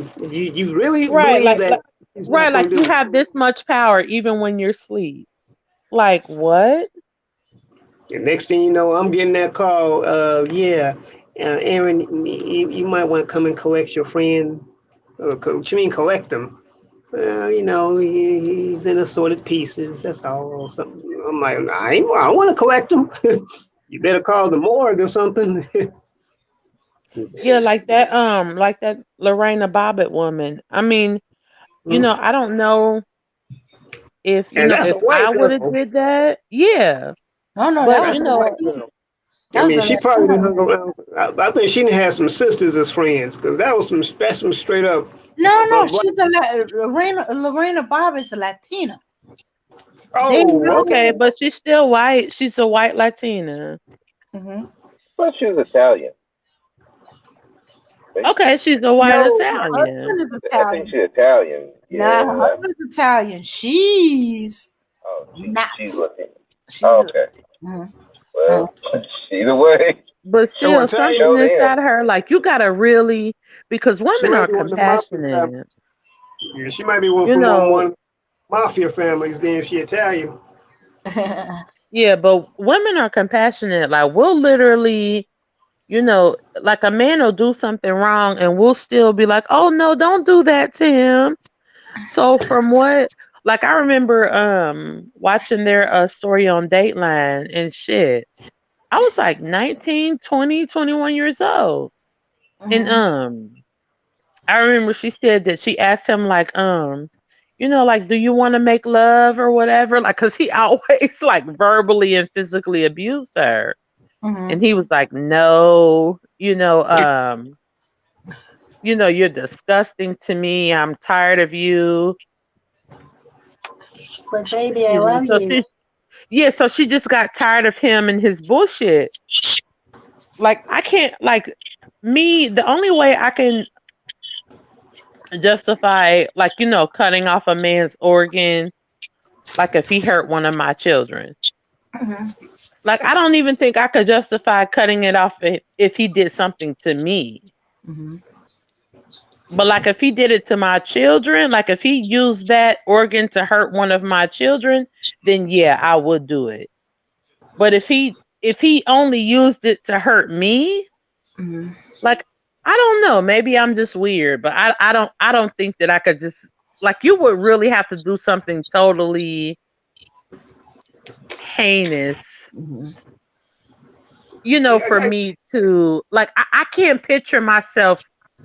It. To me, it's almost worse than cutting off somebody's arm. Like I can't picture myself doing that to somebody. Mm-hmm. Like I said, unless he hurt one of my children, then I would. Yeah, I Yeah. mean, but yeah, you're right about that, Misfit. That's some straight up pure arrogance right there. That you think you can just beat up on this woman and just think you just so sure ain't nothing gonna happen. Mm-hmm. I mean, these dudes out here are something else. Yeah, like you're kicking somebody's ass day in and day out, telling her to bring your dinner, bring your lunch, bring you a beer, bust it wide open, give me, some coochie and you know, and then after that, like I'm gonna kick your ass and then I'm gonna go to sleep in front of you, and then you're just so weak that you're just gonna let me sleep here in peace. Like that's a level of arrogance that it needs to be checked. It needs to be checked. Yeah, I think part of the thing is it kind of escalated. He did something not quite so bad, but still abusive, and she took it or she forgave him.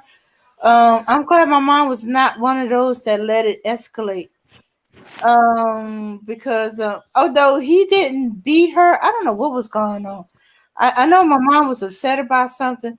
Supposedly he thought she was hysterical. She was just telling him what happened, but she was upset. So, and he slapped her. Oh, that was a mistake on his part. She went in the house to get her gun, her little pistol. Now, I know for a fact that it was in separate pieces, but my mom could put it together so fast. He took off running when he realized, when she started, oh, nigga, no, you did not. And she went in the house. He knew what she was doing. He ran because he only had a few seconds. It didn't take her long to put that pistol together and load it and shoot him in the behind before he made the corner around the apartment complex. And that was her fiance. Yeah, so she never let it escalate. But how many times have we heard women? We heard about women. He beat her more than one time, or he beat her one time. He said, "I'm sorry, I was upset. It never happened again." And then she takes him back. I mean, don't even leave the house or dump him or make him work to get back. No, she takes him back. And so the next time it happened and you take it back. And so each time it makes him bolder and bolder and bolder. It does, because he doesn't. He feels like that he has free reign because this woman doesn't do anything. I watched this. I don't know if any of y'all are familiar with this channel, but it's called Soft White Underbelly, and it's like this white boy, and he goes around the country talking to, disenfranchised people. Like hillbillies, drug addicts. Like all these different people, and so this guy was he was asking him like, why are you on drugs, like what happened to your family, and he said his dad just used to kick his mother's ass every day for no apparent reason. And he said that one day his mother told him to put his dad's beer bottle in the freezer, and he said like for some apparent reason he knew that things were different because his mother never told him to do that. And he said like his dad sat down in his chair, on his usual bullshit, and he was like, give me my beer, uh I think I know that. Sally. And Sally brought a frozen beer out of the freezer and she bust his ass. I'm talking about, he said he seen his father's brain matter, Ooh. everywhere. Like he just said like his mother was tired of it. Yeah. That's usually what happens. Oh. They Because build you can't just and that keep rage. abusing people. Mhm. And See, that's he said his mother knocked the shit out of him. I bet you he won't forget that day. Shucks, if he lived, he said, Yeah, see, do say he Yeah, tried. he said his father did survive. I don't remember if he said that that he did that to her again. But I remember like my dad choked my mom or whatever. Like I was probably like 10, but I don't remember him doing it again. Like I just remember my mom was like, go upstairs. Because I know like that whatever my mom did or said to him, she probably told him like, I'll kill you in front of these kids. Like, don't you ever put your motherfucking hands on me again. Like my father never touched my mother after that again. Like, I don't know what happened or whatever, but every woman is not, tolerating that. Mm-hmm. no.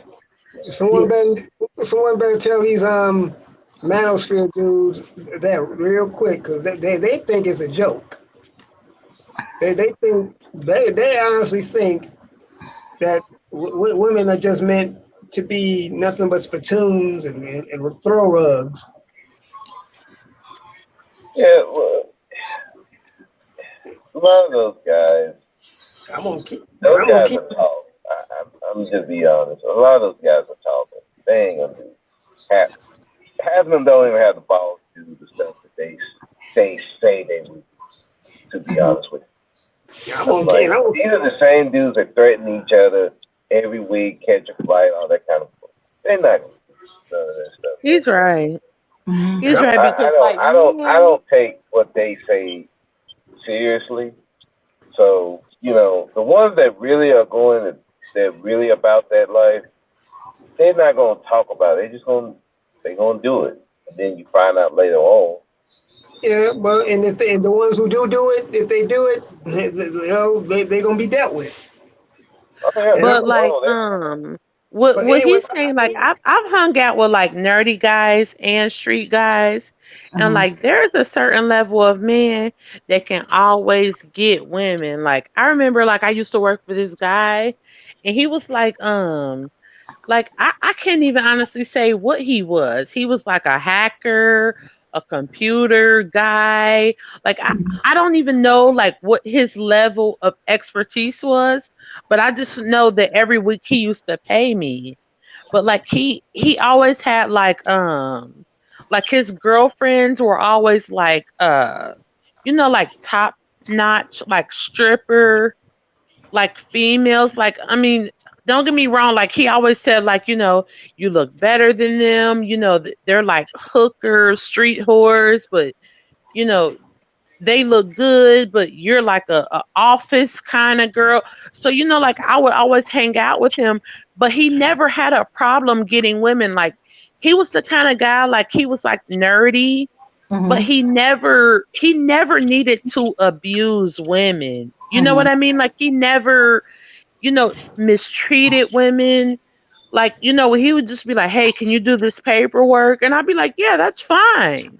Uh-huh. And like, I would do his paperwork, but like, he would have like girls and stuff, but Mm-hmm. he never like called them bitches and treated them. Like, I don't even know to this day, like, what he did with them. But like, he was so confident, like, in himself and within his life. Like, even though he was nerdy and I don't even know what he did, but he never like abused black women. Like he never treated black women like shit. And like if you worked for him, he would respect you and say, hey, okay, this is what I'm gonna pay you.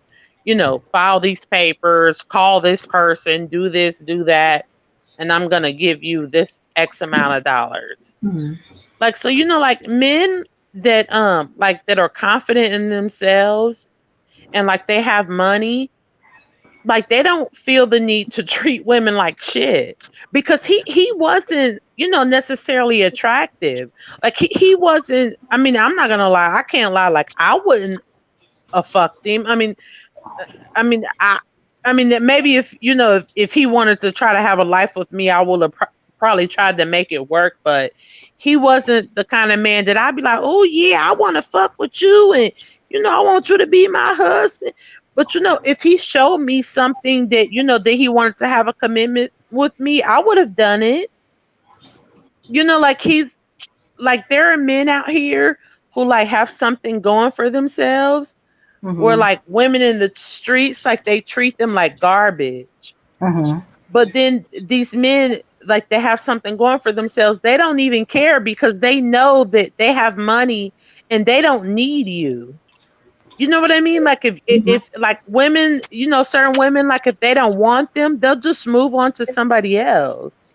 Uh-huh. Like they don't abuse women and treat women like garbage because women don't want them, Yeah. They be like, "Well, you're lost," and then move on to Yeah, the and they just move on. Yeah, and they just find somebody else. And then the good thing about these kind of guys is that they'll still be cool with you. Like Mhm. they'll still like, make you their secretary, and they'll still be like, "Hey, I wanted you to meet my wife." And I'll be like, "Oh, hey, what's up with you?" Like, "Hi." Like I've been friends with your husband for like 6 years. Like, and like they don't care, like because they have so much money and they have like a lot of talents and stuff, and they're not interested in dogging black women. Like they don't want to shit on black women. They just want to have a life and have a career. Mhm. Mhm. Yeah, well, like you said, they comfortable where they are. They know themselves, and they understand. Look, yeah, you don't want me, that's fine, but I can always get. They're not pressured by. I think a lot of these guys are pressured by that need to get that for sex. That's the main thing. Mhm. How a lot of these guys get into these situations with females because that need for sex and they're not getting it. Whereas a lot of guys, even if he's paying for it, it don't matter to him. He's not pressured. So yeah, Yeah, because he you doesn't don't have to care. dog Like, him out. like it's to the extent to where it's like, okay, if I pay you for sex, okay, that's fine. But eventually I'm gonna find somebody that I don't have to pay them for sex. Right. And then after that, I still want you to be my secretary. And can we just move on with our lives? Like these are the type of men who, they're nerdy, but they don't hate black women, and they've moved on like in their corporate lives. Like they want a certain kind of woman. But Mhm. once this woman doesn't come along, they don't care because they move on in their corporate lives. But the woman that was always down for him, like, because the thing is, I was with him when he had like a bullshit, shitty little office. So like once his office, once he was like in a high rise, I was still with him. Like, yeah, this still my nigga. And when he got a wife, I was like, oh hey, it's so nice to meet you because this is my friend. Like, Mhm. I'm not upset or, like we care about each other. Like, I want her to know, like, this is my buddy. Like, I helped him build this company from the ground up. And, I hope you're treating him right because this is my friend. Mhm. Mhm. Like, like he never disrespected me or called me like a thought or saying that I was like, like a no good black bitch or whatever. Like, like a lot of these like nerdy black men, like they don't, they just want to have a life. Mhm. Mhm. And they're not jealous and they don't hate black women. They just want somebody that cares about them. Mhm. Yeah, Mhm. they're on their purpose, and they just want somebody who understands it and support them. That's all. You know, that's all. What a lot of guys who really on their purpose, they just want somebody who supports it. Mhm. So and I think that I think sometimes a lot of women tend to forget that. It's just you don't have to be this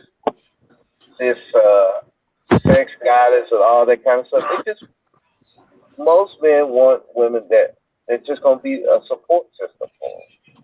Be that peace, Yeah. and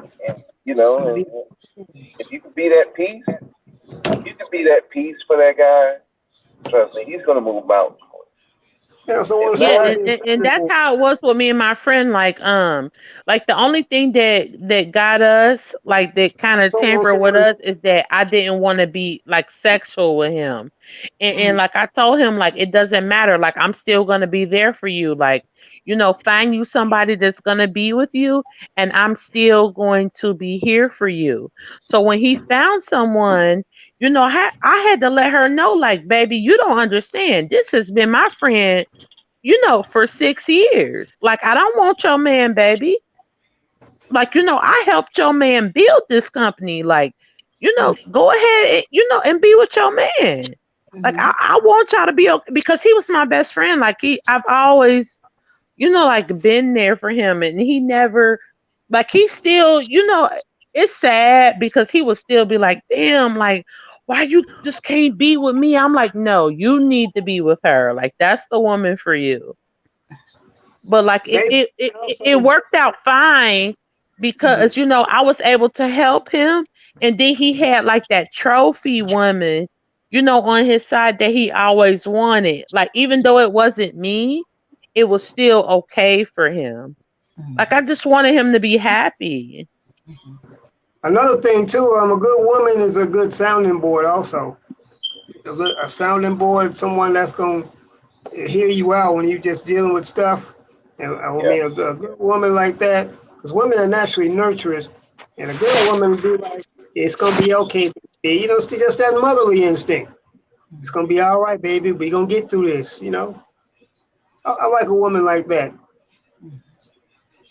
Yeah, and that's what I did for him.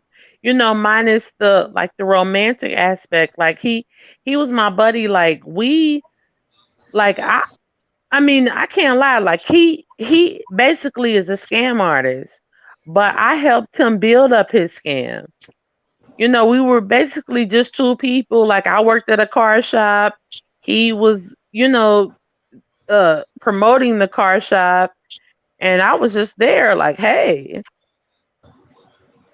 But it got to a point to where we got to know each other, and I'm like, okay, hold on. I'm not attracted to you, but I do think that we can make money together. And it turned into a friendship. And it was awesome. But after like 3 or 4 years, I'm like, okay, if me and you are not gonna fuck. Like I'm not fucking you. And he understood it, and he got a woman, and I told her, I was like, look, you have you have an amazing man. Your man is my best friend. Like he's an awesome man. Like I'm no threat to y'all relationship. I don't want him. I don't want to fuck him. Nothing. Like you guys are great together. yeah, yeah. Like I said, some of that sex thing you gotta nip that in the bud quickly. I had to do that with a coworker. I'm like, no, chick, that ain't happening. she, she like literally like if I was in the bed naked with you, I said no. I don't do coworkers. I've seen how that goes, and that turns bad. So I don't know. And once I established that was it. She didn't try that hitting on me every time anymore. You get once you get that out the way, you tell a lot of this bullshit out.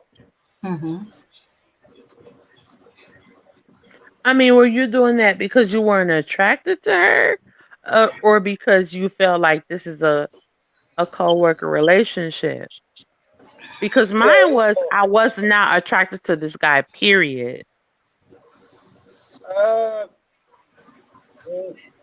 I was attracted to her, but it was more of it was the coworker thing. I'm like, and plus, she was kind of playing little games stuff too. So I didn't like that either. So I was like, no, I know how this is going. I know how that was going to end. So that made it even easier for me. But like I said, I know how these coworker relationships turn out. And plus, you know how the rumor mill goes in the job. By the time y'all done with whatever you doing, it's a second layer somebody knows. So yeah, and I didn't want to be a part of that bull mill. Oh yeah, that wasn't the case. Like this guy, he was like the only reason I don't have a problem, talking about it because I know that nobody could ever trace it, but like he was like a white collar criminal. Like we did things to where, nobody could ever trace our office or, things like that. And I don't know, he was super duper smart. Like, and I'm really attracted to men who are like very smart.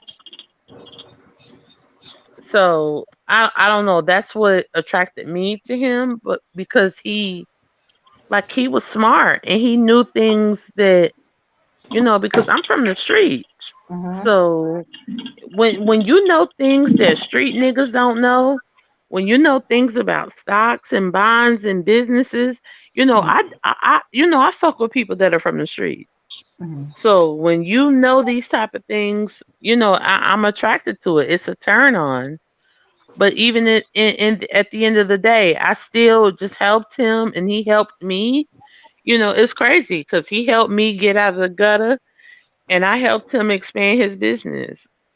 Like it was an equal party. Like it was a fair exchange because it's like, okay, I need you to help me expand my business and I needed him to get me out of the ghetto. So like it worked for us, but he never disrespected me. Like he never, he was Carlton Banks. Mm-hmm.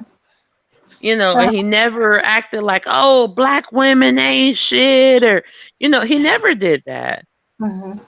Like he never. Yeah. Yeah. And yeah. Yeah. What? Mm-hmm. Did he keep trying to get after you, or did he finally get it? And that's when he moved on to eventually finding a woman that was his wife. No, we were cool for a long time. Let me see, my 12-year-old, we was cool until like my now 12-year-old was like 5, and Mm-hmm.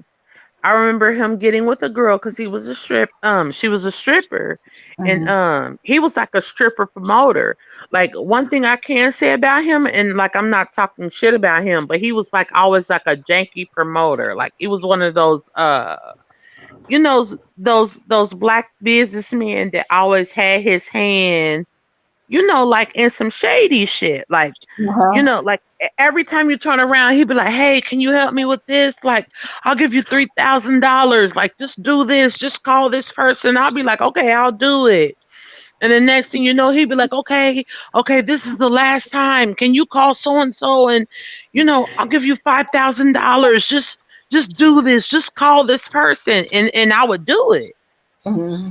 And we would go do it, and then we would go like Did he ever give you the meet. $3,000 from the first one? Huh? Did he ever give you the $3,000 from the first one he told you to do? He always gave me the money up front every single solitary time. Oh wow! But he was You're still like janky though, huh?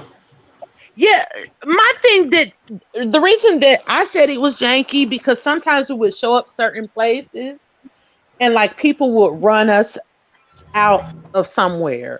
Like they'd be like, "Oh, there go that whole ass nigga," and like he'd be like, "Hurry up, get your purse, let's run." And I'd be like, "Oh my god, what's going on?" And like he would never tell me, and I'd be like, "Why are these people chasing us?" Yeah, And so like, I'd be mad as hell, nigga. They shooting at us, nigga. What the hell did you do? I swear to God, like this happened. I don't know. Let me see. I'm 40, so I've been knowing him since I was like 23. And this has probably happened to us like 6 times. Whoa, damn. I swear to God, like every time we would go somewhere, he would be like, just chill, don't get too relaxed because I got some problems with some people in here. And I would be like, what? Like, what's going on? So basically, he told you to wear your athletic shoes. But like, he would always tell me like wear your stilettos, but bring your gym shoes. Like, Uh-oh. Yeah, that's a telltale sign right there. Oh, we about to get into some shit. You need me to have the car running? Yeah, you might want to have the car running too. And have the doors standing wide open. And as soon as shit jump off, I'm jumping right in there, we be burning.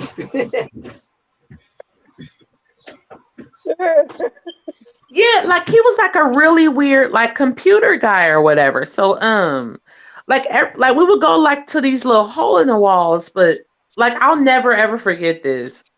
Like every time we would go to a hole in the wall, there would be like a secret door that we would pass through. And there was like there would always be like these mafia, like it would always be like Italians or like Mexicans and stuff. Uh-huh. And it would just be like, and like they would be like talking shit to him. He'd be like, yeah, fuck you. They'd be like, no, fuck you, motherfucker. Like, I'd be like, what's going on? But the times that wouldn't happen, like we would just be in the club somewhere and he'd be like, put your stuff on, run, let's go. Like it was always a very weird like situation with him. But like even like when I told him, I was like, look, like I'm not attracted to you. Like I think you're one of the smartest men I've ever known. Like you've always helped me. You've always given me money. Like you helped me buy my first house. Like I think you're an amazing man, but I don't want to marry you. Like I'm not attracted to you. Like I mean I can't lie. He's my best friend. And I haven't seen him in 12 years, but I don't care. He's my best friend.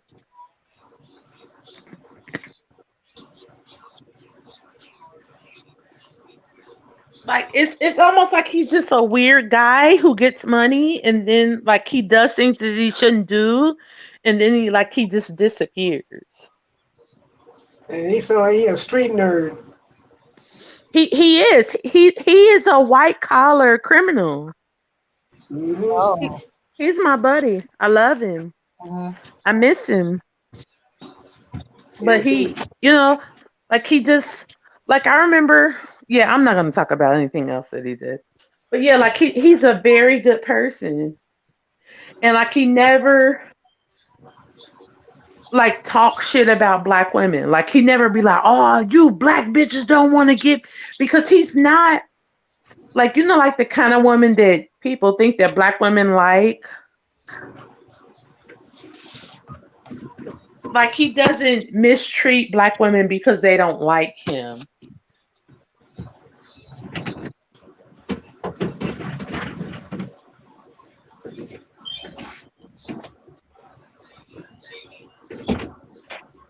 All right, good. But I bet, yeah, but that sounds like a real adventure. Man, that sounds like some stories from a hood or something. Yeah, y'all remember that what's that movie that Jada Pinkett was playing in on Demon Night?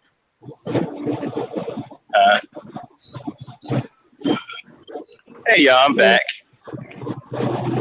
Hey. Okay, wait. Demon Night. Okay, remember when Jada Pinkett was in that bar on Demon Night? It was a Twilight Zone movie, Demon Night. Oh. Okay, yeah, so like, and I'm gonna make this short because Max is on here, but like we've been in situations like that, to where they were like, motherfucker, like and like we literally had to like fight for our lives. And like we would jump in his trunk. So let me ask you something, Misfit. You say you had a guy that's a best friend? Yes. Really? Yeah. And he never tried anything. He never did nothing. He never came on to you. Nothing. No, I'm not saying that at all. No. Oh, okay. I was wondering, like, huh? Yeah, I'm not Because saying that at all. yeah, No. yeah, because I don't believe guys and girls can be friends. Yeah, I'm not saying that. But you say, Miss Fig, you neither confirm it nor deny it, huh? Yeah, no, I'm not even gonna do either or. Like he literally did, but the thing is, he's not a lame. He's not broke. So he's the type of person where he's like, okay, damn, I really wish you would fuck with me, but even if you don't, okay, let's go on this trip together and let's get this money. Right. Because I don't know about women, maybe in the amount of a woman, but that femininity is gonna wear a dude down. The more he's around you, the more that femininity gonna wear him out, and eventually he's gonna break down completely. That's if the nigga ain't moist. That's if the nigga ain't moist. Yeah. Yeah, exactly. If he not a what Cynthia G call him, sugar what? Sugar booty. Yeah. Sugar booty. Yeah, if he's not a butt burglar or a sugar booty, he gonna get worn out. That femininity. Femininity is like a man's kryptonite. It's a killer. I'm telling you, it's not. Yeah. It's not gonna, because the more you like, even your scent as a female, it's gonna wear him out after a while. It's gonna wear him out. Seeing also say they be pussy popping. Yup, and the more that femininity wears on him, the better you're going to look to him. The more sexier you're going to look to him. You're going to start hallucinating. Yeah, that's how my ex got me. Yeah, you're going to start hallucinating. You're going to start looking better than what you really look like in his eyes, because that femininity is kicking his ass, I'm telling you. Yeah. So I don't know about, I hear women, but I think that's more on women. I believe women believe that, but I don't know if any guys believe that. I don't know. If you ask guys, what happened with him and I is I don't mean to interrupt you, but what happened with him and I, once he started to figure out, like, okay, this is literally my friend, like there is nothing that I could ever do, to make this woman fuck with me. That is when we started to transfer the more so business aspect of it. He found the woman. I told him, like, this is what you need to do to keep her. Like, you know what I'm saying? You need to do this A, B, and C to keep her. I started decorating their house. I started fixing meals. I started teaching her how to be a wife to him. And he transferred that affection to her. Right, but let me ask you this. Are they married now? I don't know. I haven't seen them in 12 years. Okay, check this out now.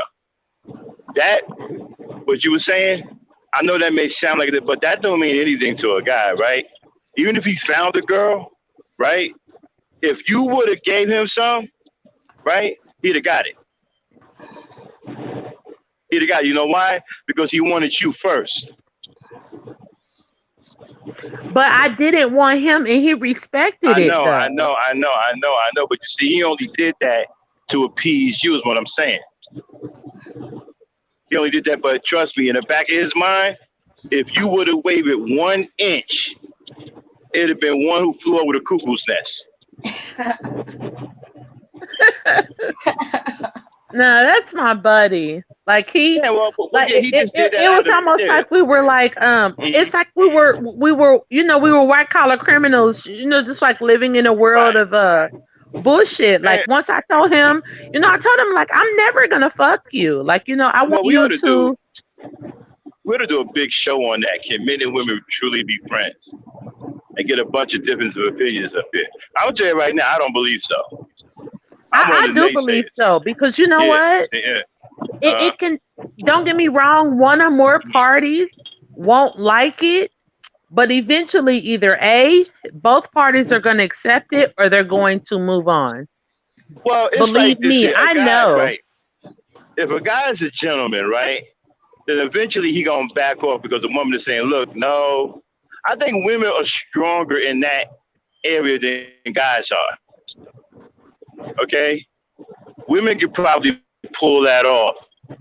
But guys, I doubt it. I seriously doubt it. In order for This him is to the pull that thing, off, Max. he I would have pulled to that shit have off. Let me like see. I know Max, let's be he would have honest. to My have son is 20 years old. This happened when my right, now 20 years old son was 1.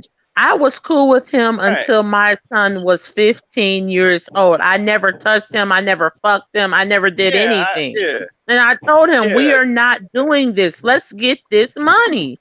And he was but like, that's what I'm okay. So he started right, but dealing with other women. He started right, asking but me that's what advice I on those women. right, but that's what I mean. Women are much stronger in that area than guys are. Like I said, I think women can pull that off much better than guys. I don't know if guys can pull that off unless the guy has absolutely no attraction to you whatsoever, and that's hard.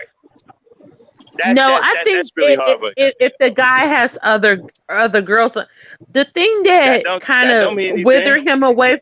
No, Max. The thing that withered him away from me was that he had other prospects. So he was The like, only okay, well, at least I got other women.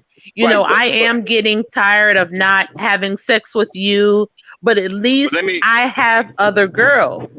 right, but let me say something though, right? The only time that really matters is when the guy commits to another female. Now, if he commits to her, then yeah. But if he don't commit to it, that don't mean nothing. That don't mean nothing. He's still waiting to see if you're gonna come around. He may not say nothing to you about it, and he may go through the motions with another female. But if he ain't committed to her, trust me, he's still waiting for you to come around. Well, maybe that's why we stopped talking. Yeah, he's still waiting. If he mess with another female, right, and you come out of nowhere talking about maybe you know what, let's try it, man. He'll act like he don't even know her. Oh, Now, if he committed to her, that's a different story. You know what I'm saying? If he not some bum ass nigga, if he committed, then nah, he ain't No, gonna. yeah, He he's gonna not a bum. right, Like he's right. very Okay, yeah, prominent. Like yeah, he is a right, white collar criminal. Like he has money uh, and everything. right. So if he committed to this female, then nah, then all bets are off. But if he ain't committed, right, and he'll go through the motions for a while, right? As long as he don't, commit to her, he's still waiting for you to make a move. I mean, he Still would waiting. say things, but I would always like give him suggestions, when it comes to, the other woman that he was with. Like, look, you need to do this, you need to do that. Like I decorated their condo for them because I'm not attracted to him. I don't want to be with him. He was, like my business partner. He was my supervisor. Like, Mm-hmm. I don't want to be with you. Well, no, Like, I don't I think it's. appreciate the way that you pay me. You know what I mean? Like, find a woman that you want to be with, and I'm gonna help you make things romantic for you guys. Like, I decorated the apartment. I made Mm-hmm. nice meals for them. But he would give me his Mercedes, and I would leave. You just gave me an idea for another show. Who make better dating coaches, women or men? Women, sorry, Yeah. that's too easy. Yeah. That's too Yeah, I easy. think women would be better too, right? Yeah, because women. There's no Yeah. way. Men don't know how to date. Are you serious? And women teach you how to actually score, right? Women teach you how to actually really get the home plate. I told this man, I said, look, I'm going to take your car because I need you to stop being attracted to me. I need you to take your attention off of me. I'm going to make some salmon and some steak and some shrimp. That's hard. And some rice pilaf. I'm going to make some spinach and I'm going to lay it out on the platter with some roses and some candles. I'm going to light a bubble bath for you and your woman, and I'm going to take your car. I could because never be. I don't want to be with you. No, I don't. Yeah, I don't think that's the. Yeah, I don't think we doubting your stance. I think your stance is absolute. You're talking about him. Yeah. You know what I'm saying? Yeah. We're talking about him. Especially you doing all that. I mean, I don't know that. I mean, because he's my friend. I love him. But right, you doing all that, man. I mean, I'm telling you right now, that femininity is like bullets to a nigga. Getting shot up. telling you. Every time you go sashaying by, hips everywhere, it's heaving all that. I'm telling you, that dude getting worn out. Like I said, that's how I got my ex. I mean, when we first met, we was with a group of mutual friends, and we was playing Halo. I wasn't paying attention to it. She just some chick that my friend knew. But once we started hanging out and everything, she was just a very feminine woman. Yep. It happened. Yeah, but it just hits you over the head like a ton of bricks. Right. Oh shit. Yeah. Just hanging out and all that, and then next thing you know, it's just, we got together. I'm writing a letter saying, I want to get with you. The most, especially if you're living with a woman, the most masculine thing that you can ever do for a woman is to take her daily load from her. Like, if a woman comes in from work, keep in mind, if you're like me, you work 12 hours. If the kids are bathed, the dishes are washed, dinner is cooked, the floors are clean, the bathroom is clean, and all you're doing is waiting for her, like, you've totally freed her mind.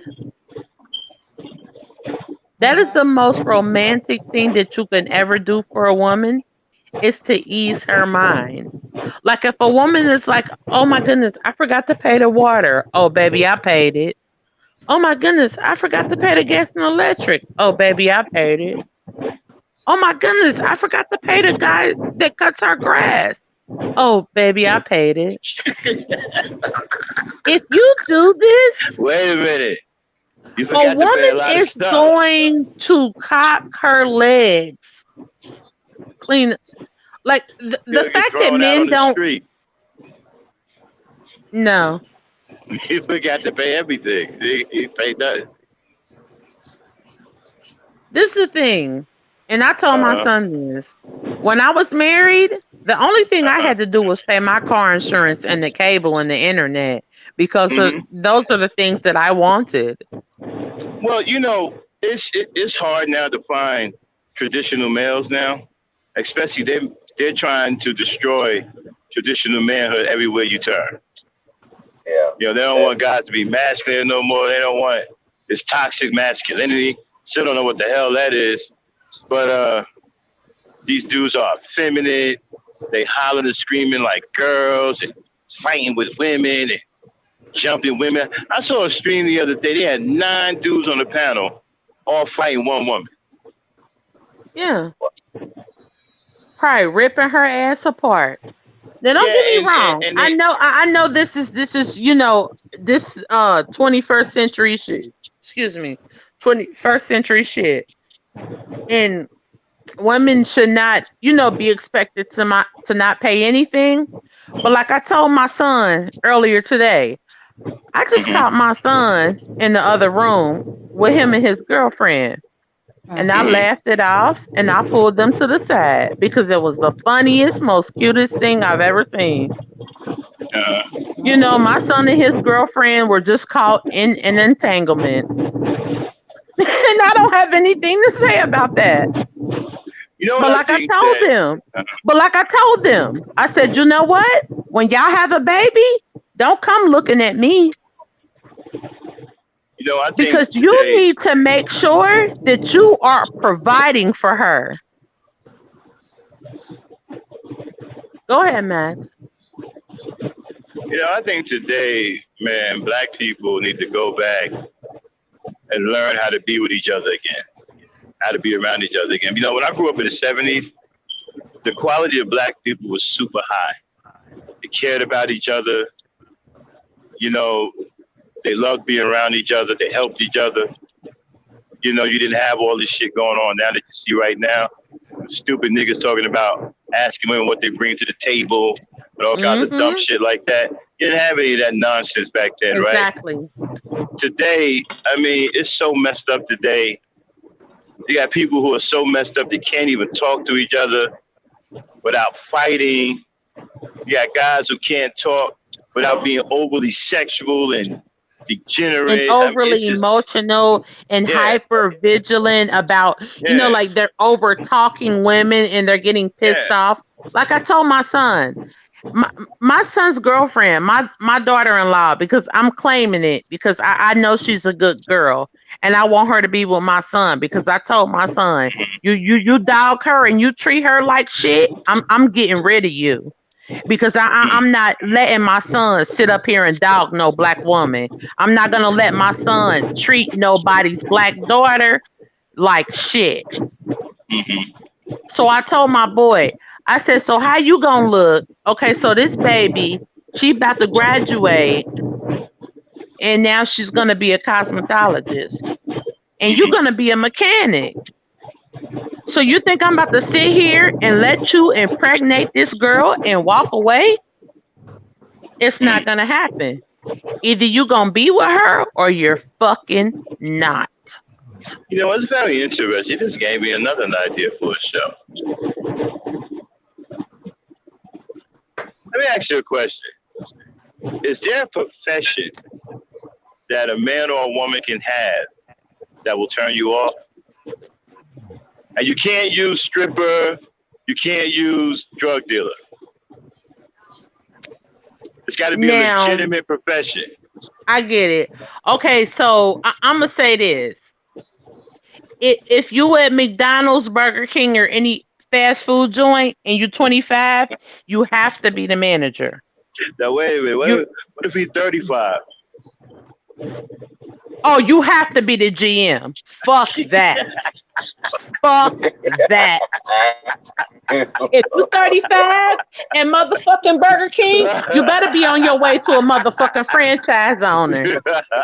You better be on your way to a motherfucking franchise owner. Because guess what? What the fuck are you doing? Now, don't get me wrong. There are certain exceptions. Here are the exceptions. If you just got out of prison for being accused of some shit that you did not do, and you're trying to get your life on track, and those are very, very small exceptions. Right. Like this is the thing, and this is why I don't play with when it comes to my children. Like I told my son, you are going to be an electrician, you are going to be a plumber, you are going to be a mechanic. You are going to pick up some kind of trade to where you can better your life. Because if you don't, then you're not a man. See, if I was talking to a sister, right, and she, right, and everything was going good, and then she just told me, like last, well, what you do for a living?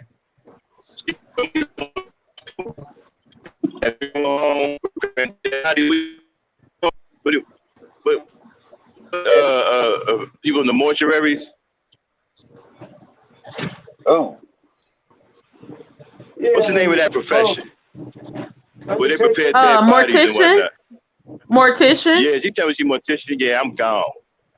I'm out. Thank you very much. I'm gone. She said she's gone if you're a mortician? No. If we're kicking it, right, and then I ask her, right, well, what you do for a living? And she tells me she's a mortician, I'm out. I'm gone. Why? Peace. That's going to creep me out. That's going to creep me out because of the, like I'm going to be thinking about embalming fluid and dead people and hearse. I'm gonna have I can't. And then I gotta worry about them. I'm gonna be scared to go to sleep around her because she be walking around dead bodies all the time. You know what I'm saying? Man, me making she trying to stuff a nigga with embalming fluid. No. I can't believe you, man. Tripping, man. I'm gonna be tripping, man. Nah, I can't do it. Not against her. I just can't. It's that profession. Like, nah, Well, I can't roll with really it, man. quick, because my phone is about to go dead. Uh-huh. When I went to a school just like I don't know, like 35 miles from here, and there was a group of people of us, and we all hooked up together, and we all ended up in relationships together by the time we got grown. Well, by the time we got grown, some of our friends ended up dying from cancer, Mhm. and some of us ended up dying from kidney failure. And one Right. of our group of friends died from suicide because his girlfriend, he thought that his girlfriend had gave him AIDS, and he shot her in the head, and he shot himself. Is this a scenario or is this happening for real?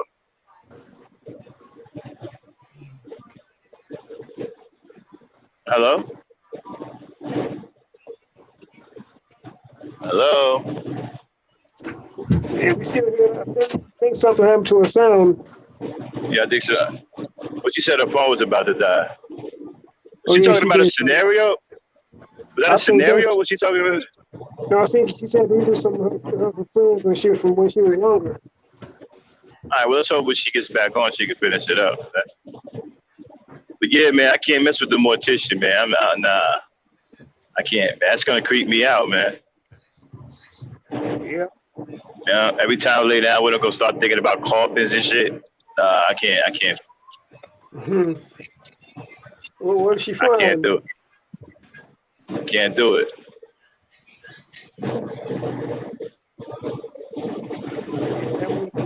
That's scary. That's some creepy shit. Yeah, you know what? It's like, it's their profession that will turn you on. What about a taxidermist? The female's a taxidermist. Yeah. Stuff wild animals and stuff like that. I know what you mean. My dad used to do that. Yeah, it does seem kind of crazy. Right. Yeah. Now, it ain't even got to be a creepy profession. It could be a profession that you could think is a dead end. And she think it's the world, and you on some, okay, you ain't going nowhere. And you just don't want to be bothered because she ain't going nowhere. She thinks she is, but she ain't going nowhere. Like, she a bus driver, and she think the world will be in the bus. You be on some, you know what? Yo. Yeah, I've never seen any real nice looking bus drivers. I have. I know a bus driver, man, who complained about everybody he picked up.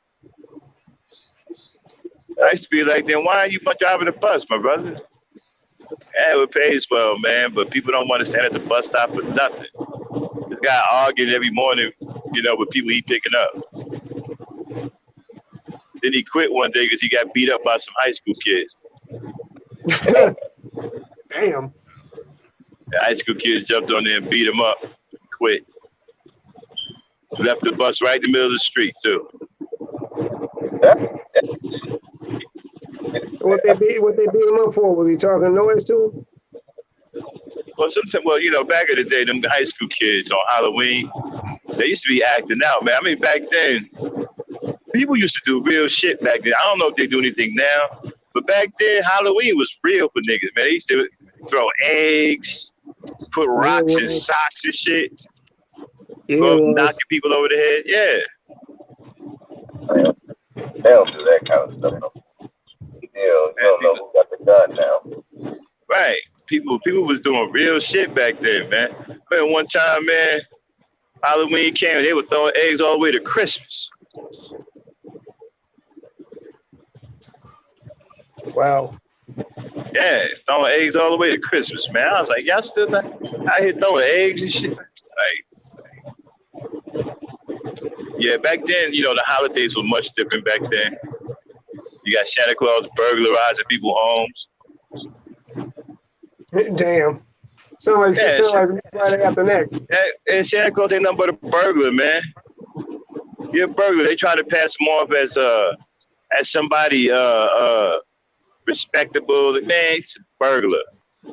For one, he breaking into your house. He sliding down the chimney. Of course, black people, we don't got chimneys. We got radiators. Yeah. They substituted the chimney for him coming through the window. You know. Santa Claus get shot in his head. And the bag of and them bag of toys, them ain't really no bag of toys. That's a bag of loot that he done collected from other people's houses. They made a fairy tale out of a burglar. A burglar, yeah. Of course, but that's white people for you, though. If you go, I think the real Santa Claus it was a guy in Europe who was an actual burglar. I gotta look that up, but I believe that's where it come from. Fucking burglar. Like Santa Claus is white, but y'all can have Santa Claus. Well, have you heard of Krampus? Huh? You know who Krampus is? So Krampus is supposed to be Santa Claus's dark, twisted, evil brother. No. Yeah. But I know Santa Claus was black. He'd been locked up. Yeah, he would. He's locked up a dead one. Matter of fact, they might draw down on him even while he wearing the red uniform, the red outfit. Like, but I'm Santa Claus. Yeah, according to the police, you still a nigga. They would have jacked his reindeer and hit him up on animal charges, animal cruelty charges, all kinds of stuff. They got jacked up. But he's a white man, so he can get away with breaking into people's homes. Mm-hmm.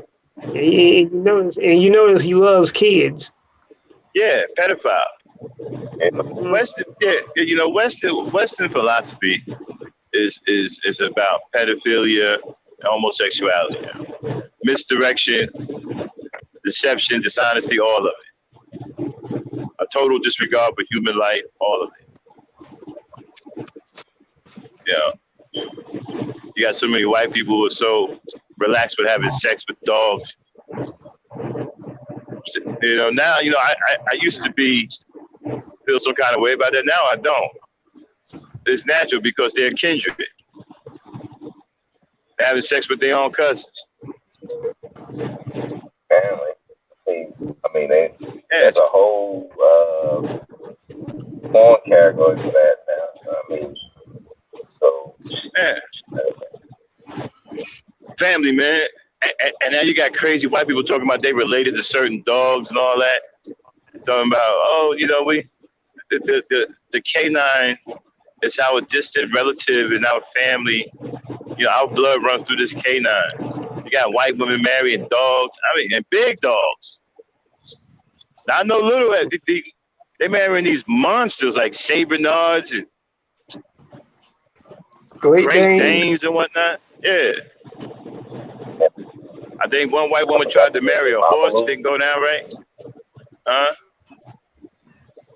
Yeah. Trying to marry a horse. Yeah. Hey man, I remember one time I went to a rodeo, not by Will. When I was military police, we was doing something. I forgot what we was doing, and they was having like some kind of a show on base. It was a rodeo. Man, that's the first time I seen a bull. Huge beast, bro. I mean, huge. And when he hit that clown, whatever that stupid white boy with the clown uniform on, man, it was like him hitting a paper bag, bro. That white boy meant nothing to him. Nothing. Was he in one of those barrels? Huh? Was he in one of those barrels? He was dressed as a rodeo clown. Yeah, because the bull. Yeah, man, he tried to, but no, he didn't have the barrel. He was just running around, and the bull was on his ass. Bull was huge, man. Hooves shaking the ground and shit. Big. I'm like, man, y'all out of y'all damn mind. Man, when you ever seen a bull in person, the white folks are insane messing with an animal like that. That's a beast, man. How do they mess with them? They try to ride them. I never understood that sport. Like, you riding a big old bull with those horns gouge. Man, y'all out of y'all damn. Y'all need to be committed, bro. And then they be over there talking about, and then you heard white boys over there telling stories. Yeah, and that bull, man, he punctured me right over here, and the horn came out on this side. Just missed my liver. Wow. Yeah, I heard about stories like that too. Yeah. And you got some over there in wheelchair looking all messed up. What happened to that one? Well, the bull kind of tore him up a little bit, you know. Kind of tore him up. No, I think he did pretty much get him. He put him out for the count if he's in a wheelchair. Yeah. I mean, they crazy as hell. Now I say, yo, matadors, man, they nuts too, man. These bulls are huge, heavy beasts. I'll go one better for you. Every year in Spain, they got a bunch of fools running around the streets and let bulls run out. Yeah, I seen that. Yeah, I seen that. Yeah. Man, them motherfuckers be the hooves, man. They be clacking, they be shaking the ground like, oh, boom, boom, boom, boom. You're like, oh, man. Oh, man, they got these fools. And them big-ass horns, man. At least the matadors got swords. The one that's running those bulls, they ain't got nothing. They running. Like, yeah. I think I saw a clip where the bull got smart and ran the matador over. He faked like he was going for the red thing, right? And then he kept straight, ran his ass over. He ran his punk ass over. Yo. Yeah, these bulls, man, you got to be nuts. You got to be out of your goddamn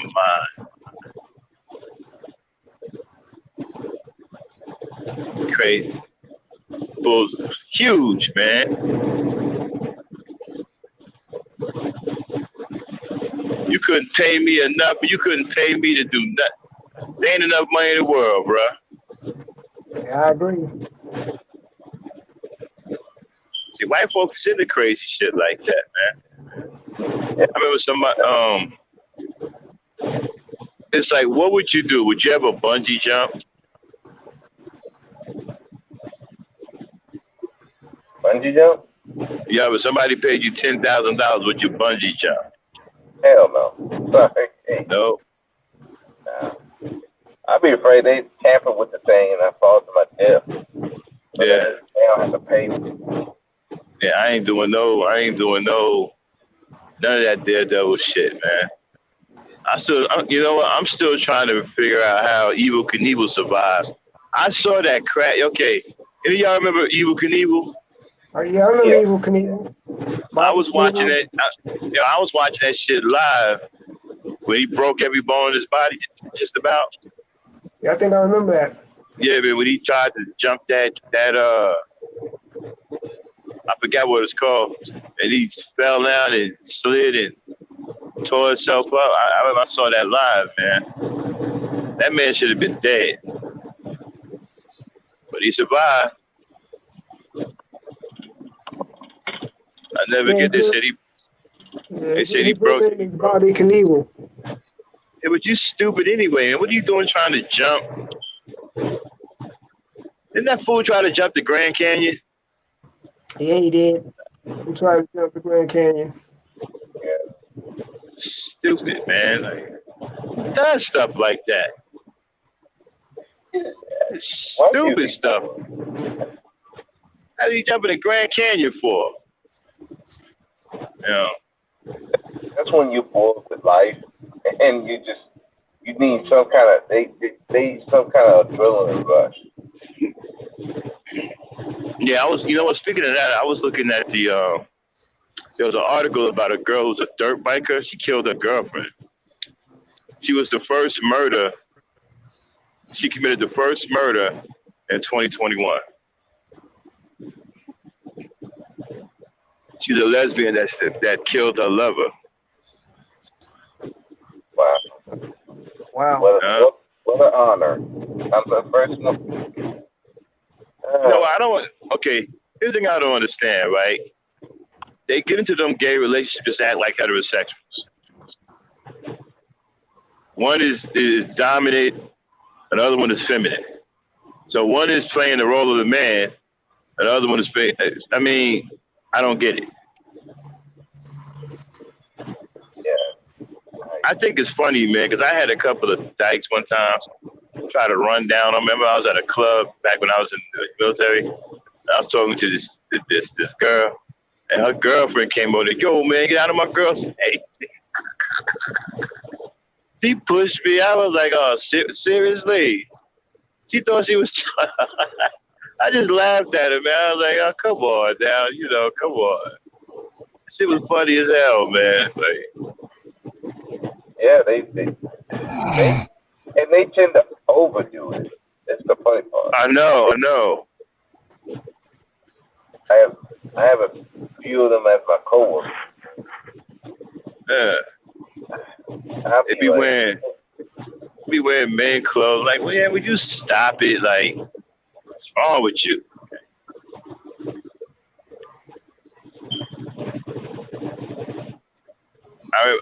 Was it the DSM? They called that a mental illness at one point, and they took it out and weaponized it against black folk. Yep. Yeah.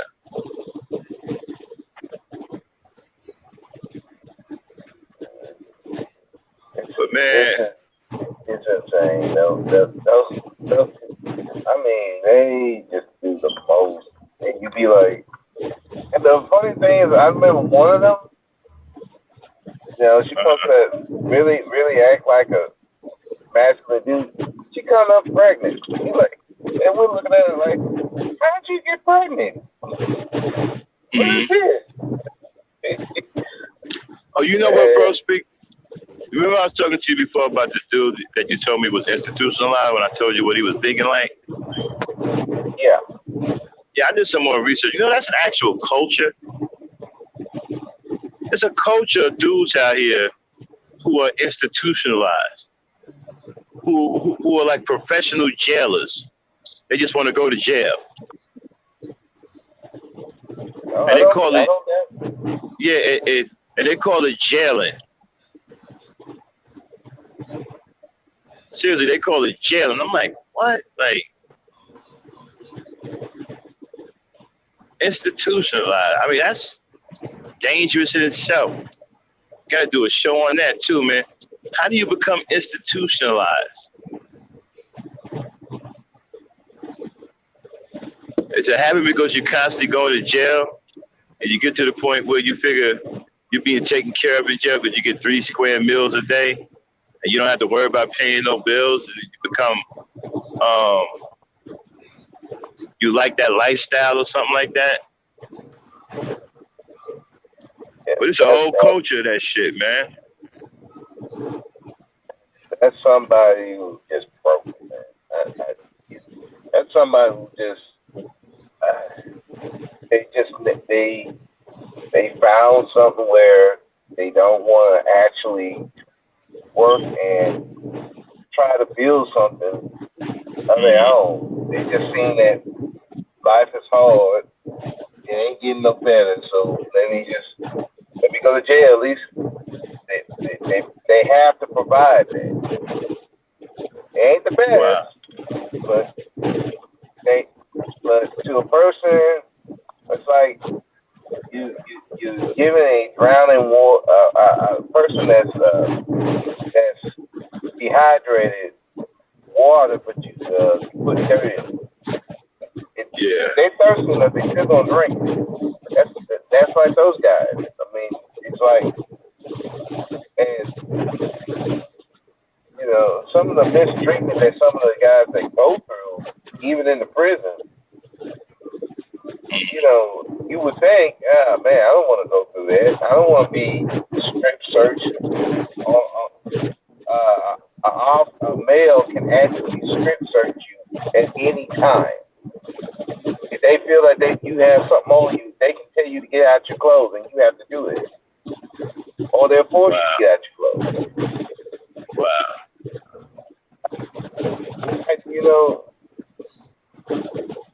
I can't fathom it either, and I work there. I can't even fathom having to do that. Yeah. Dang. Dang, wake up. Dang, let's sleep. Let me call and wake her up. I'll be right back.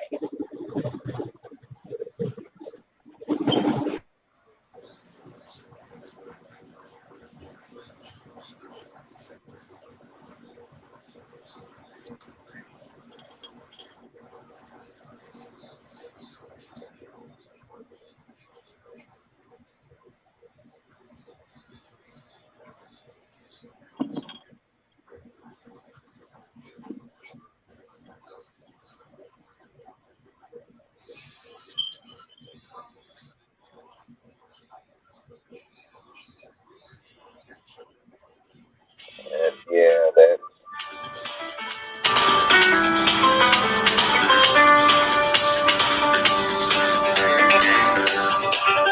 Hey.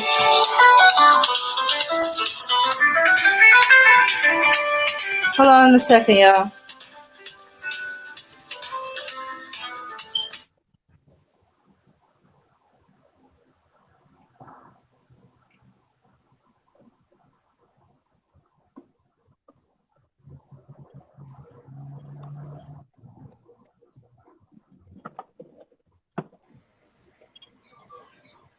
Sorry about that, y'all. Oh, we still here. Oh, yeah. Yeah, we know you took a nap. I mean, shit. Let my sister rest. Oh, damn. Okay. All right. You tired, Dame? A little bit. But, yeah. Excuse me. Yeah, I was like I had got cut off earlier because like Max was talking about like a person that's working in the mortuary, Mm-hmm. and I can't lie, like when I was younger, right? Mm-hmm. Okay, so like when I was in middle school, we Mm-hmm. were like all going to like this athletic school. And so like me and all the boys and girls like they were all like in the popular group, like we started dating each other. Mm-hmm. So as we got older, we noticed that one of our brothers on the team had started getting sick. And he was like dating me and this other girl. So like I felt like he like she had more, like she was more his girlfriend than I was, so to speak. Uh-huh. So like she had kind of knew like when he was getting sick and his face was swelling and he was in the hospital because we hadn't seen him for like a really long time. So like when he started getting sick, they were like, "Girl, you ain't know George was in the hospital, girl. He almost died. Like that's how we know you ain't his real girlfriend, 'cause his girlfriend know what's up with him." And so like we were only like in between like 12, 13, and 14. So like, like I felt kind of like left out of the loop or whatever. So when he came back, like his face was really swollen. And like the school had did like a big ass parade for him, and they were like, "Yay, George is back! Like he's not sick anymore. Like he got a liver transplant, and yay!" Like so that like there were all these balloons and stuff, and like his real girlfriend was like up at the podium to like present him with his balloons and stuff because he had survived and he was doing better.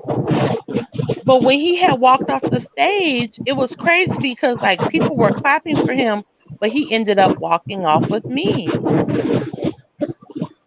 And it was so weird because like, I'm not used to getting attention, from people. So, like when he had walked off with me, like everybody was clapping and like people were surprised and stuff like that. So we ended up being like the school, like it person or whatever. Like the it couple or whatever. Like, like the Jay-Z and Beyonce, like of the 90s or whatever.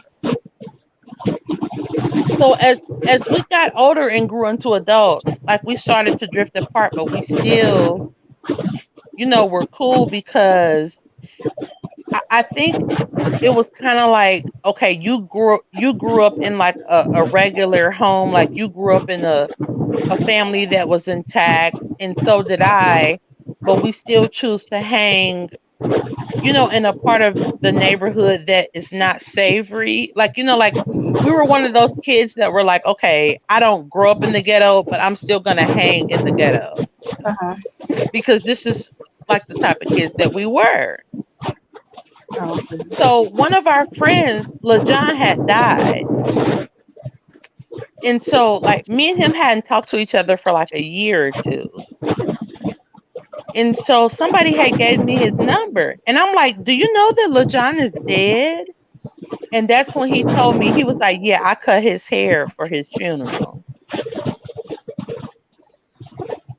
Wow. So like when Max was saying like, I couldn't do that or whatever, like when you love somebody, you will do anything. Like I never like, imagine being friends with someone, excuse me, like when you're like 12 and then you see your friend die, a tragic death, because what it was, LaJohn had killed his girlfriend because he had found an AIDS result in her death. And he had looked in her drawer and it was like, okay, you are HIV positive or whatever. And so he took a gun, he shot her, and then he shot himself. So, the whole neighborhood is like, oh my God, how could this happen or whatever? So, I'm calling around to people like, oh my God, do you guys know that LaJohn is dead? And they're like, yeah, like, that bitch gave him AIDS and this and the third. So, I was, this is by the time I had graduated from phlebotomy school. And I was talking to my friend and I'm like, because I know that he had graduated from barber school when he got out of prison. And I'm like, oh my God, like I wonder who like buried LaJohn, like who got his outfits together in this. And he was like, I did. And I'm like, what? And he was like, come on, that's my best friend. He was like, I cut LaJohn's hair. Like, I put his clothes on. He was like, that's my best friend. He was like, I cut my best friend's hair and I groomed him for his funeral. And I was like, like that's like the ultimate act of love. Like for somebody to be able to like do that. So like I was just trying to tell Max, like, it's not always like what you think, because as a friend, I even as my mother, like or my favorite person, like I'm going to groom my favorite person for their funeral if I can, because I can't help it. Like this is an ultimate act of love, No, I think you misunderstood what I was saying. No, I wasn't talking about any of that. I was just saying that I couldn't date a mortician. Yeah. Yeah, that's all I was saying. I wasn't going into the other stuff like. Okay, yeah, I feel you, but I don't know. I just had to share that because, like, I don't know, like, I've never been through anything like that, especially like as a child, like when you go through like seeing your friend die, and then your friend that's a barber, literally cut your friend's hair who dies. And wait a minute, how old was y'all? Well, we started being friends when we were 12. and he died when we were like 25. Oh, so y'all had like this group, like Yeah, like it was a group of us who like some of us like lived in the hood, and then others of us did not live in the hood, but we still chose to hang, around there with everybody.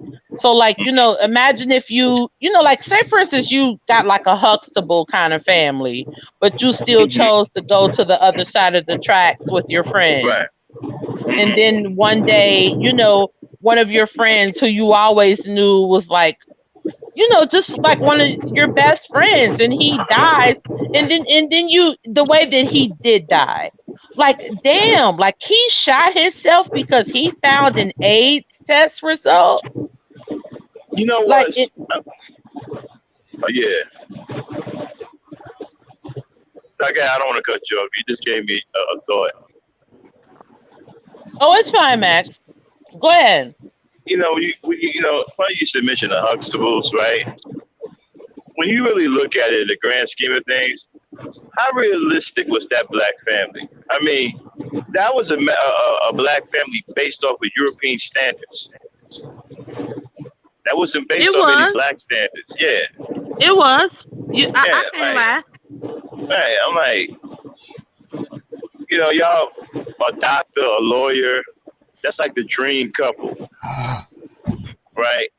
And then how much time do you really have for what is it, 4 or 5 kids? Uh-huh. Yeah, they had a bunch of them. No wonder, Vanessa was fucking up and getting drunk because y'all ain't at home. Yeah, but then they had the two, as a matter of fact, didn't they have every shade? The son was brown skinned. Right. The daughter was dark skinned. Another daughter was light skinned, and one was high yellow.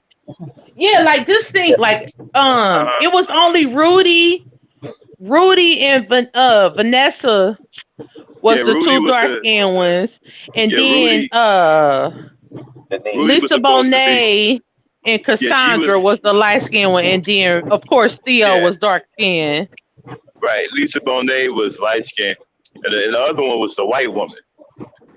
He pretty much was a white woman, right? And so she was Lenny Kravitz's bitch.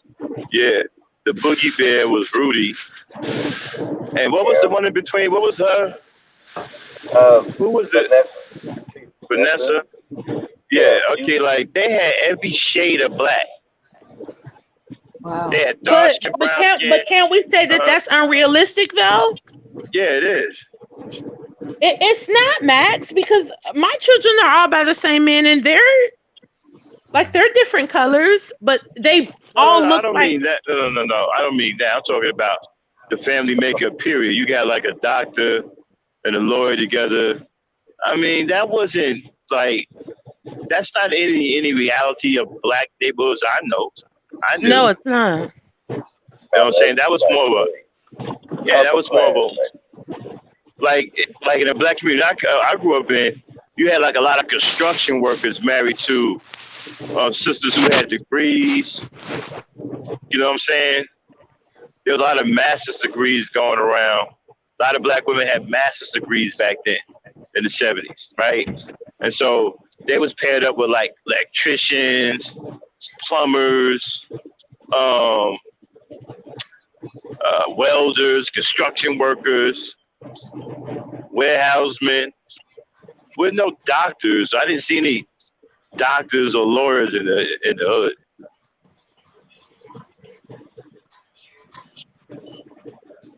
Some even had semi-professional football players and semi-pro baseball players. Or minor league baseball players. But I've never seen any doctors. I think one time I did see the one that deals with animals. That doctor. Veterinarian? Veterinarian? Yeah, yes, veterinarian. It's about as close as I've seen. I didn't see any medical doctors or lawyers and all this stuff. And, I didn't see all that. So that definitely wasn't based off of anything, any black neighborhood I ever grew up in. Yeah. You know. I was an animal lover growing up myself. Yeah, I mean, it was unrealistic. Everybody keep talking about, the Huxtables. Yeah, but that was a European thing. There was basically a European American dream type couple in blackface. I never even saw it like that. But yeah, well, you're right.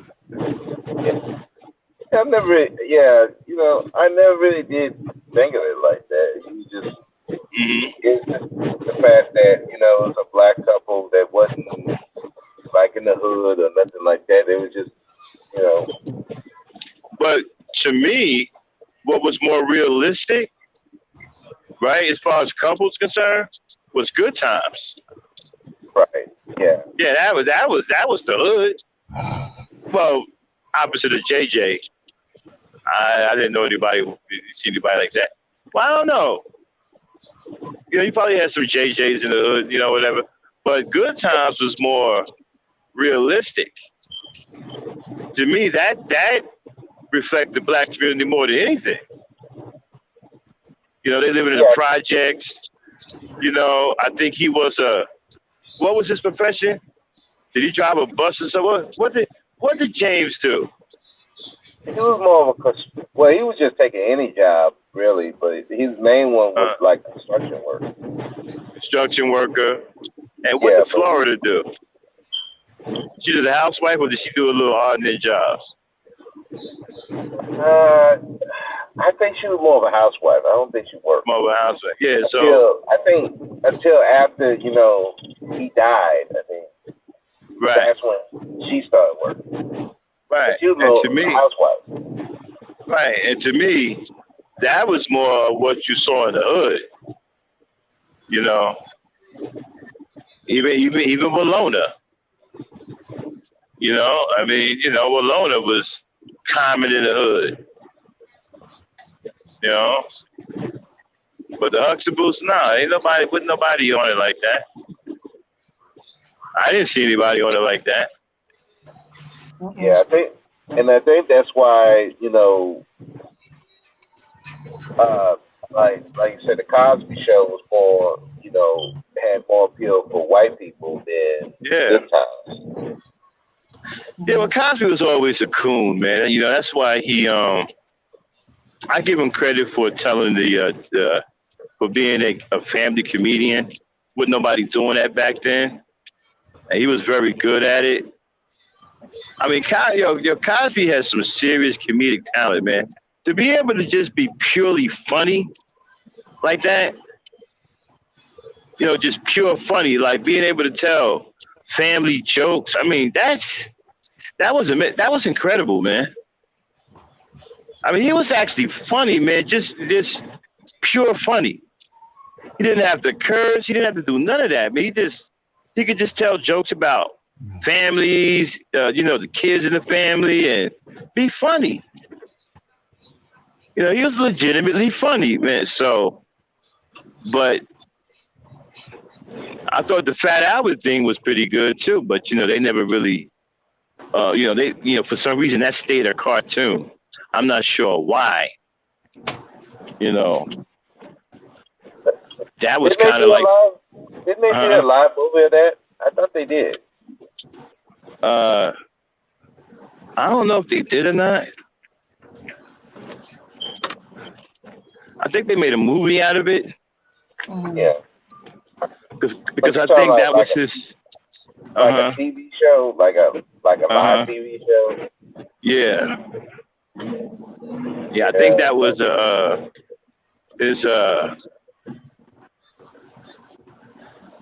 tale of his high school or childhood or something like that.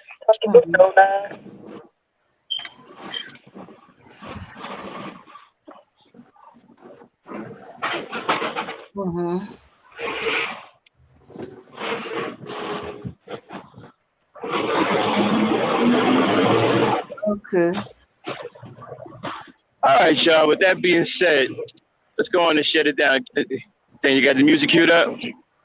All right, man. All right, everybody. Thanks for coming up.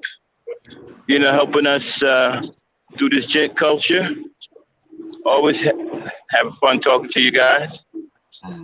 And thanks, everybody. Yeah. Hey, Aaron, you got to come on this gent culture. You and bro speak, man. We need more teachers. Help teaching these young brothers to get their act together, and young sisters. We're going to set it straight for both sides. Right. You know what I'm saying? So, I need more teachers up here. This is a teaching show for young brothers and sisters. Yeah, I'm glad I could be of service. Yeah, no doubt, man. And I appreciate Bro Speak coming up and adding some 2 cents in, teaching. And this is what we got to do, man, to try to help save our people, man. That we got to start teaching again. That we got to try to put these teachings back into these young kids. Yeah. So I really appreciate y'all coming up. Yeah, no problem, man. I don't mind coming up. Do what I can. Yeah, man, I appreciate you coming up, man. Bro Speak jumped in there, man, added a few things. That's what we need. We need brothers teaching. You know what I'm saying? And we need it on both sides. We need the women coming up here teaching, the brothers teaching, boys and girls. We got to get to both of them. All right, y'all, we're going to shut it down. Thanks, everybody, for showing up. Thank you for that music. We appreciate it. Peace, power, and unity, GentCulture. Yeah.